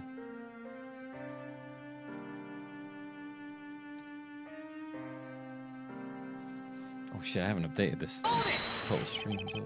Damn puzzles taking up all the time. It's them puzzles, bro. Oh my god. Well, there you go. Look at that. Look at that. Keeps us in a much nicer position. I'm gonna add a little spice on top of that. Beautiful. Oh, and it's the little hype train. Isn't that beautiful? Oh, don't worry. Easy. Oh my god. The timer is too damn low.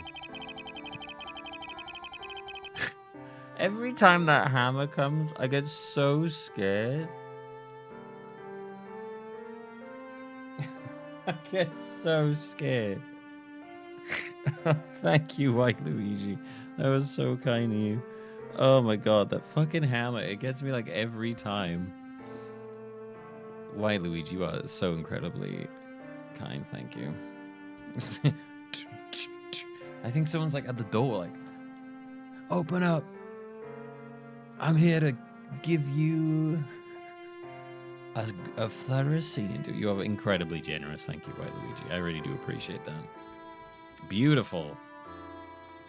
All right. How many streams have we done of this now? I don't know.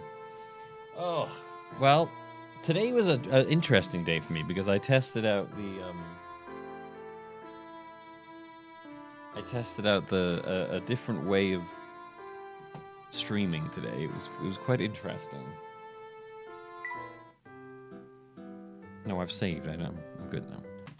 I hadn't really done it this way before.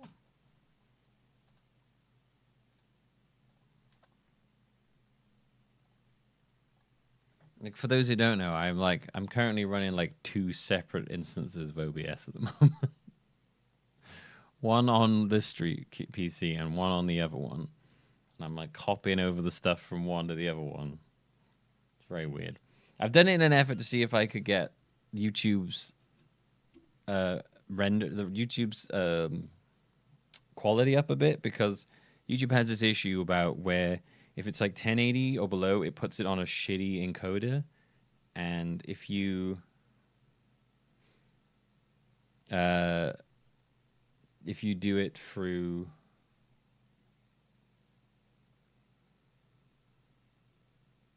if you do it on like a 2K or above, it puts it on a better encoder, so then it looks nicer.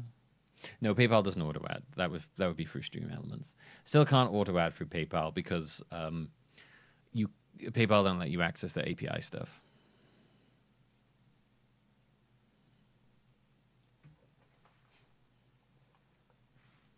And you can't. PayPal won't let you do. You can't get the stuff from PayPal that you.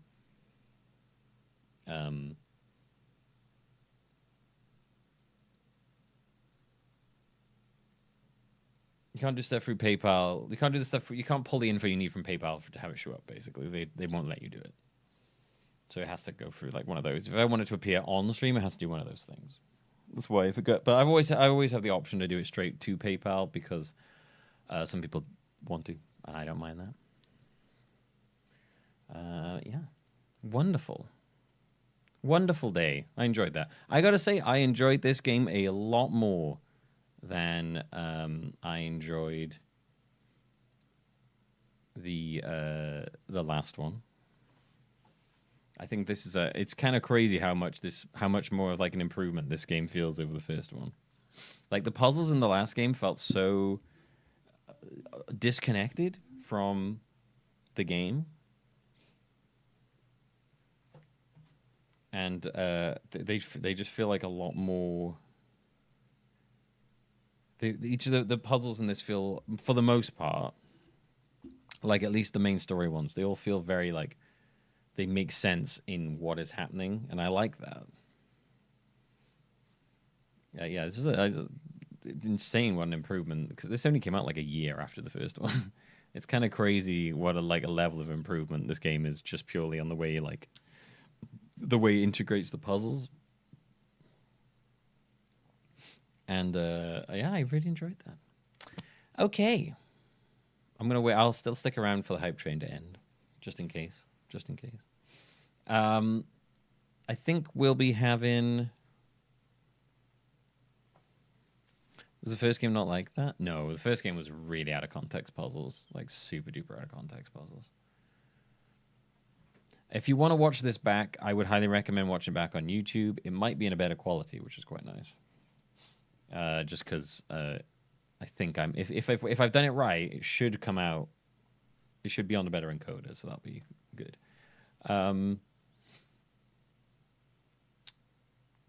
Tomorrow I'm going to be doing a wheel stream. Only 2 streams for Layton? Usually. I mean, the last one was 2 streams. This was probably 2 streams as well. I don't know. Takes as long as it takes. Who knows? Yeah, I'm gonna do a wheel stream tomorrow. I've got a couple of cool games that I'm looking forward to checking out. Most definitely, the one I'm looking forward to the most is playing Dusk Fade because it looks really cool. So that should be good. Couple of games on the wheel. See if I forget.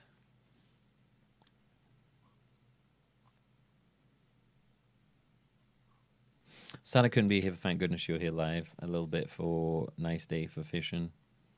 Yeah, I still don't know that comedy group, but hey, they were good, both good games. Yeah, Wheel tomorrow. We'll be back on the Crimeathon grind on Friday, so we'll probably be finishing off the Professor Layton game on Friday. I'm going to be here Saturday and Sunday because Fran is away and I have nothing else better to do with my life, so I'm going to stream.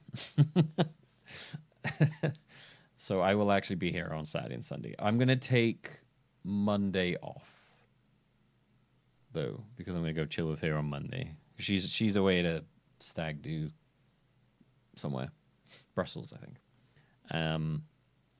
So she's away for the weekend, so I'm just going to do some streams on the weekend. I imagine we will probably be playing a bit more fish game on the weekend. Don't really have like a set plan for the weekend. Maybe just a couple of whatevers, like Nice Day for Fishing, I think we'll probably play more of. We might play some other stuff that I've got on the wheel. I might be kind of like a no like heavy focus, kind of fun, playing whatever I feel like. Kind of weekend stream, I think, is what we'll do. And then Monday I won't be here, so there won't be a Crimeathon on Monday. It will probably be. We'll probably do the next one on Wednesday then, I imagine. If we get a car world in Kingdom Hearts 4 so we can get Sora forcibly turned into a cosmic horror car, that would be terrifying. That would be fucking terrifying. Yeah, I think the weekend's probably going to be a bit of a chill sort of playing whatever I feel like kind of thing. I think that's my plan. Thank you for hanging out, everybody. I hope you enjoyed the stream, and thank you all for your wonderful, lovely support. It means a lot to me.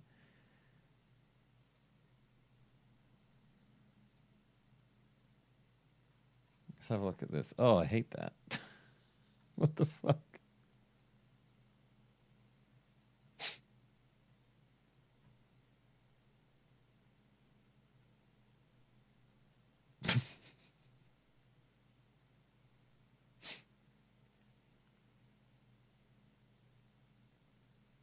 Good image to end on. Let Car Sora haunt you now in your dreams. Car Sora isn't real and he can't hurt you. But he would if he could. Is this a puzzle? Yeah, the puzzle is, can you sleep? Good luck, everybody. I hope you enjoy the puzzle, and I will see you all tomorrow for Wheel of Games. We'll have some really good games, so come check it out. Bye-bye, everybody. Bye.